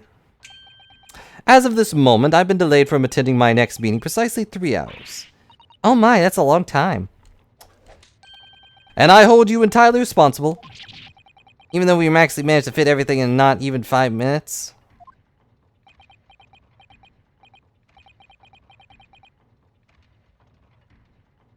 Maybe that one that's on its own is just kind of representing Kazuma and his machine, you know? I wonder if you might agree to us, talking with Prosecutor Asogi? Discussions between the defense and prosecution outside the courtroom are generally frowned upon. However, I'll make an exception in this case. Now go! You can find him in his office. Oh, thank you. Well then, that was easier than I thought. Really stupid of him to let me do that, but whatever. Kazuma's my best friend in the world, but I'm really not all sure I know how to talk to him at the moment.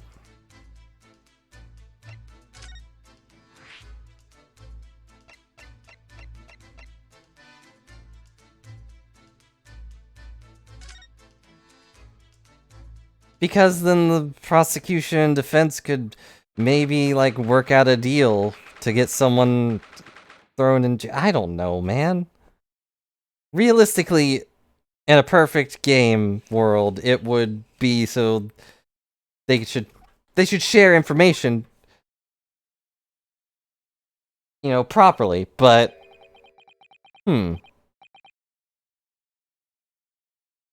But, you know, it's whatever. This is the office of Prosecutor Asogi now, is it? Kazuma is doing so well for himself. I think most of this is still, you know, Van Zeek's, even though he's always forced to kneel on the floor Japanese style in that dark corner. It's his habit to set sets of style whenever he's working. Actually, I prefer the chair, but... Kazuma. Huh?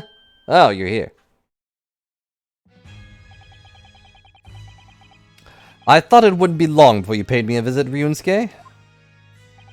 I was right about what I said, wasn't I? Sorry?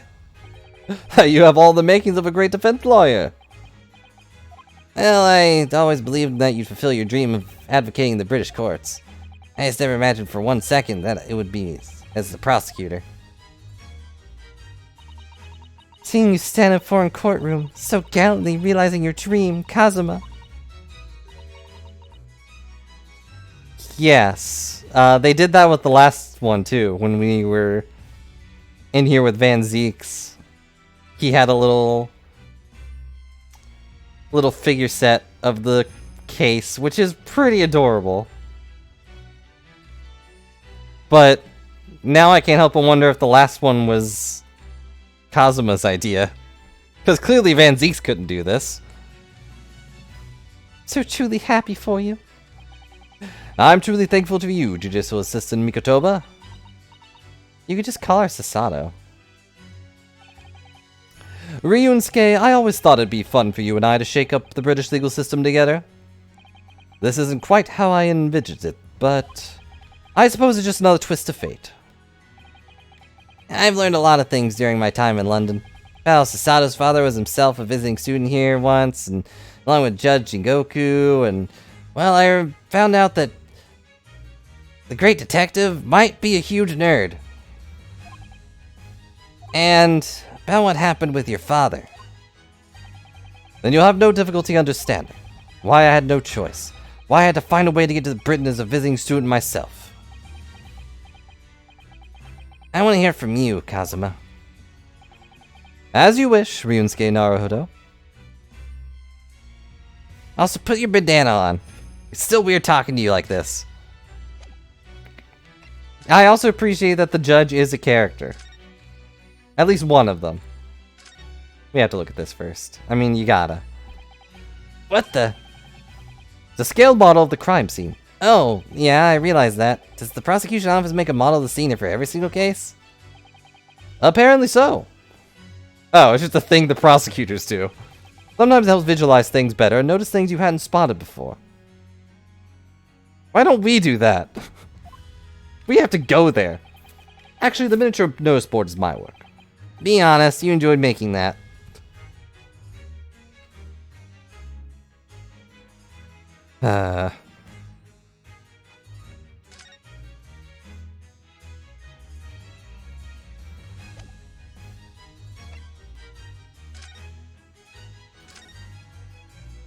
We bluff.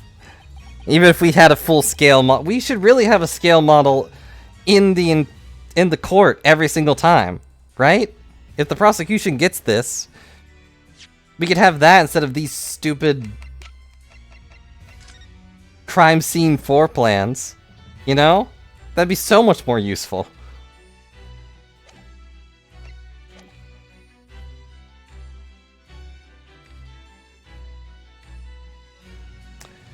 Getting on for a year now since what happened in the SS Buria. We're heading across the ocean from Japan to Great Britain. We are poor, but the courts aren't poor. I don't like that the prosecutors are always so rich. Where's our majestic outfits? And hollow chalices to throw. The bizarre series of coincidences led to these tragic events. I thought I'd lost my best friend forever. You lost your headband forever. I must have been unconscious for a long time. When I awoke, I was lying on a bed. It was a narrow little room. There was a posse of flowers by the pillow. It took me a little while to realize that I was in the cabin of a ship. I slipped out of the room and headed up into the deck. Were you already suffering from amnesia at that point? Yes, I didn't know what had happened or where I was. There was just this voice in my head. You have something you have to do, something no one else can know about. Go to Great Britain. Your task awaits you there. It was a calling I couldn't ignore. It compelled me relentlessly. Out on deck, I saw there was a huge steamship and we were docked on a large port. It must have been Hong Kong. Yeah, it must have been. Presumably just before they were due to carry out your body off the ship. I had no idea of the situation, but I did have the feeling that this was in some way my last chance. So I concealed myself among the disembarking passengers and went ashore. Then I disappeared into the crowded streets of that foreign port city, so I could plan my onward journey to Great Britain. You know, if you had just stayed on the ship somewhere, you would have been in Great Britain anyways, right?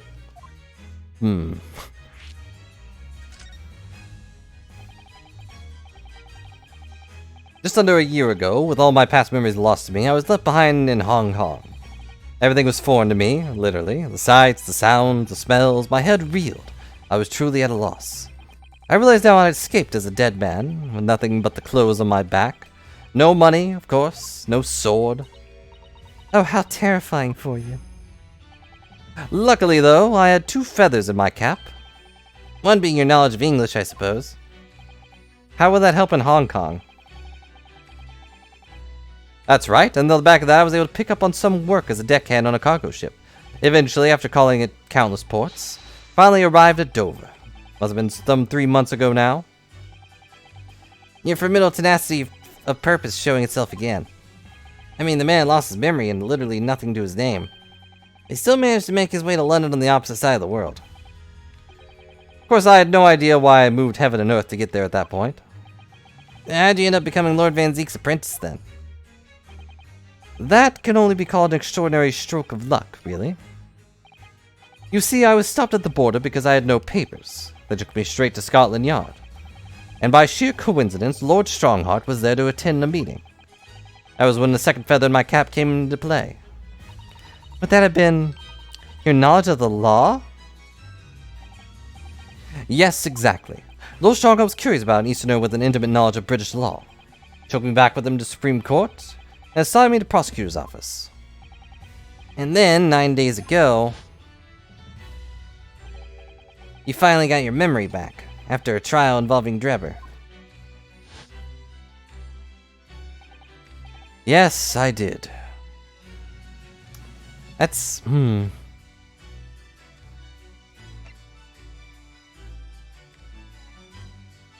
Okay, I have to look up, where's Hong Kong?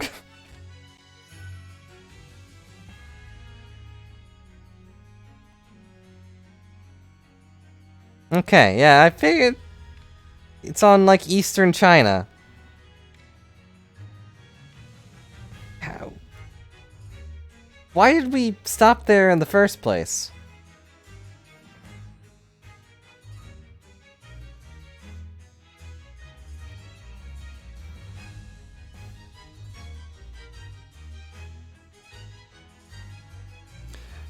If the boat was going to Britain, it would have gone to the west. Which is nowhere near Hong Kong, either way. And how would knowing English help you in China?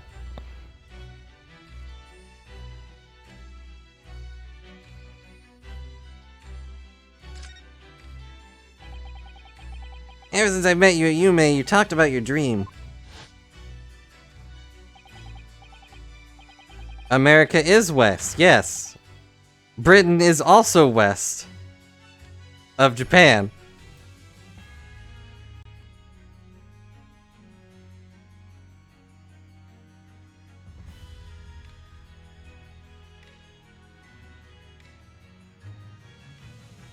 Oh, I don't want Google Maps.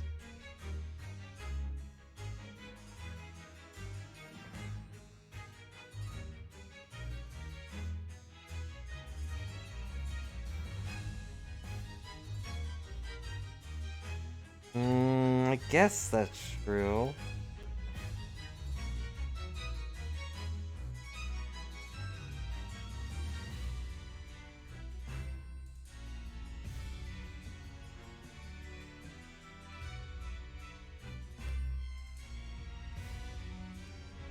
See.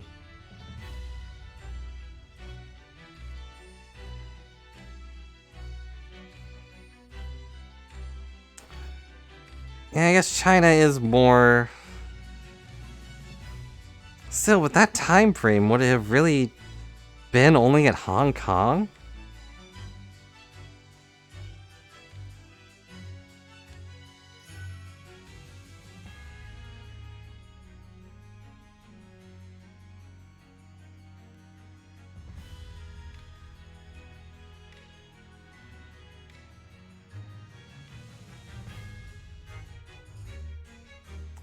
And you have to go up, down, left, right, B, A, start. Mark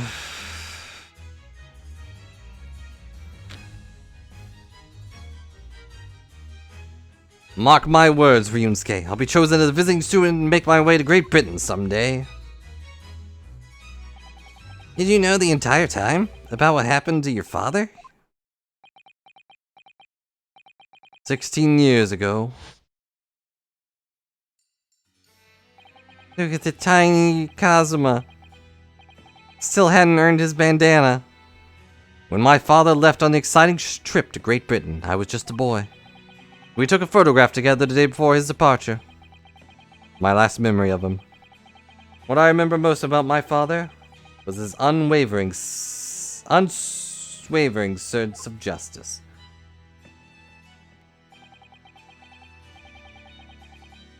"6 years after he left, a gentleman called at our family home.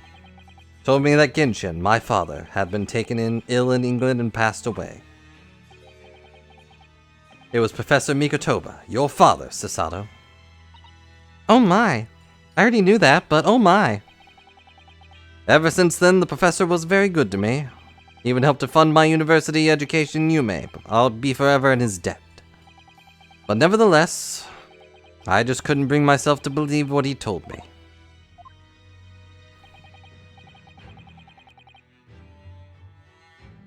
That's what I said. Where's EW? But hello, Doof. Hope you're having a good day. Then one day a letter arrived at our house from Britain. There was no indication of the sender, so I opened it assuming it was from an old acquaintance of my father. What I read in that letter changed my entire life. What did it say? Said that my father had been a mass murderer, and the writer cursed the Isogi name. As a result of that letter, I found out what had been hidden from me all those years. Presumably, the letter was sent from a relative of one of the victims. If whoever had been a member of the judiciary, he would have been a president of the closed trial.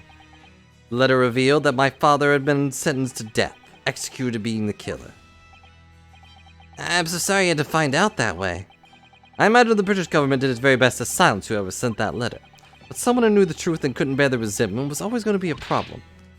But still, it could have been written by anyone. Why would you believe such a thing? Well, for one, it ended up being true. It was the newspaper cutting included with the letter.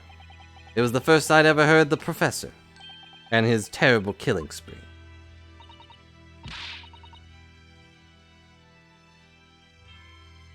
Well, what did my father have to say about the letter? I couldn't bring myself to show it to him. What? Why not? Because he deliberately concealed the truth from me by telling me my father was taken by a fatal illness.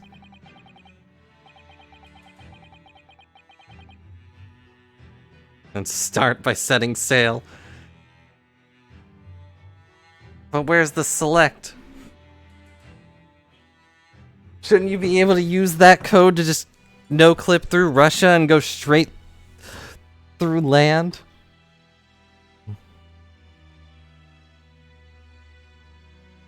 Couldn't have been easy for him, and he'd done it out of consideration for my feelings. So instead, I showed the letter to Judge Jingoku. To the other visiting student. He faltered for the briefest moments, but then he just laughed the letter off. But in that moment, I saw it on his face. He was undeniably shocked, shaken momentarily before recovering his poise. A year later, my bereaved mother succumbed to the strain of grief, and she too passed away. That's when I made up my mind that one day, without fail, I would cross the seas to Britain and seek the truth for myself. The truth about my father, Genshin Isogi. I wouldn't let anyone stand in my way. Oh, Kazuma. What we learned today in court turned things completely on their head. It was an impressive piece of lawyering. Ryunosuke Naruhodo. Lord Van Zeeks isn't the Reaper, you know. I almost don't want to believe it myself, but it turns out that Inspector Gregson himself, the victim, was... It's clear the inspector was behind the Reaper's activity all along. What? You mean you knew? Real question is, who's been giving orders to the inspector? Yes, Barak von Zeeks is the real Reaper. And I know that 10 years ago, it was him who decided my father must be a mass murderer and sent him to his grave. No, he's merely seeing that justice was done as the law dictates. He's not to blame. Ultimately, it's people who condemn people. The law is just a tool they use to use it.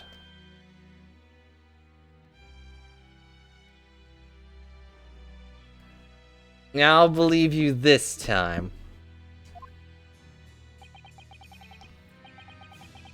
When a man condemns another, he must take responsibility for his actions. Of course he must. But I know for certain that my father would never have taken another man's life. Kazuma. On the contrary, my father's life was taken by the Reaper. No. Here you go. Kazuma, what do you make of this? The defense lawyers and prosecutors discuss evidence. The courtroom. So it seems you're still confused by the situation. That's what I make of it. I get the feeling my friend's always gonna have the edge over me, isn't he?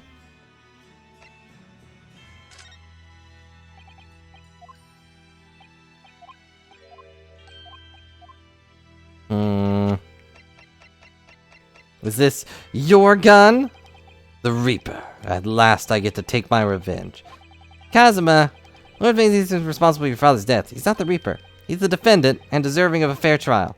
You mean like the one my father had? It's a closed trial now, too. The conditions are exactly as they were 10 years ago.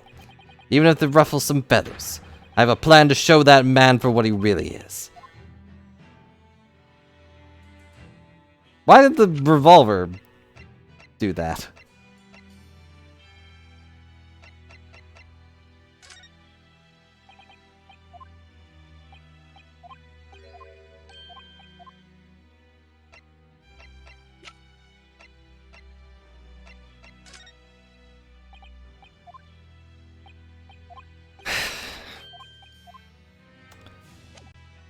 Well, I guess he will not talk about anything other than his stupid feelings. Do you know who the man in the portrait is? Why would I? What? But you're Lord Van Zieks' apprentice. Yes, apprentice, not friend. And during the time I was suffering from amnesia, I didn't even notice that picture. Oh, really? I mean, not the smallest picture. I wouldn't have the first idea what the man decorates his office with.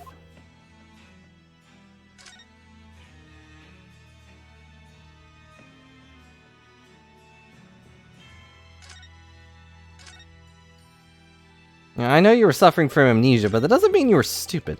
Lord Van Zieks' incredibly stylish desk. Not my style, though. No, I noticed you've been working at the little table on the floor, kneeling down Caesar style. Thought it was some kind of punishment set up by Lord Van Zieks when I first saw it. I find it the most comfortable way to work. I can't do it. After a couple of minutes of sitting with my legs folded under me, they start to go tingly. Don't exaggerate, Ryunsuke. We both know you can't even manage a minute. Rude. How do you feel about the collection? Lord Van Zieks' fine collection of hollow chalices and bottles, all neatly lined up.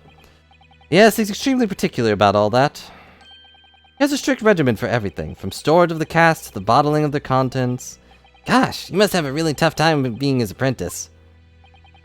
Actually, no. Oh? He's so particular about it all, he refuses to let anyone else touch any of it. So it's been quite easy for me, in fact. Talk about weird. Oh.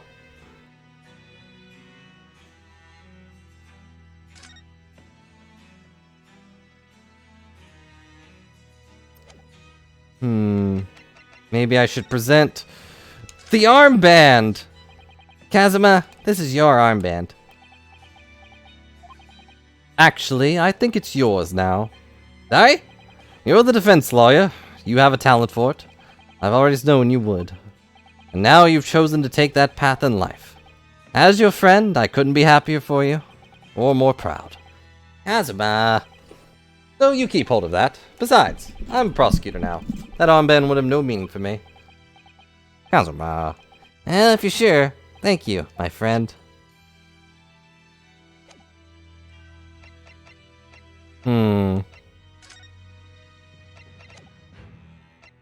Is there anything else that we haven't presented to him, though?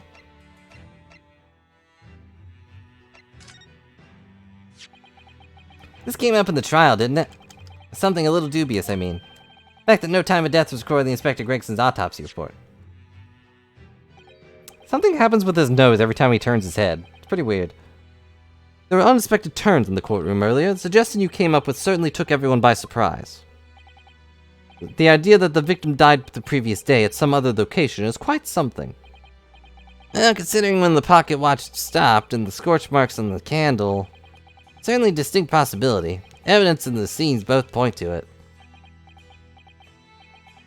To be honest, it bothered me too, so I paid a visit to the autopsy room earlier.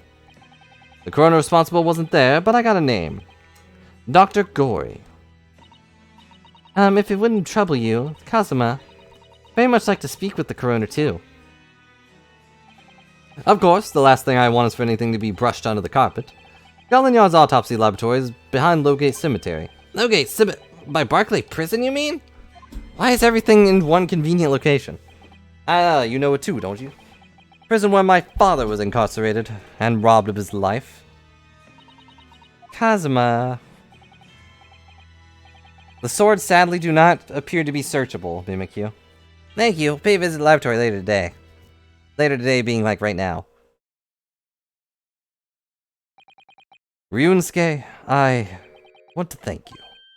What for? For this. You safeguarded the soul of the Asogi clan.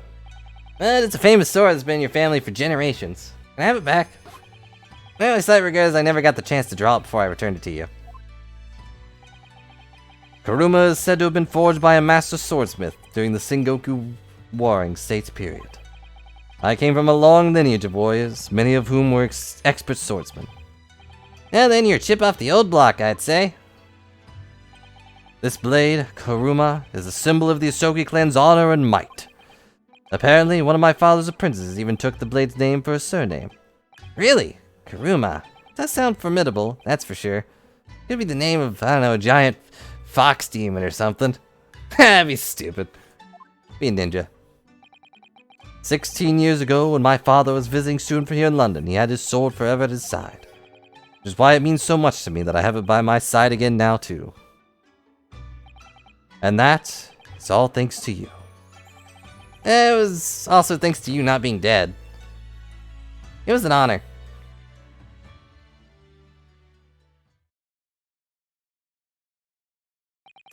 Now, I have preparations to make for tomorrow. Perhaps I said a little too much.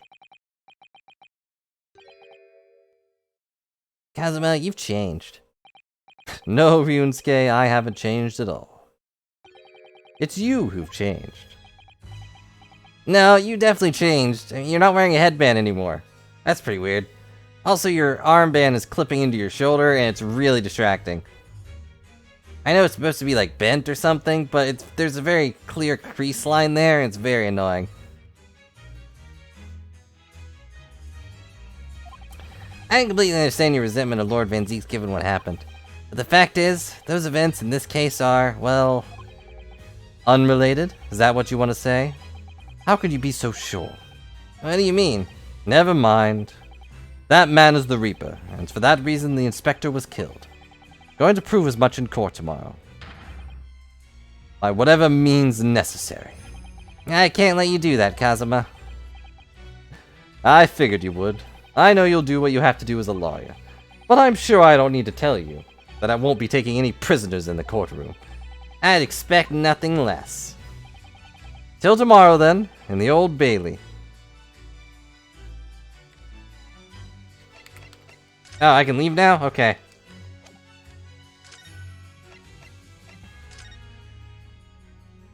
I think this is the last place we'll have to visit.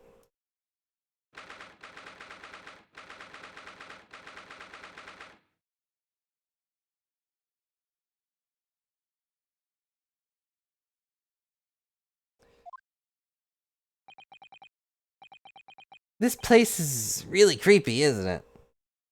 This place definitely got a lot more fluffy since we were last here. Stupid bird's still there, though.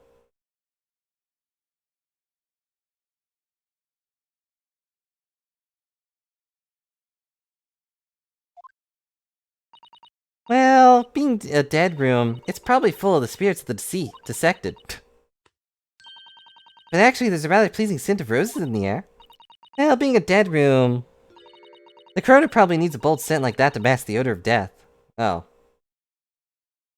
That was gonna be something like...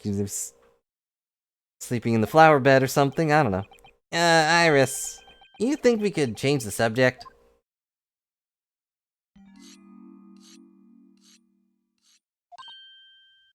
What was that? Someone sharpening a knife? There she is. Dr. Gory?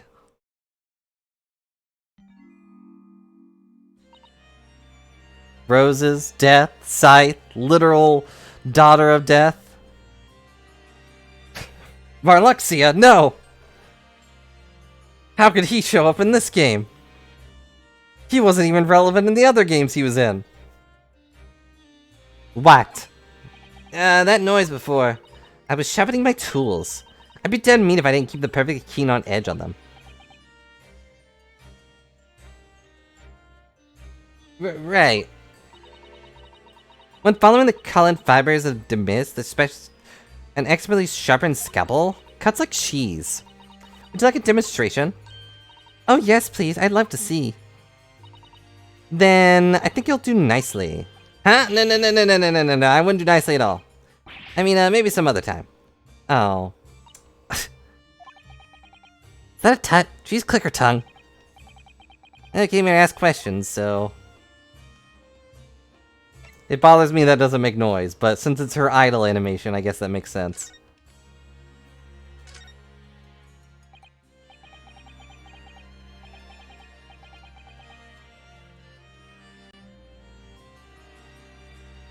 Hang on, I think it just froze again. No, maybe not. Actually, haven't met before. I'm a lawyer, if you remember. You're not dead yet. What? So Mama said I wasn't allowed to cut you open. She's so strict about things like that. Well, good.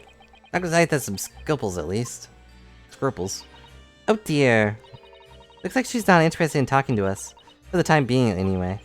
For the time being? You mean, until we die? I hope that's a way off.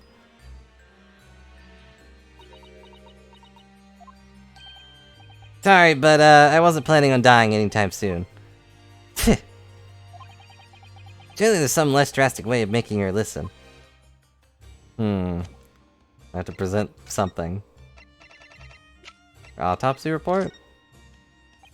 Dr. Gory, I actually came here to ask you about this. It was very good. Good? Sorry? His skin didn't snag my blade once, a very little mess. His joint size located easily, and his muscle tissue was a pleasure to work with. We can skip those details. But there's one thing about the report that's caught my attention. You don't seem to have recorded a time of death.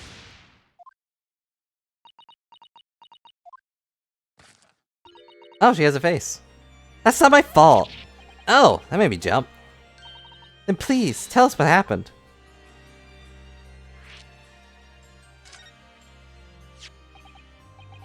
She definitely looks like one of those porcelain dolls. Which is probably the intention, but...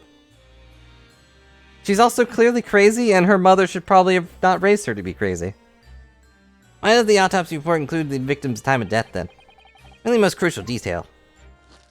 Oh, I was told not to write it. What? By whom? Male Strongheart, the Lord Chief Justice. He came here. Lord Strongheart came here? Gathered from the witness statements about the gunshot and the other evidence, it was obvious. Man clearly died at 5 p.m. on the 1st of November when the gunshot was heard. Well, I appreciate that she's so forthcoming with information. But that's not the time of death you wrote on the report. You didn't write anything. Was there some reason you didn't include it? Dr. Gory, if you're hiding something under Lord Strongheart's instructions, then sooner or later, you're gonna go to the same way as your mother. Give it here, then. Huh? Also, that was very blunt for you. Why is she scribbling so furiously? There. You've written... What's she written? Tell us. Indeterminate?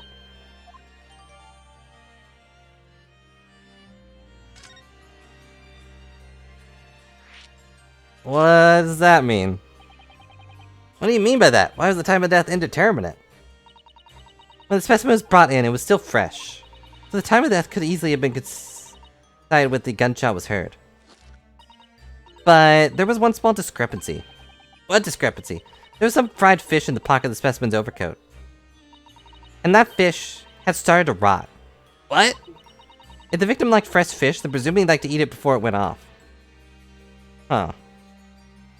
We've updated the autopsy report. Pray we don't have to update it further. So his endless bag of chips was rotting.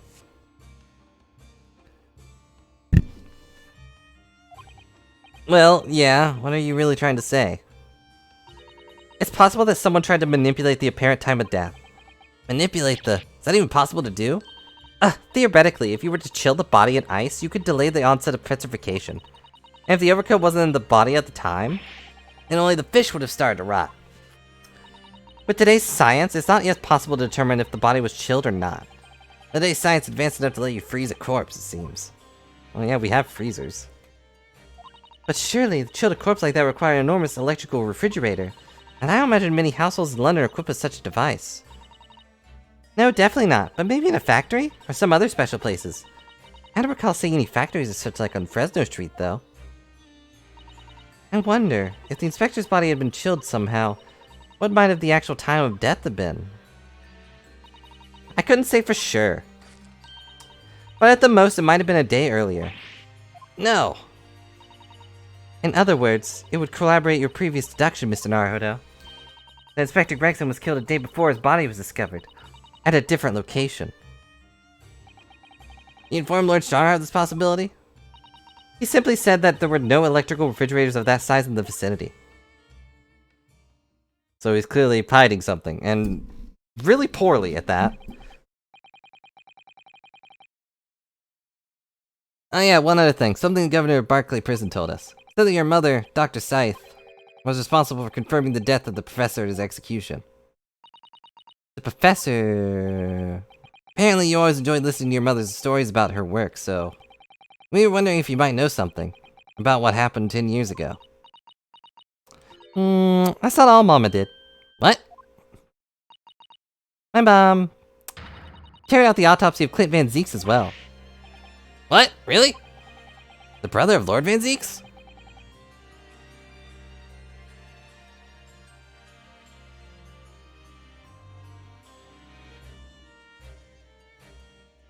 It's weird that her eyes start shining when she holds the blades up. The professor's final victim. The idea of carrying out an autopsy reporting the member of the aristocracy was completely unthinkable back then.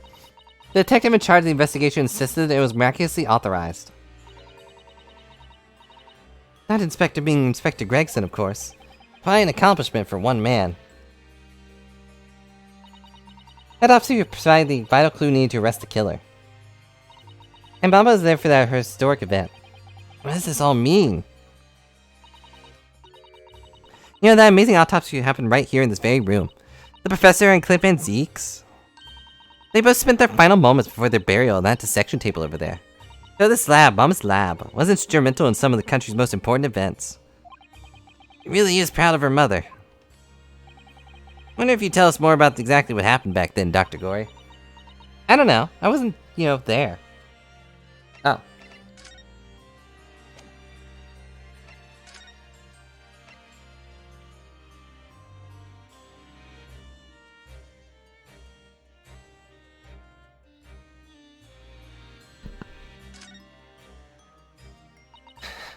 Professor's execution was Mama's first big case.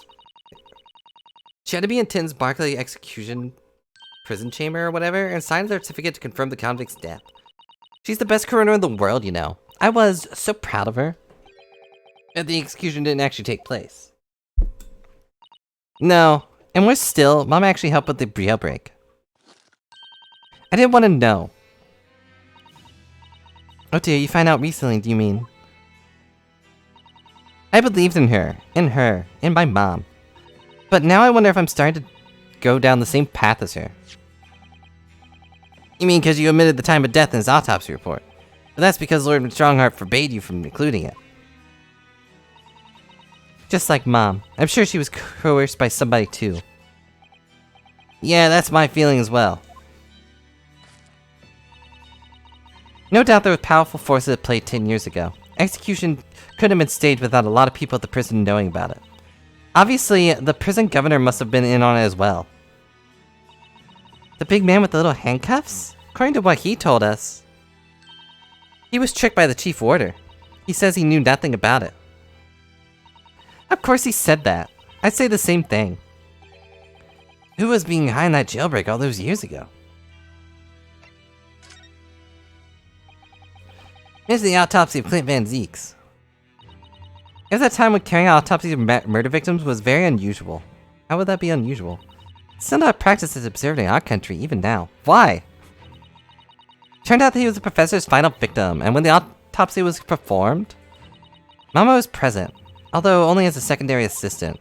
Personally, the procedure was called Dr. John H. Wilson. I see. That's right, my dad. And there was one other person present, the primary assistant. He was a visiting student from far east. Wait, a visiting student? It must have been my father, Eugene Mikotoba. I had no idea Professor Mikotoba involved in something so important. But the outcome of that historic autopsy was the discovery of a vital piece of evidence that led to the capture of the professor. That's how they claimed to have identified Genshin Nasogi as the infamous mass murderer. Happen to know anything about that piece of evidence? Can you tell us any more? Is it the dog collar? Would you like to see the records for yourself? Would that be alright? What's the point of keeping records if people can't look at them? They're filed under V at the back of those cupboards, with all the other records from the last decade.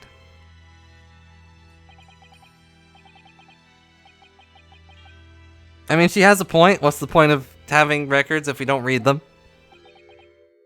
That's strange. What, Bizarro? They aren't here. There's nothing under Van Zeeks. There must be. Have somebody took them away? No one's allowed to take documents related to the professor case out of this room. But you're right. They're gone. That was the last time somebody looked at them. Do you remember? It was... Oh yes, I remember now. It was 2 years ago.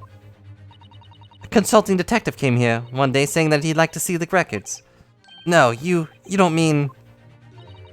Herlock Sholmes was his name. Sholmes? Deep down, I knew that was coming. Do you think he stole the records? Considering his track record, I assume that he did. Oh no, surely not. Iris, that can't be right, can it?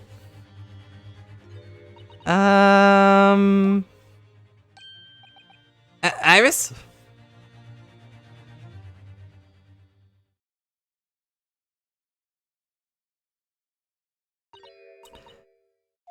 Bruno.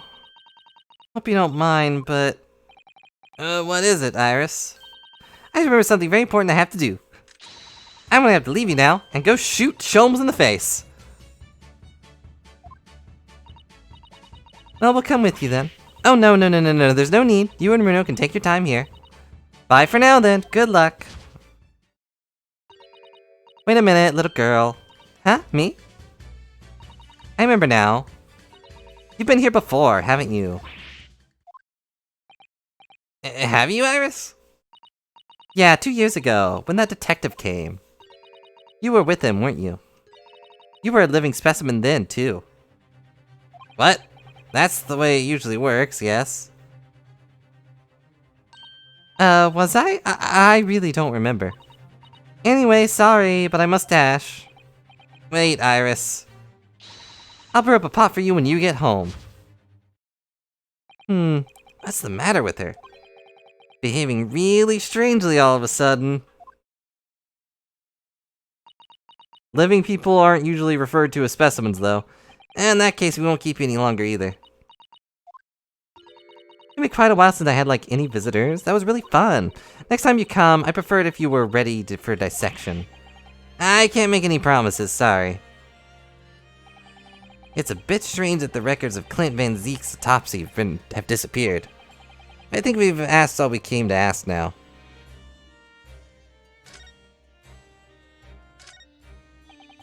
Let's have a close look at this. And then again, let's not. At least not while she's armed. She's always armed.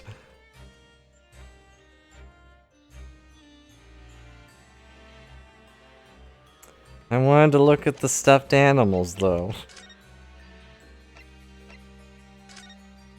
Well, obviously, she went to go talk to Sholmes, so...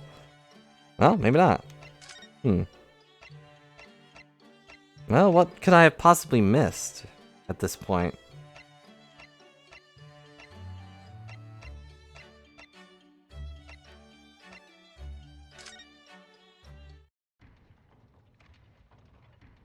He's not even here anymore.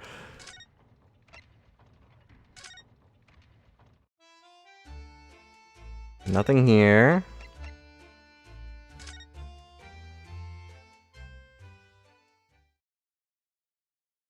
Aha, okay. So this is a place we hadn't really explored yet. Or rather, there was nothing here last time. But that looks new. Police are still busy investigating here, then. Akina's nowhere to be seen. Where is she? Yeah, it has been blissfully quiet, hasn't it? Perhaps she's out investigating on her own. Practicing whatever her boss taught her. Well, I expect she'll be back here before too long. Shall we wait? Actually... something different about this room since the last time we were here, isn't there? You could always use some time to investigate more thoroughly. Hello, Kamen Rider. Hope you've been doing well and not exploding. And I don't know if we're winning, we're just investigating right now. This little trunk wasn't here before, was it? Oh, it appears to be made of metal. Must be very heavy. Wondered whom it belongs to. Some initials on this outside, look. TG. Let's ask the policemen if they know how it came to be here. Oi, what do you think you're doing? That's my trunk, that is. Hands off. Gina? Where were you hiding? I don't know, you leave something unattended for a few seconds and every Tom... and Harry's got greedy eyes on it. Just a wild guess, Gina, but... What? Spit it out, Odo. Better say you've only owned that trunk since this morning trial. What are you trying to say? Come on, the trunk goes with me everywhere. Always has. Where have you been the last year? Trying not to incur your wrath, mainly.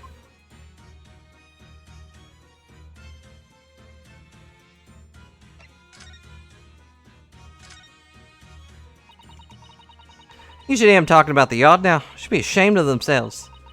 They're saying that it was the boss who killed all them bludgers. Ah, you mean the whole Reaper thing? Yeah. Apparently the boss was investigating stuff that no one else at the yard knew nothing about. Stuff to do with all them criminals and what got off scot-free. Yeah, the ones prosecuted by Lord Van Zeeks, who used bribery and corruption to evade conviction. Well, then obviously it was that Blue and Reaper giving the orders, wasn't it? But why would people be suspecting Inspector Gregson of being involved with the killings? There was a notebook in his office. Oh no, this doesn't sound good. It had details about all the crimes that have been pegged as the Reaper's work. What? Did you see it, Gina? Did you see that notebook? They wouldn't flamin' let me. Because I'm just an apprentice, apparently. It was me who found it, and he was my boss. That's right. I was pretty miffed about it, so I sneaked a peek at what it said anyway. As you should. That's our Gina.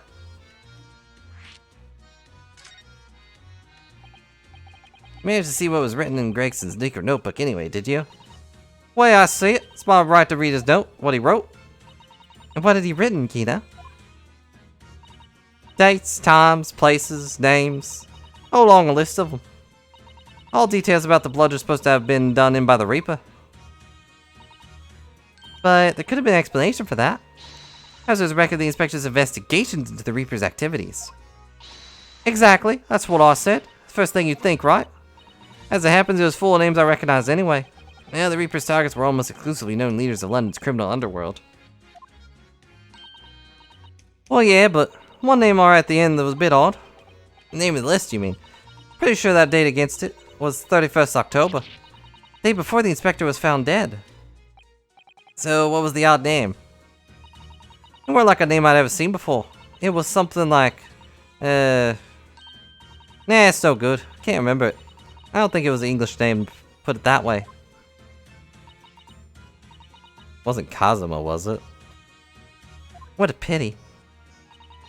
Something else too. I don't know if it matters, but the same name kept coming up over and over. Shin, it was. I don't suppose it mean anything, but...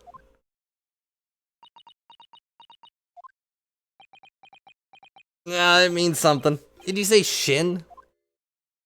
Yeah, like on your leg.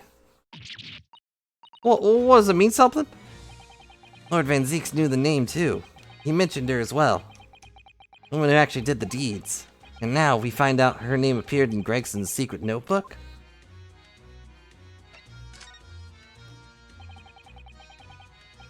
I haven't seen you for a little while, have we, Gina? Well, of course not. Been busy, ain't I? Investigating and all that. Lads at the yard are trying to trace the boss's movements the day before it happened.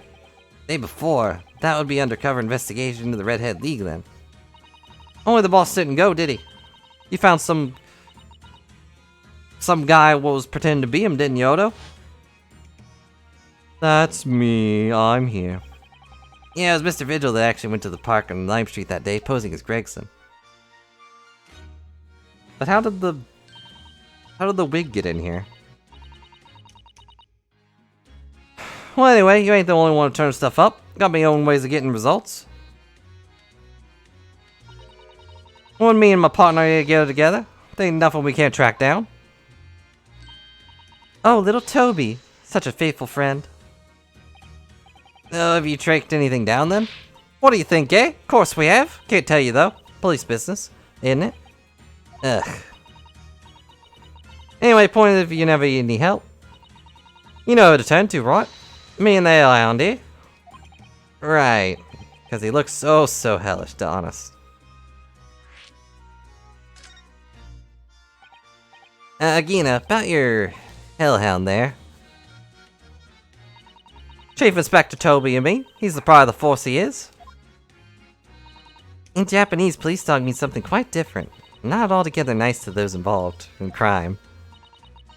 But here in Britain, it's a wonderful compliment it seems for a canine at least. It should be, after all the great expedition case the other day. Toby here managed to locate Dr. Drebber's workshop. Maybe it's time for another demonstration of what a super dog can do, eh? We have something the Chief Inspector could catch the scent of, I wonder?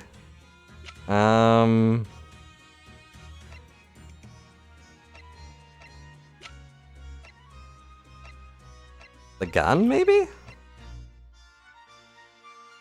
Because, like, the gun would...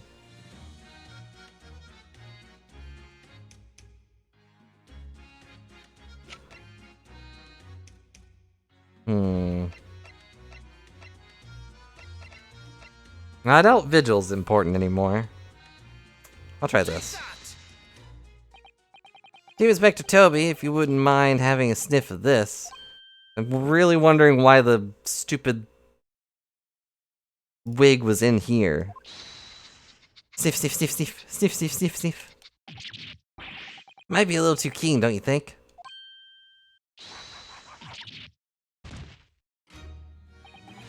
Chief Inspector made short work of Gina there.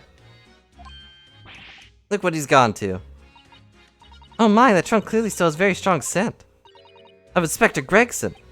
In other words, must have belonged to him. Yeah.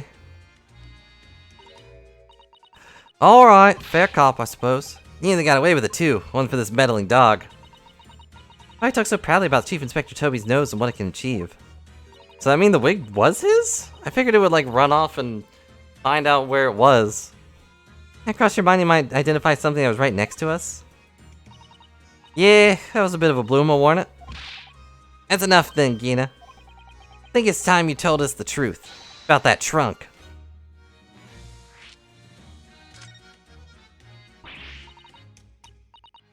It weren't like that, it just weren't. What are you talking about? I know what's going through that head of yours, but that ain't what happened. Alright then, what did happen?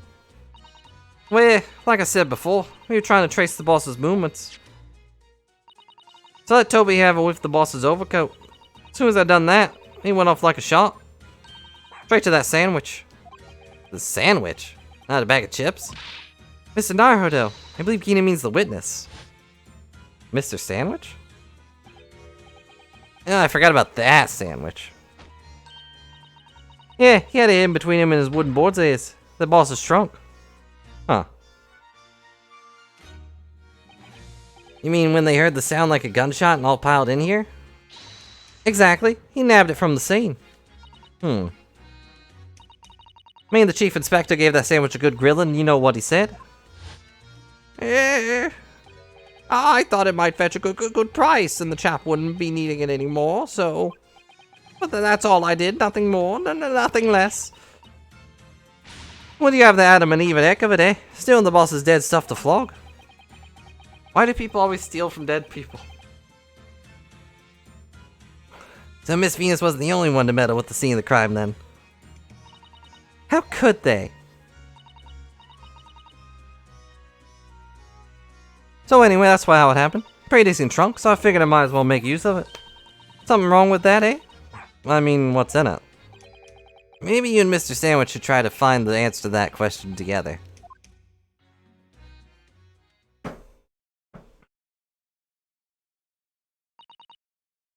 I think perhaps the trunk should be turned over to the police, don't you?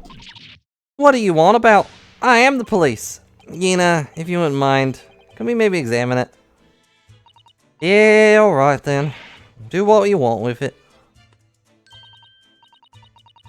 It's looting. You shouldn't loot from the dead unless they attacked you.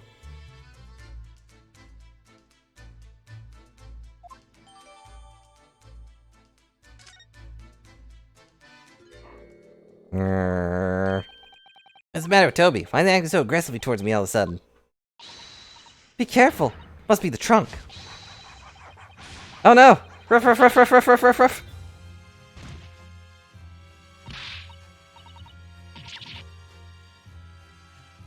Toby, oi! What are you doing? You're gonna lick his face off. Mr. Naruhodo! Gina, quickly, hail a carriage! Well, I've been attacked by a dog.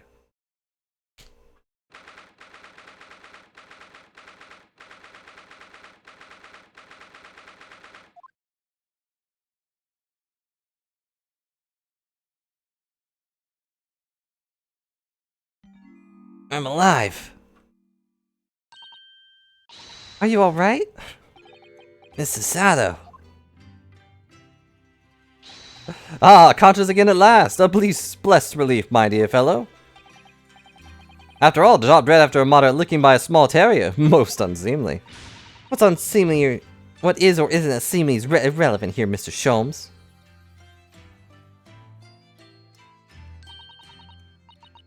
After one lashing from Sasato, he fell over and fell unconscious, apparently. I'm glad there's no lasting damage. How are you feeling? I'm fine, thank you. Did you bring me back here?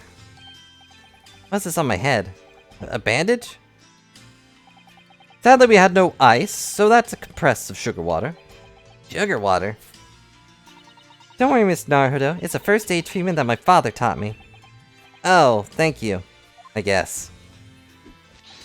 So let us take tea when you're feeling up to it, but of course, no sugar in the patient's cup. The bump on my head is throbbing sweetly enough, don't worry. Am I gonna wear a bandage in the courtroom tomorrow?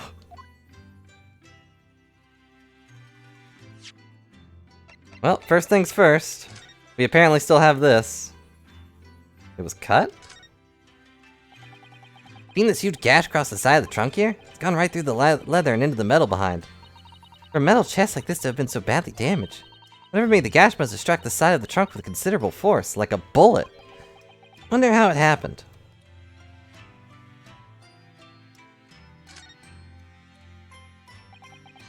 Let's have a look inside.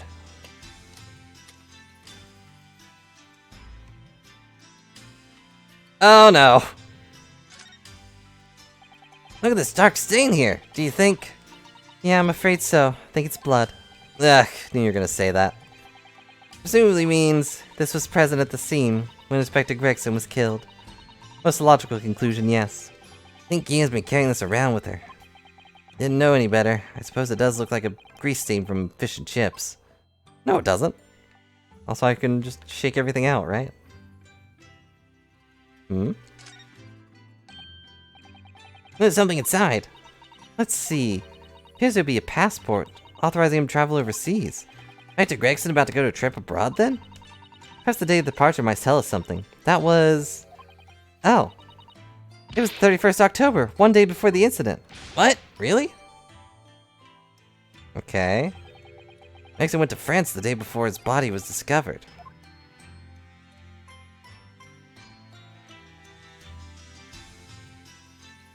Is that all we're gonna find in here? See that? There's something stuck in the side of the trunk here. It's glinting. Like a fragment of metal of some kind. Pressing so tightly I can't remove it. And don't cut yourself, you better leave it, I think. Oh, okay, is that it? Just use your sword! Oh wait, we don't have one.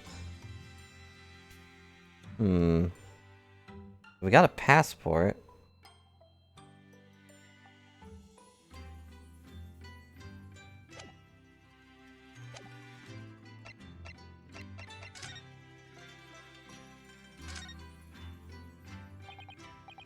Thank you for your concern, Mr. Sholmes. My dear fellow, think nothing of it. I must say I was quite startled when I heard that you'd been attacked by a dog. For a moment I feared the most infamous murderer of so many had come back from the dead. You mean the professor? Fortunately, I see your prized throat is unscathed. That stiff turned-up collar of yours has obviously afforded some welcome protection. Was I that close to death? All I remember really is the dog licking my face over and over and over again. Well, if you wish to avoid such troubles in the future, a little more mustard spread on the cheeks should do the trick. I should think that would balance the sweetness of your bandage rather splendidly. Thanks, Sholmes. Is Iris gonna be down here now?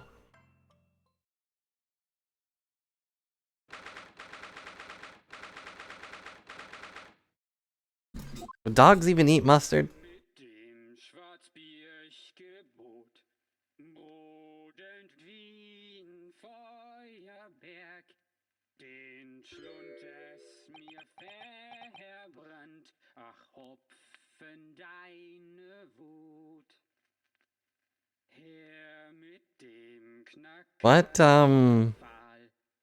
What is this scene?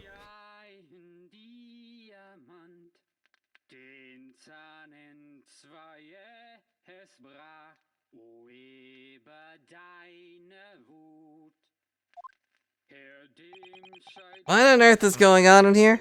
Am I having a bad dream? Ah, no, it's an old German folk song. Rather a fine rendition, I think. That's the least of my concerns. Iris?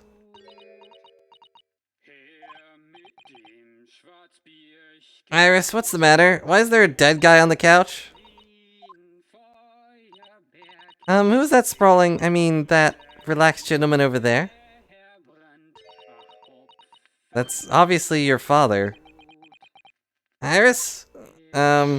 Excuse me, sir. I do apologize for troubling you whilst you're singing so merrily, but, would you be kind enough to explain the situation? Yeah, that worked. A crooning gentleman and a mute young girl. Rather tantalizing juxtaposition.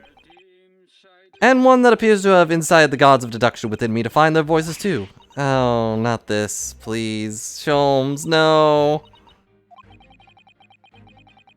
Veins of reasoning within me are playing now as a delightful duet. One melody of reunion full of nostalgia. Whilst the other is a morose theme about the great secret you're trying to desperately conceal. Iris. Turn as white as a sheet. As usual, you've instantly seen the very heart of the matter. And by the time my own brief performance is over, I feel sure this gentleman's song will reach its finale. It's already over, but... To music land, where we all sweetness, delicacy, and harmony. Do we have to, Sholmes?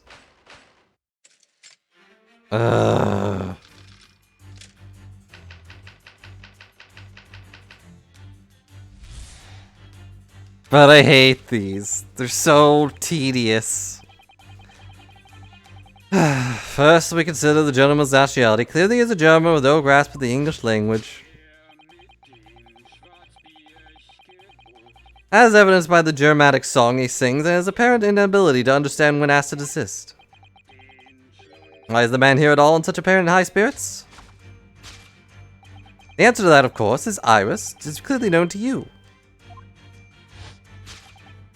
Indeed, we only follow the gaze of those bright young eyes to unravel that particular part of this mystery. The reason of the man's mildly irritating warbling is that revealed by that herbal tea. Obviously, offered our German guest a cup of your latest herbal tea blend.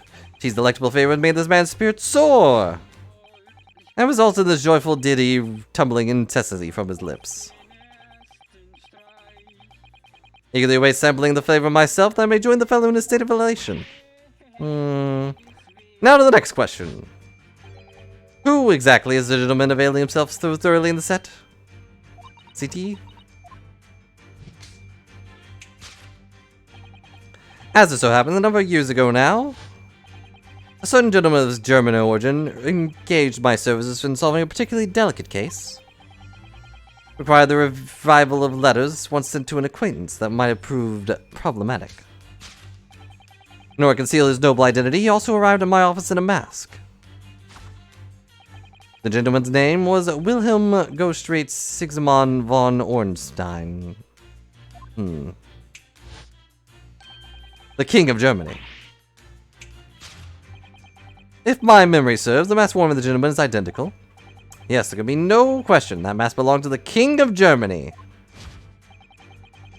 Does Germany have a king?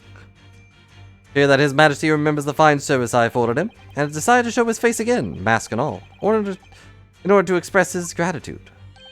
A well-mannered monarch indeed, wouldn't you agree, my dear fellow?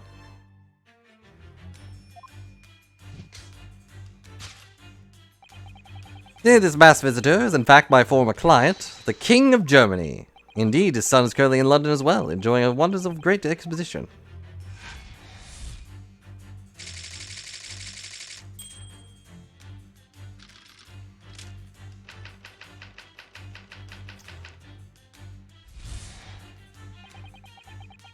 These are one remaining imponderable. Yes, you, young Iris. But your apparently inexplicable silence is unable to hide the truth. The reason for your muteness is concealed inside that knapsack. £5 note, I believe, I must say. As your compatriot, I'm deeply saddened. It would appear that you allowed yourself to be bribed into silence by His Royal Highness. Earn yourself some spending money. I don't care for these at all. What is the secret you strive to hide within your silence, Iris? Yes, we need to follow that brief involuntary twitch of your eyes to find the answer. You are attempting to obfuscate with that coffee cup. My favorite coffee cup, in fact, which is now broken. Or should I say the handle of my favorite coffee cup. Appears that his high-spirited highness broke one of the minutes of his hijinks. Leads to the sad truth. My favorite coffee cup has been broken by the King of Germany, and Iris, you tried to conceal it from me! I shall have a bill sent via governmental channels to the German royal family for its replacement.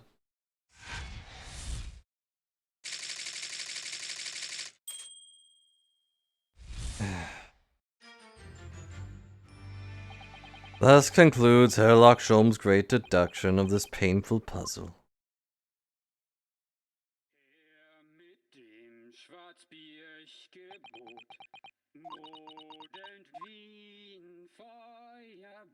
With your silence as well, the fellow's jovial warbling rather rings in the ears, does it not? Mr. Sholmes, I must say something does rather trouble me. Pray, Mr. Sato, do tell. His Royal Highness doesn't appear to have moved a muscle since we arrived. Ah, you haven't said a word either, Iris. Mr. Sholmes has it right, you might as well own up to it now. Your reasoning is entirely without substance, I must admit. And one other thing, Mr. Sholmes. Yet another grievance, Mr. Naruhodo? Surely not. I actually read the story of that case recently, the one you were just describing. According to that at least, it wasn't the King of Germany, it was the King of Bohemia. Oh, does that mean this counts as his rhapsody? Goodness, was it? Yeah, that's quite true. Master Gotz, the prince, testified to that in court. In his words, I have come to see the great exposition, all the way from my home in Bohemia. I would ask you to keep that minor error to yourselves. It could easily become quite the scandal. I believe, Mr. Naruhodo, it's our turn now to make some corrections to a number of minor errors that might have slipped in. Yeah, even Mr. Shaw is willing to admit he might be slightly wide off the mark this time. Although it's clear that Iris is definitely hiding something. One truth is incontrivable. My favorite coffee cup is no more. So, shall we embark again on a joint presentation of Herlock Sholmes' Logic and Reasoning Spectacular? Interesting that the silhouette changed from his to his casual clothes, but it doesn't change with the outfit I have on. I'm not gonna bother repeating these.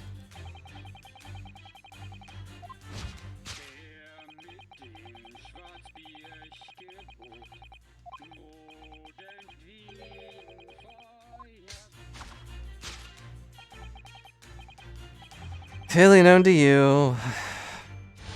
Blah blah blah, indeed, we generally follow the gaze of those bright young eyes to unravel that particular part of this mystery.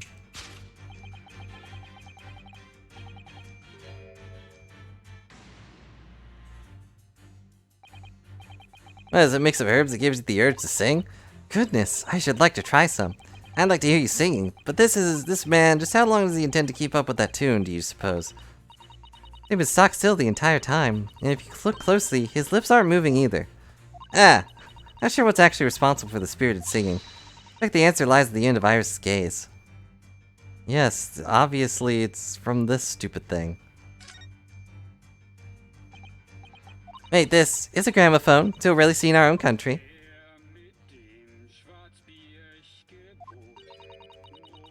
Sound like appears to be coming from the horn. But the machine's singing! That can't be right! Ryu, we've gone over this like 3 times. Too much for my brain. Found our answer. Take that!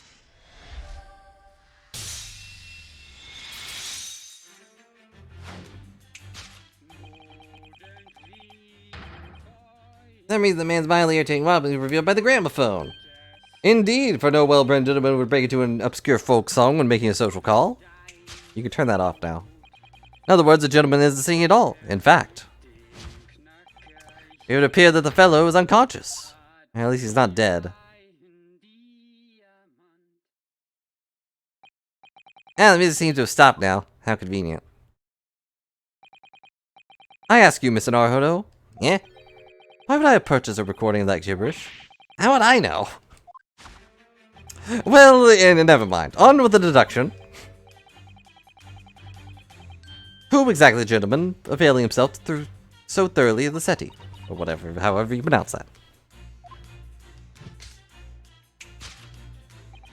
As it happens, a number of years ago now, a certain gentleman of German origin originated services in serving particularly delicate case, required a revival of blah blah blah, proved problematic.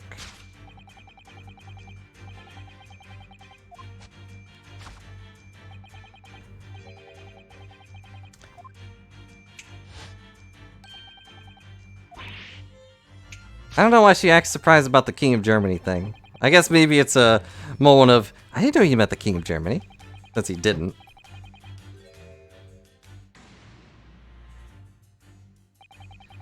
Now we've already established that it was actually the King of Bohemia. I think Mr. Sholmes tend to persist with the Germany theory for some reason. Almost as if they just repeat the whole thing over and over again. He was wearing a mask as well, wasn't he? Master Gotz? Boy whom you had in tears? Don't remind me, or anyone else. Suppose all members of aristocracy maintain in mainland Europe wear masks? I'm sure they do. Well, probably, anyway. Point is, the mask doesn't belong to any king. No, that's right. As we well know. Because we can identify the true owner of this mask. Take that!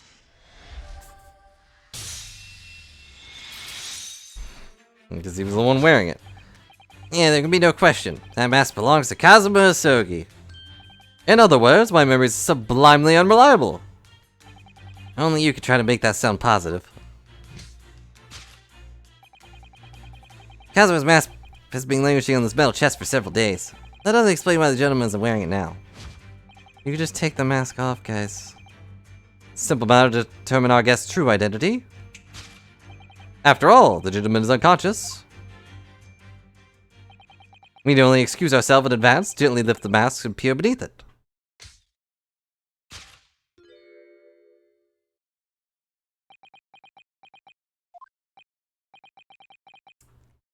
Small question. We live in his attic, right? Shouldn't we have seen all of this? Like, before we... Well, like, Ryu wouldn't, because he was unconscious from the dog, but wouldn't the other two have seen all this? Before we woke up?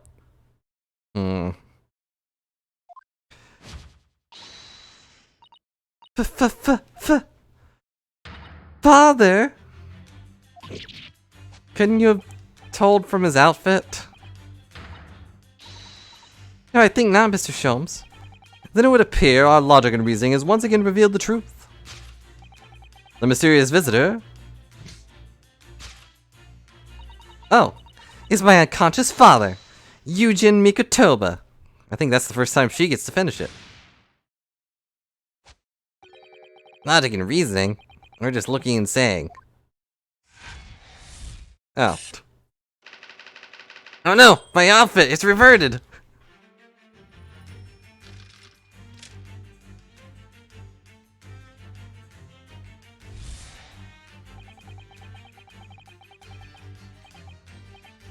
Yes, you, young Iris. What are you hiding? Your apparently inexplicable silence is unable to hide the truth. Reason for your muteness is concealed inside that knapsack. That's a £5 note peeking from my knapsack, is it? Oh dear, I can't be sure. Most money we've encountered is in coin form. I know. I'm not even sure whether we've seen any banknotes here in Britain at all. Have we? But anyway, Father would never pay money for Iris' silent. Certainly seems like the silent type himself, though, judging by his present state. Might be some other reason for Iris' silence, I suppose. Trying so hard not to give away with her eyes something entirely different. Yes, obviously.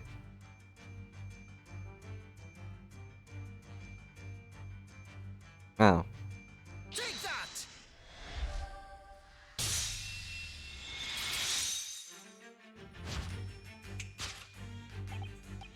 Reason for your muteness is concealed within that metal chest. An excellent observation, for upon closer inspection, something different about the chest's appearance. It's kept locked at all times, yet now the catch is open. Evidently, there's something to do with your refusal to speak, Iris. Simple enough matter to incite you to speak, I'm sure. Merely need to open this chest. Here we go. No, Hurley, don't.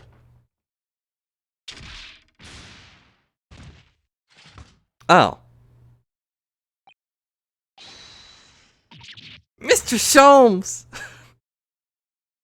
Well, that explains why he's unconscious, I guess. He's dead. Never. Oh, Hurley, I told you not to open it. So you found your voice now, Iris. Well, I didn't know we were going to be playing Punch-Out today, but... Am I happy now? The chest has been opened and Sholmes got punched. How could I not be excited? I only wish it was Kazuma that got punched. Good. Maybe he'll stop talking, but I have the feeling he'll spring forth. The reason for silence now is... somewhat different than the usual dance of deduction before Mr. Sholmes, isn't it? Well, he's left me alone on the ballroom floor, so I'm gonna have to dance this next part solo. I mean, Sasato could take over. She's better at this than he is. I need to get to the bottom of this for my own peace of mind. I guess I'm also dancing with this mouse. Iris isn't usually the silent type, so... You don't actually know the answer yet, despite knowing the point of the finger before? Mr. Sato, sometimes a man needs to point his finger first and think later. Is that the Is that the Naruhodo family saying? Like, forget swords, this is what we live by. That would explain the Ace Attorney route that their family goes down, I guess. Point the finger and bluff and think about the truth later. Oh, well, if you say so. I think you better examine Iris more closely. Try to rescue the situation then. Oh, well. Take that!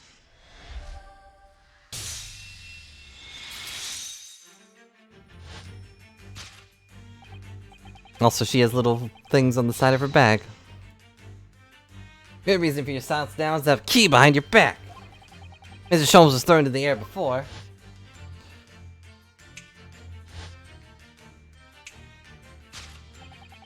Just before you called out to try and stop him, you slipped something out of your mouth. That something is a key now in your hands. No doubt the key to the chest.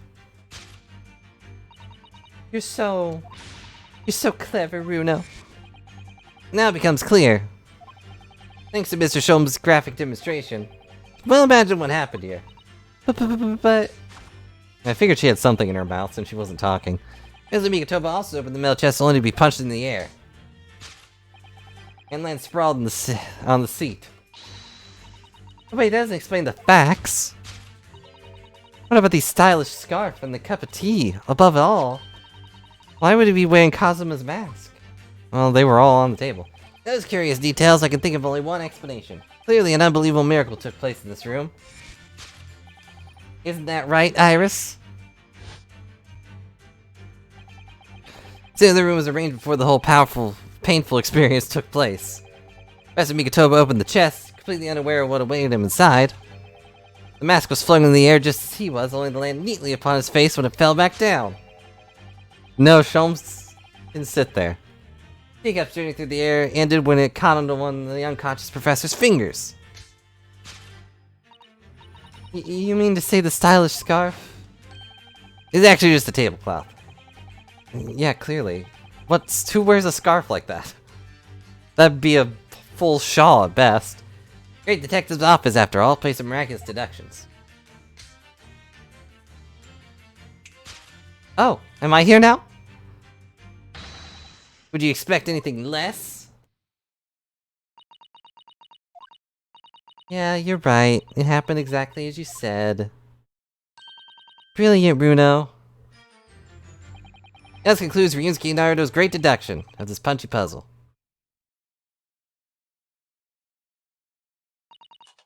So then why don't I make a fresh pot of tea for us all?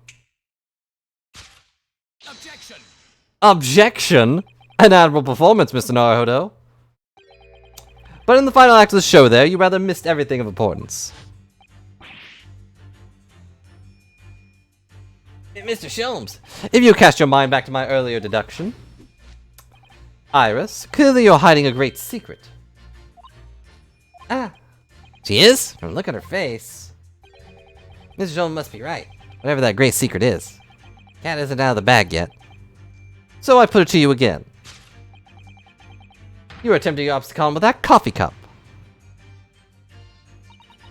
Really a shame about Mr. Sholmes' cup. Must have been smashed when Professor Mikotoba opened the chest. Oh dear, so many things seem to have been broken here. That's normal. I didn't do anything. He opened the chest on his own. Now the deduction taking a different direction. Iris doesn't seem to be trying to hide the broken cup anymore. In other words, the great secret is from something else. Let's put the observation skills to work here one final time then. Right there. You could see it in the scene. Take that!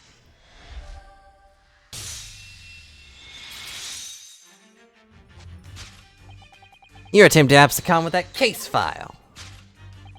Iris, as you know very well, nothing escapes the attention of the great detective.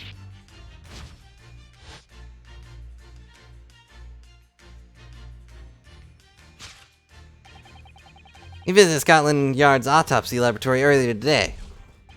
And Dr. Goring informed us that the autopsy report that Clint Van Zeeks had gone missing.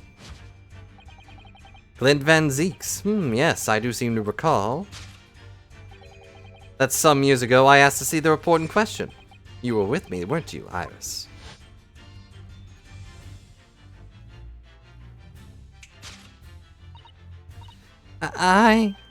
You mean it was you, Iris? These papers you have there are... I'm sorry. Oh no.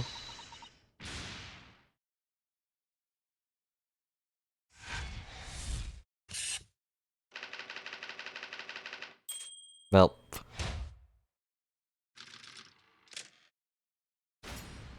Deduction complete. I did, but technically it was Sholmes. I let her get away with it. In truth, I would like to have thought I could have predicted the booby trap chest. But it caught me completely off guard. I was very nearly late consulting Detective Sherlock Sholmes. I'm sorry, Hurley. Why didn't he know about... I assumed that he would have had to have bought that, but I guess not.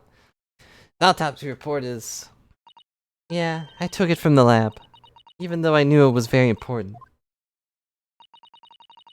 Something that troubled you, Iris? Not exactly something that troubled me. Something I'd been looking for. When I saw this report, when I saw the writing in it, I knew it was Dad's. The writing? Your father's writing? What do you really mean? Iris? Must be something that's hard for her to talk about. Forgive me for interrupting, my dear fellows. Mr. Sholmes, what is it? Feels that the before unconscious gentleman's on the seat has been somewhat forgotten. Father! Perhaps we should find our guest somewhere more peaceful to rest. Mr. Naruhodo? Yeah? I just realized that Ryu wasn't wearing a bandage. So kind to lend him your bed. We must do our very best to make him comfortable, I bet. Oh yeah, of course. I'll help you carry him up. So will I. No, I can manage alone, thank you. You have the tea to enjoy. We wouldn't want Iris to brew to stew. Oh. Can he actually lift? Because there's no better way to make the professor comfortable than dragging him upstairs like a trunk. I wonder, perhaps that was deliberate. Maybe Mr. Sholmes making himself scarce to give Iris a chance to talk more freely. Let's use this opportunity to talk with Iris. Find out what's going on.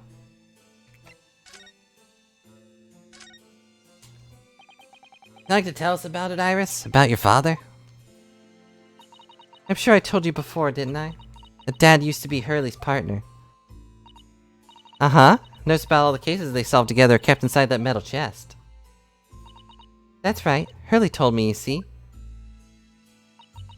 He said that Dad's somewhere far away now, so we can't meet. That's one way of describing it. Then when I recently secretly unlocked the chest and read through the papers inside, I started to build up a picture in my head of what Dad must be like. That's only natural. Was it also booby-trapped then? Just like any other girl your age. I read that Dad was a professor in medical science, so I studied and took my degree too. Oh, well, that's only natural, I suppose. In that respect, you're not quite like any other girl your age, though. But there's one thing that I could never find out. Dad's name. Ah! Name wasn't anywhere in any of the notes that he made about his work with Hurley. But then one day... That's what happened, is it? When you saw this autopsy report, you finally managed to work it out. Is that right? Uh-huh. It was the handwriting on the report that caught our eye. I see. I saw the writing on that report, I could hardly believe it. I know that handwriting, I thought to myself. And it was the same as the handwriting you see in your father's case notes. Exactly. Desperate to compare the two properly, I needed to see them side by side. Asked the doctor in the laboratory, but I was told I couldn't take the report away. And even worse, I was told I was the first and last time we'd be able to allowed to even look at it there. So you decided to steal it. When I compared the autopsy report with the case notes I had here, there was no doubt. The handwriting was exactly the same. It was my dad's. And the signature in the corner of the bottom of the autopsy report read Dr. John H. Wilson. That's how I finally found out. I learned Dad's name at last. I see. Ever since then, I've called myself Iris Wilson. That's also when I had the brilliant idea of writing stories all about Dad's exciting times with Hurley. Decided then and there I'd write the adventures of Herlock Sholmes. That was only 2 years ago? No idea the story had such a deep personal significance for you. I can see why the autopsy report was so important to her now. And why she was prepared to break the law to get her hands on it. Doesn't really explain why she was trying to hide it, though. Must apologize, Iris. This is really all my fault. I made a promise, you see, that until the time was right, I'd keep the details about your father a secret. I know, I've been very naughty. I'll take the autopsy report back to Dr. Gorey and apologize, I promise. Yes, we'll go together, I think. Can we read those first? Let me look after it for you until we get there.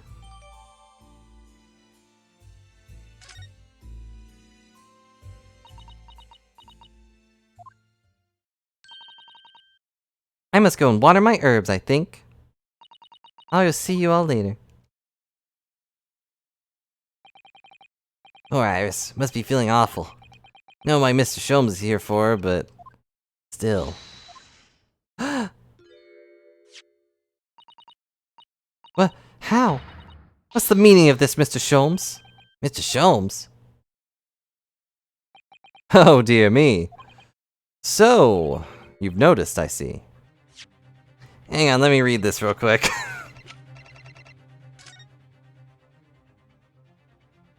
Time of death, 31st of May, between 9 p.m. and midnight. Single stab wound to the heart. Other superficial external wounds indicative of a duel. Recent scarlet ink stains visible on the little and ring fingers of the right hand, but no document corresponding ink was found.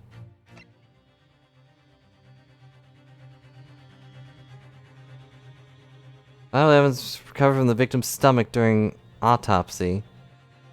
Inspector Gregson petitioning so dodgily for autopsy procedure. No external trauma noted anywhere in the body.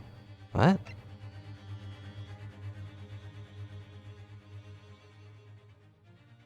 The only thing I can think of that's weird is that he clearly did not die from the same thing as the other guys, right? Because they all died from a dog biting their neck.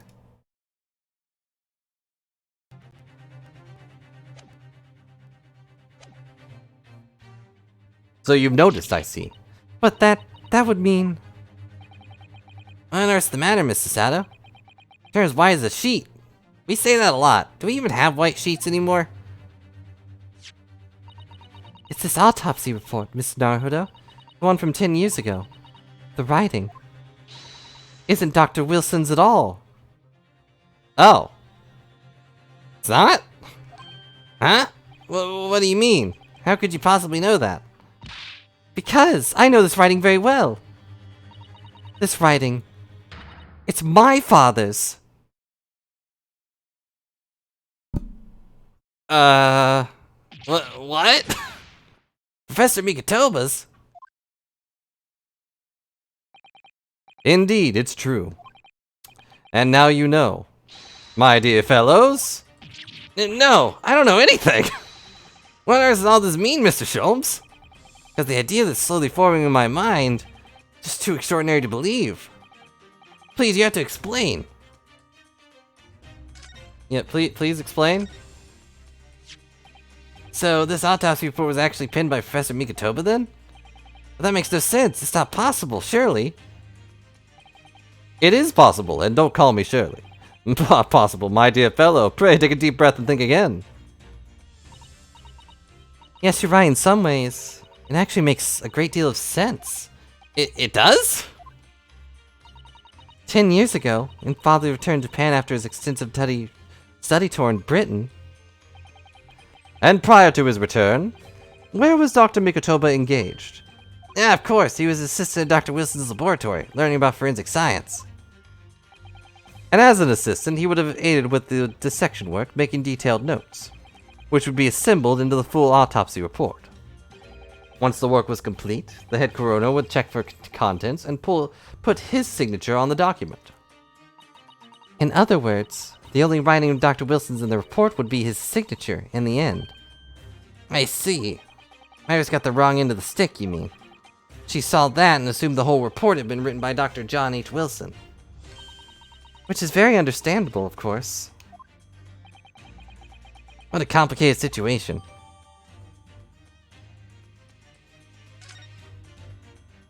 But that also means he knows the exact thing about the report. Thinking about it, most of what we know about you, Mr. Sholmes, comes from the published stories of your exploits. Yes, the adventures of Herlock Sholmes, written by Iris. And we really have no way of knowing what's fact and what's fiction. Most troubling for you, my dear fellow, I'm sure. What about this supposed partner of yours? Did he really exist or not? Ha, you've come straight to the point, I see. And please come straight to the answer, for once. I believe Iris explained it in one of her installments. He was a trusted comrade and the only person I could truly have called a friend. And did this partner of yours truly make a record of all your cases? Are his notes really stored inside that metal chest? Absolutely, my dear madam. Absolutely. So, where's your partner now? We rarely meet. You see, he lives on the other side of the world. And currently, he's sleeping upstairs in your bed. This autopsy report and the records of all your old cases were penned by the same hand. The autopsy report was written, though not signed, by your famous partner. The only one logical conclusion. Pray impress me.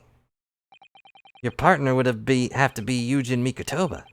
In other words, Mr. Sato's father. Upon my word, Mr. Naruhodo. Yeah? You are coming along wonderfully. You've hit upon the method at last. Finally grasped the art of deduction.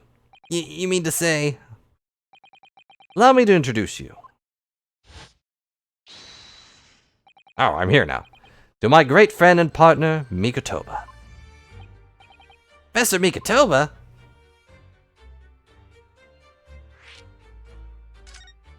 Huh. Does this mean... you're the real Dr. Wilson? No, my dear. I'm still my old self, Yujin Mikotoba, your father. Oh, of course. Oh, phew. No, I don't think that he's her father. I think that still was the actual John H. Wilson. Obviously too much for society to take in. I must say, though, how my old friend's attained worldwide celebrity, he's a great mystery solver, is the greatest mystery of all. I still remember the first time we met. Ah, pray remind me. When was it again? Oh, different person. Pray remind me. When was it again, Mikotoba? 16 years ago, Sholmes. Ah, yes, quite. 16 years ago. I just arrived from Japan with Shishiro and Genjin. Searched for lodging close to the hospital. Some comfortable rooms at a reasonable price. But rents are devilishly high in the particular area. That's right. So I decided to need someone to share lodging at the expense. And was fortunate enough to be introduced to Sholmes, who found himself in a similar situation. I was a callow fellow back then, a mere shadow of the great detective you see before you now. Working at the hospital's chemical laboratory at the time, indulging my curiosities for a little game. And a situation of our collaboration led to us pursuing cases together, you see. Hard to believe, it was a mere 6 years. Had a great many adventures. When last year Mikotoba stayed in Britain, the most infamous of cases presented itself. The case with which you've become rather familiar with yourselves, the Professor killings. After the trial, Shishiro and I were summoned back home. Highly surprising, given the circumstances. So there you have it, and as you know, all of the details are recorded by my trusty chronologer remain in that metal chest. This is just amazing. Professor Mikotoba really is Mr. Shone's famous partner.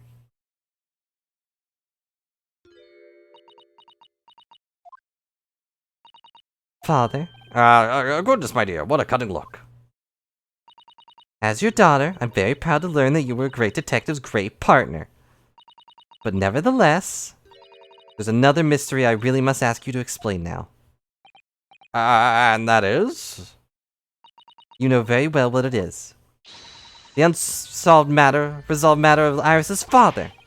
Ah, of course, I almost forgotten about that one. I should have seen this coming, I suppose.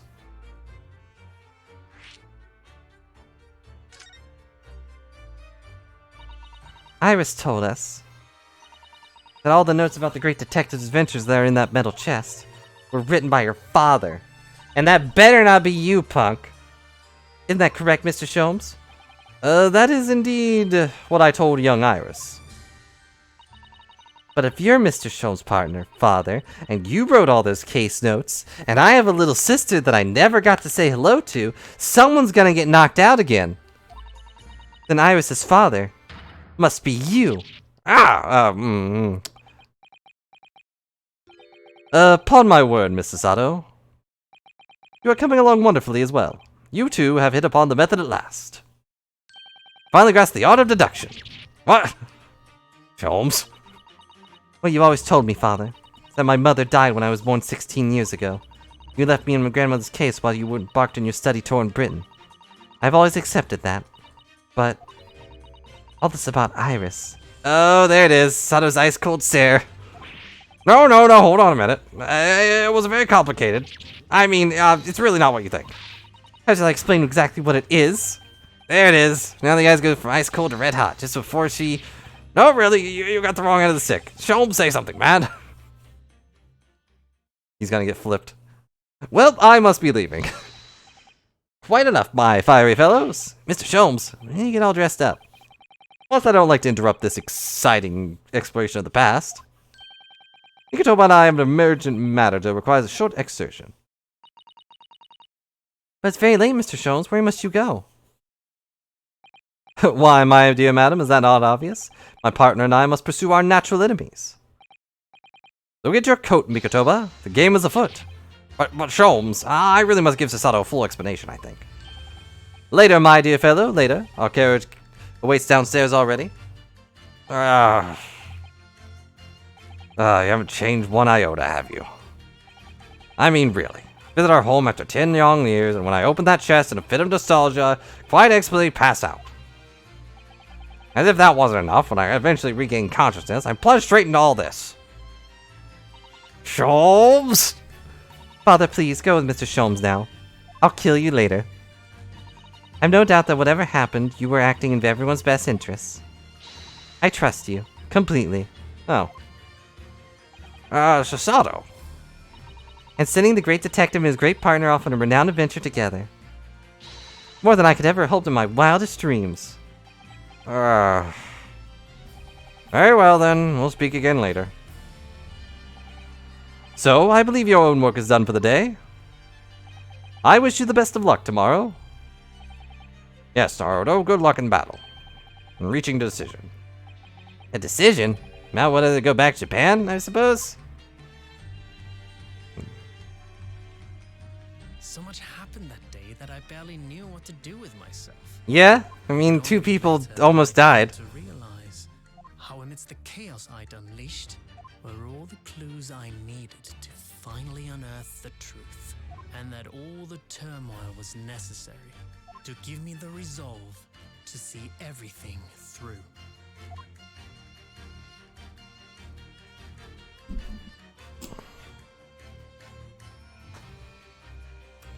Well, we did it. that was an adventure. Legendary pair. We've uncovered the truth that Iris might be a Susato. Or a Mikotoba, rather.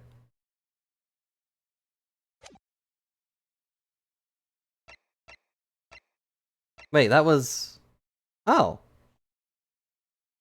I thought that would just be part... like the second trial, but that is actually just the end of the thing. So this will be our last case. Well, I guess it's a good thing I decided to go along and finish most of it. No, I thought that was going to go into, like, the next part of episode 4. I didn't think it would go right into the final chapter.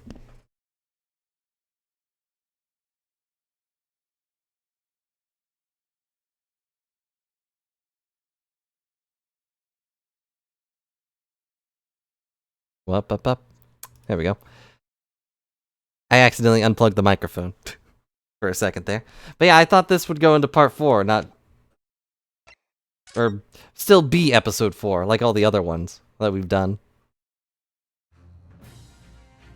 But a good place to stop then.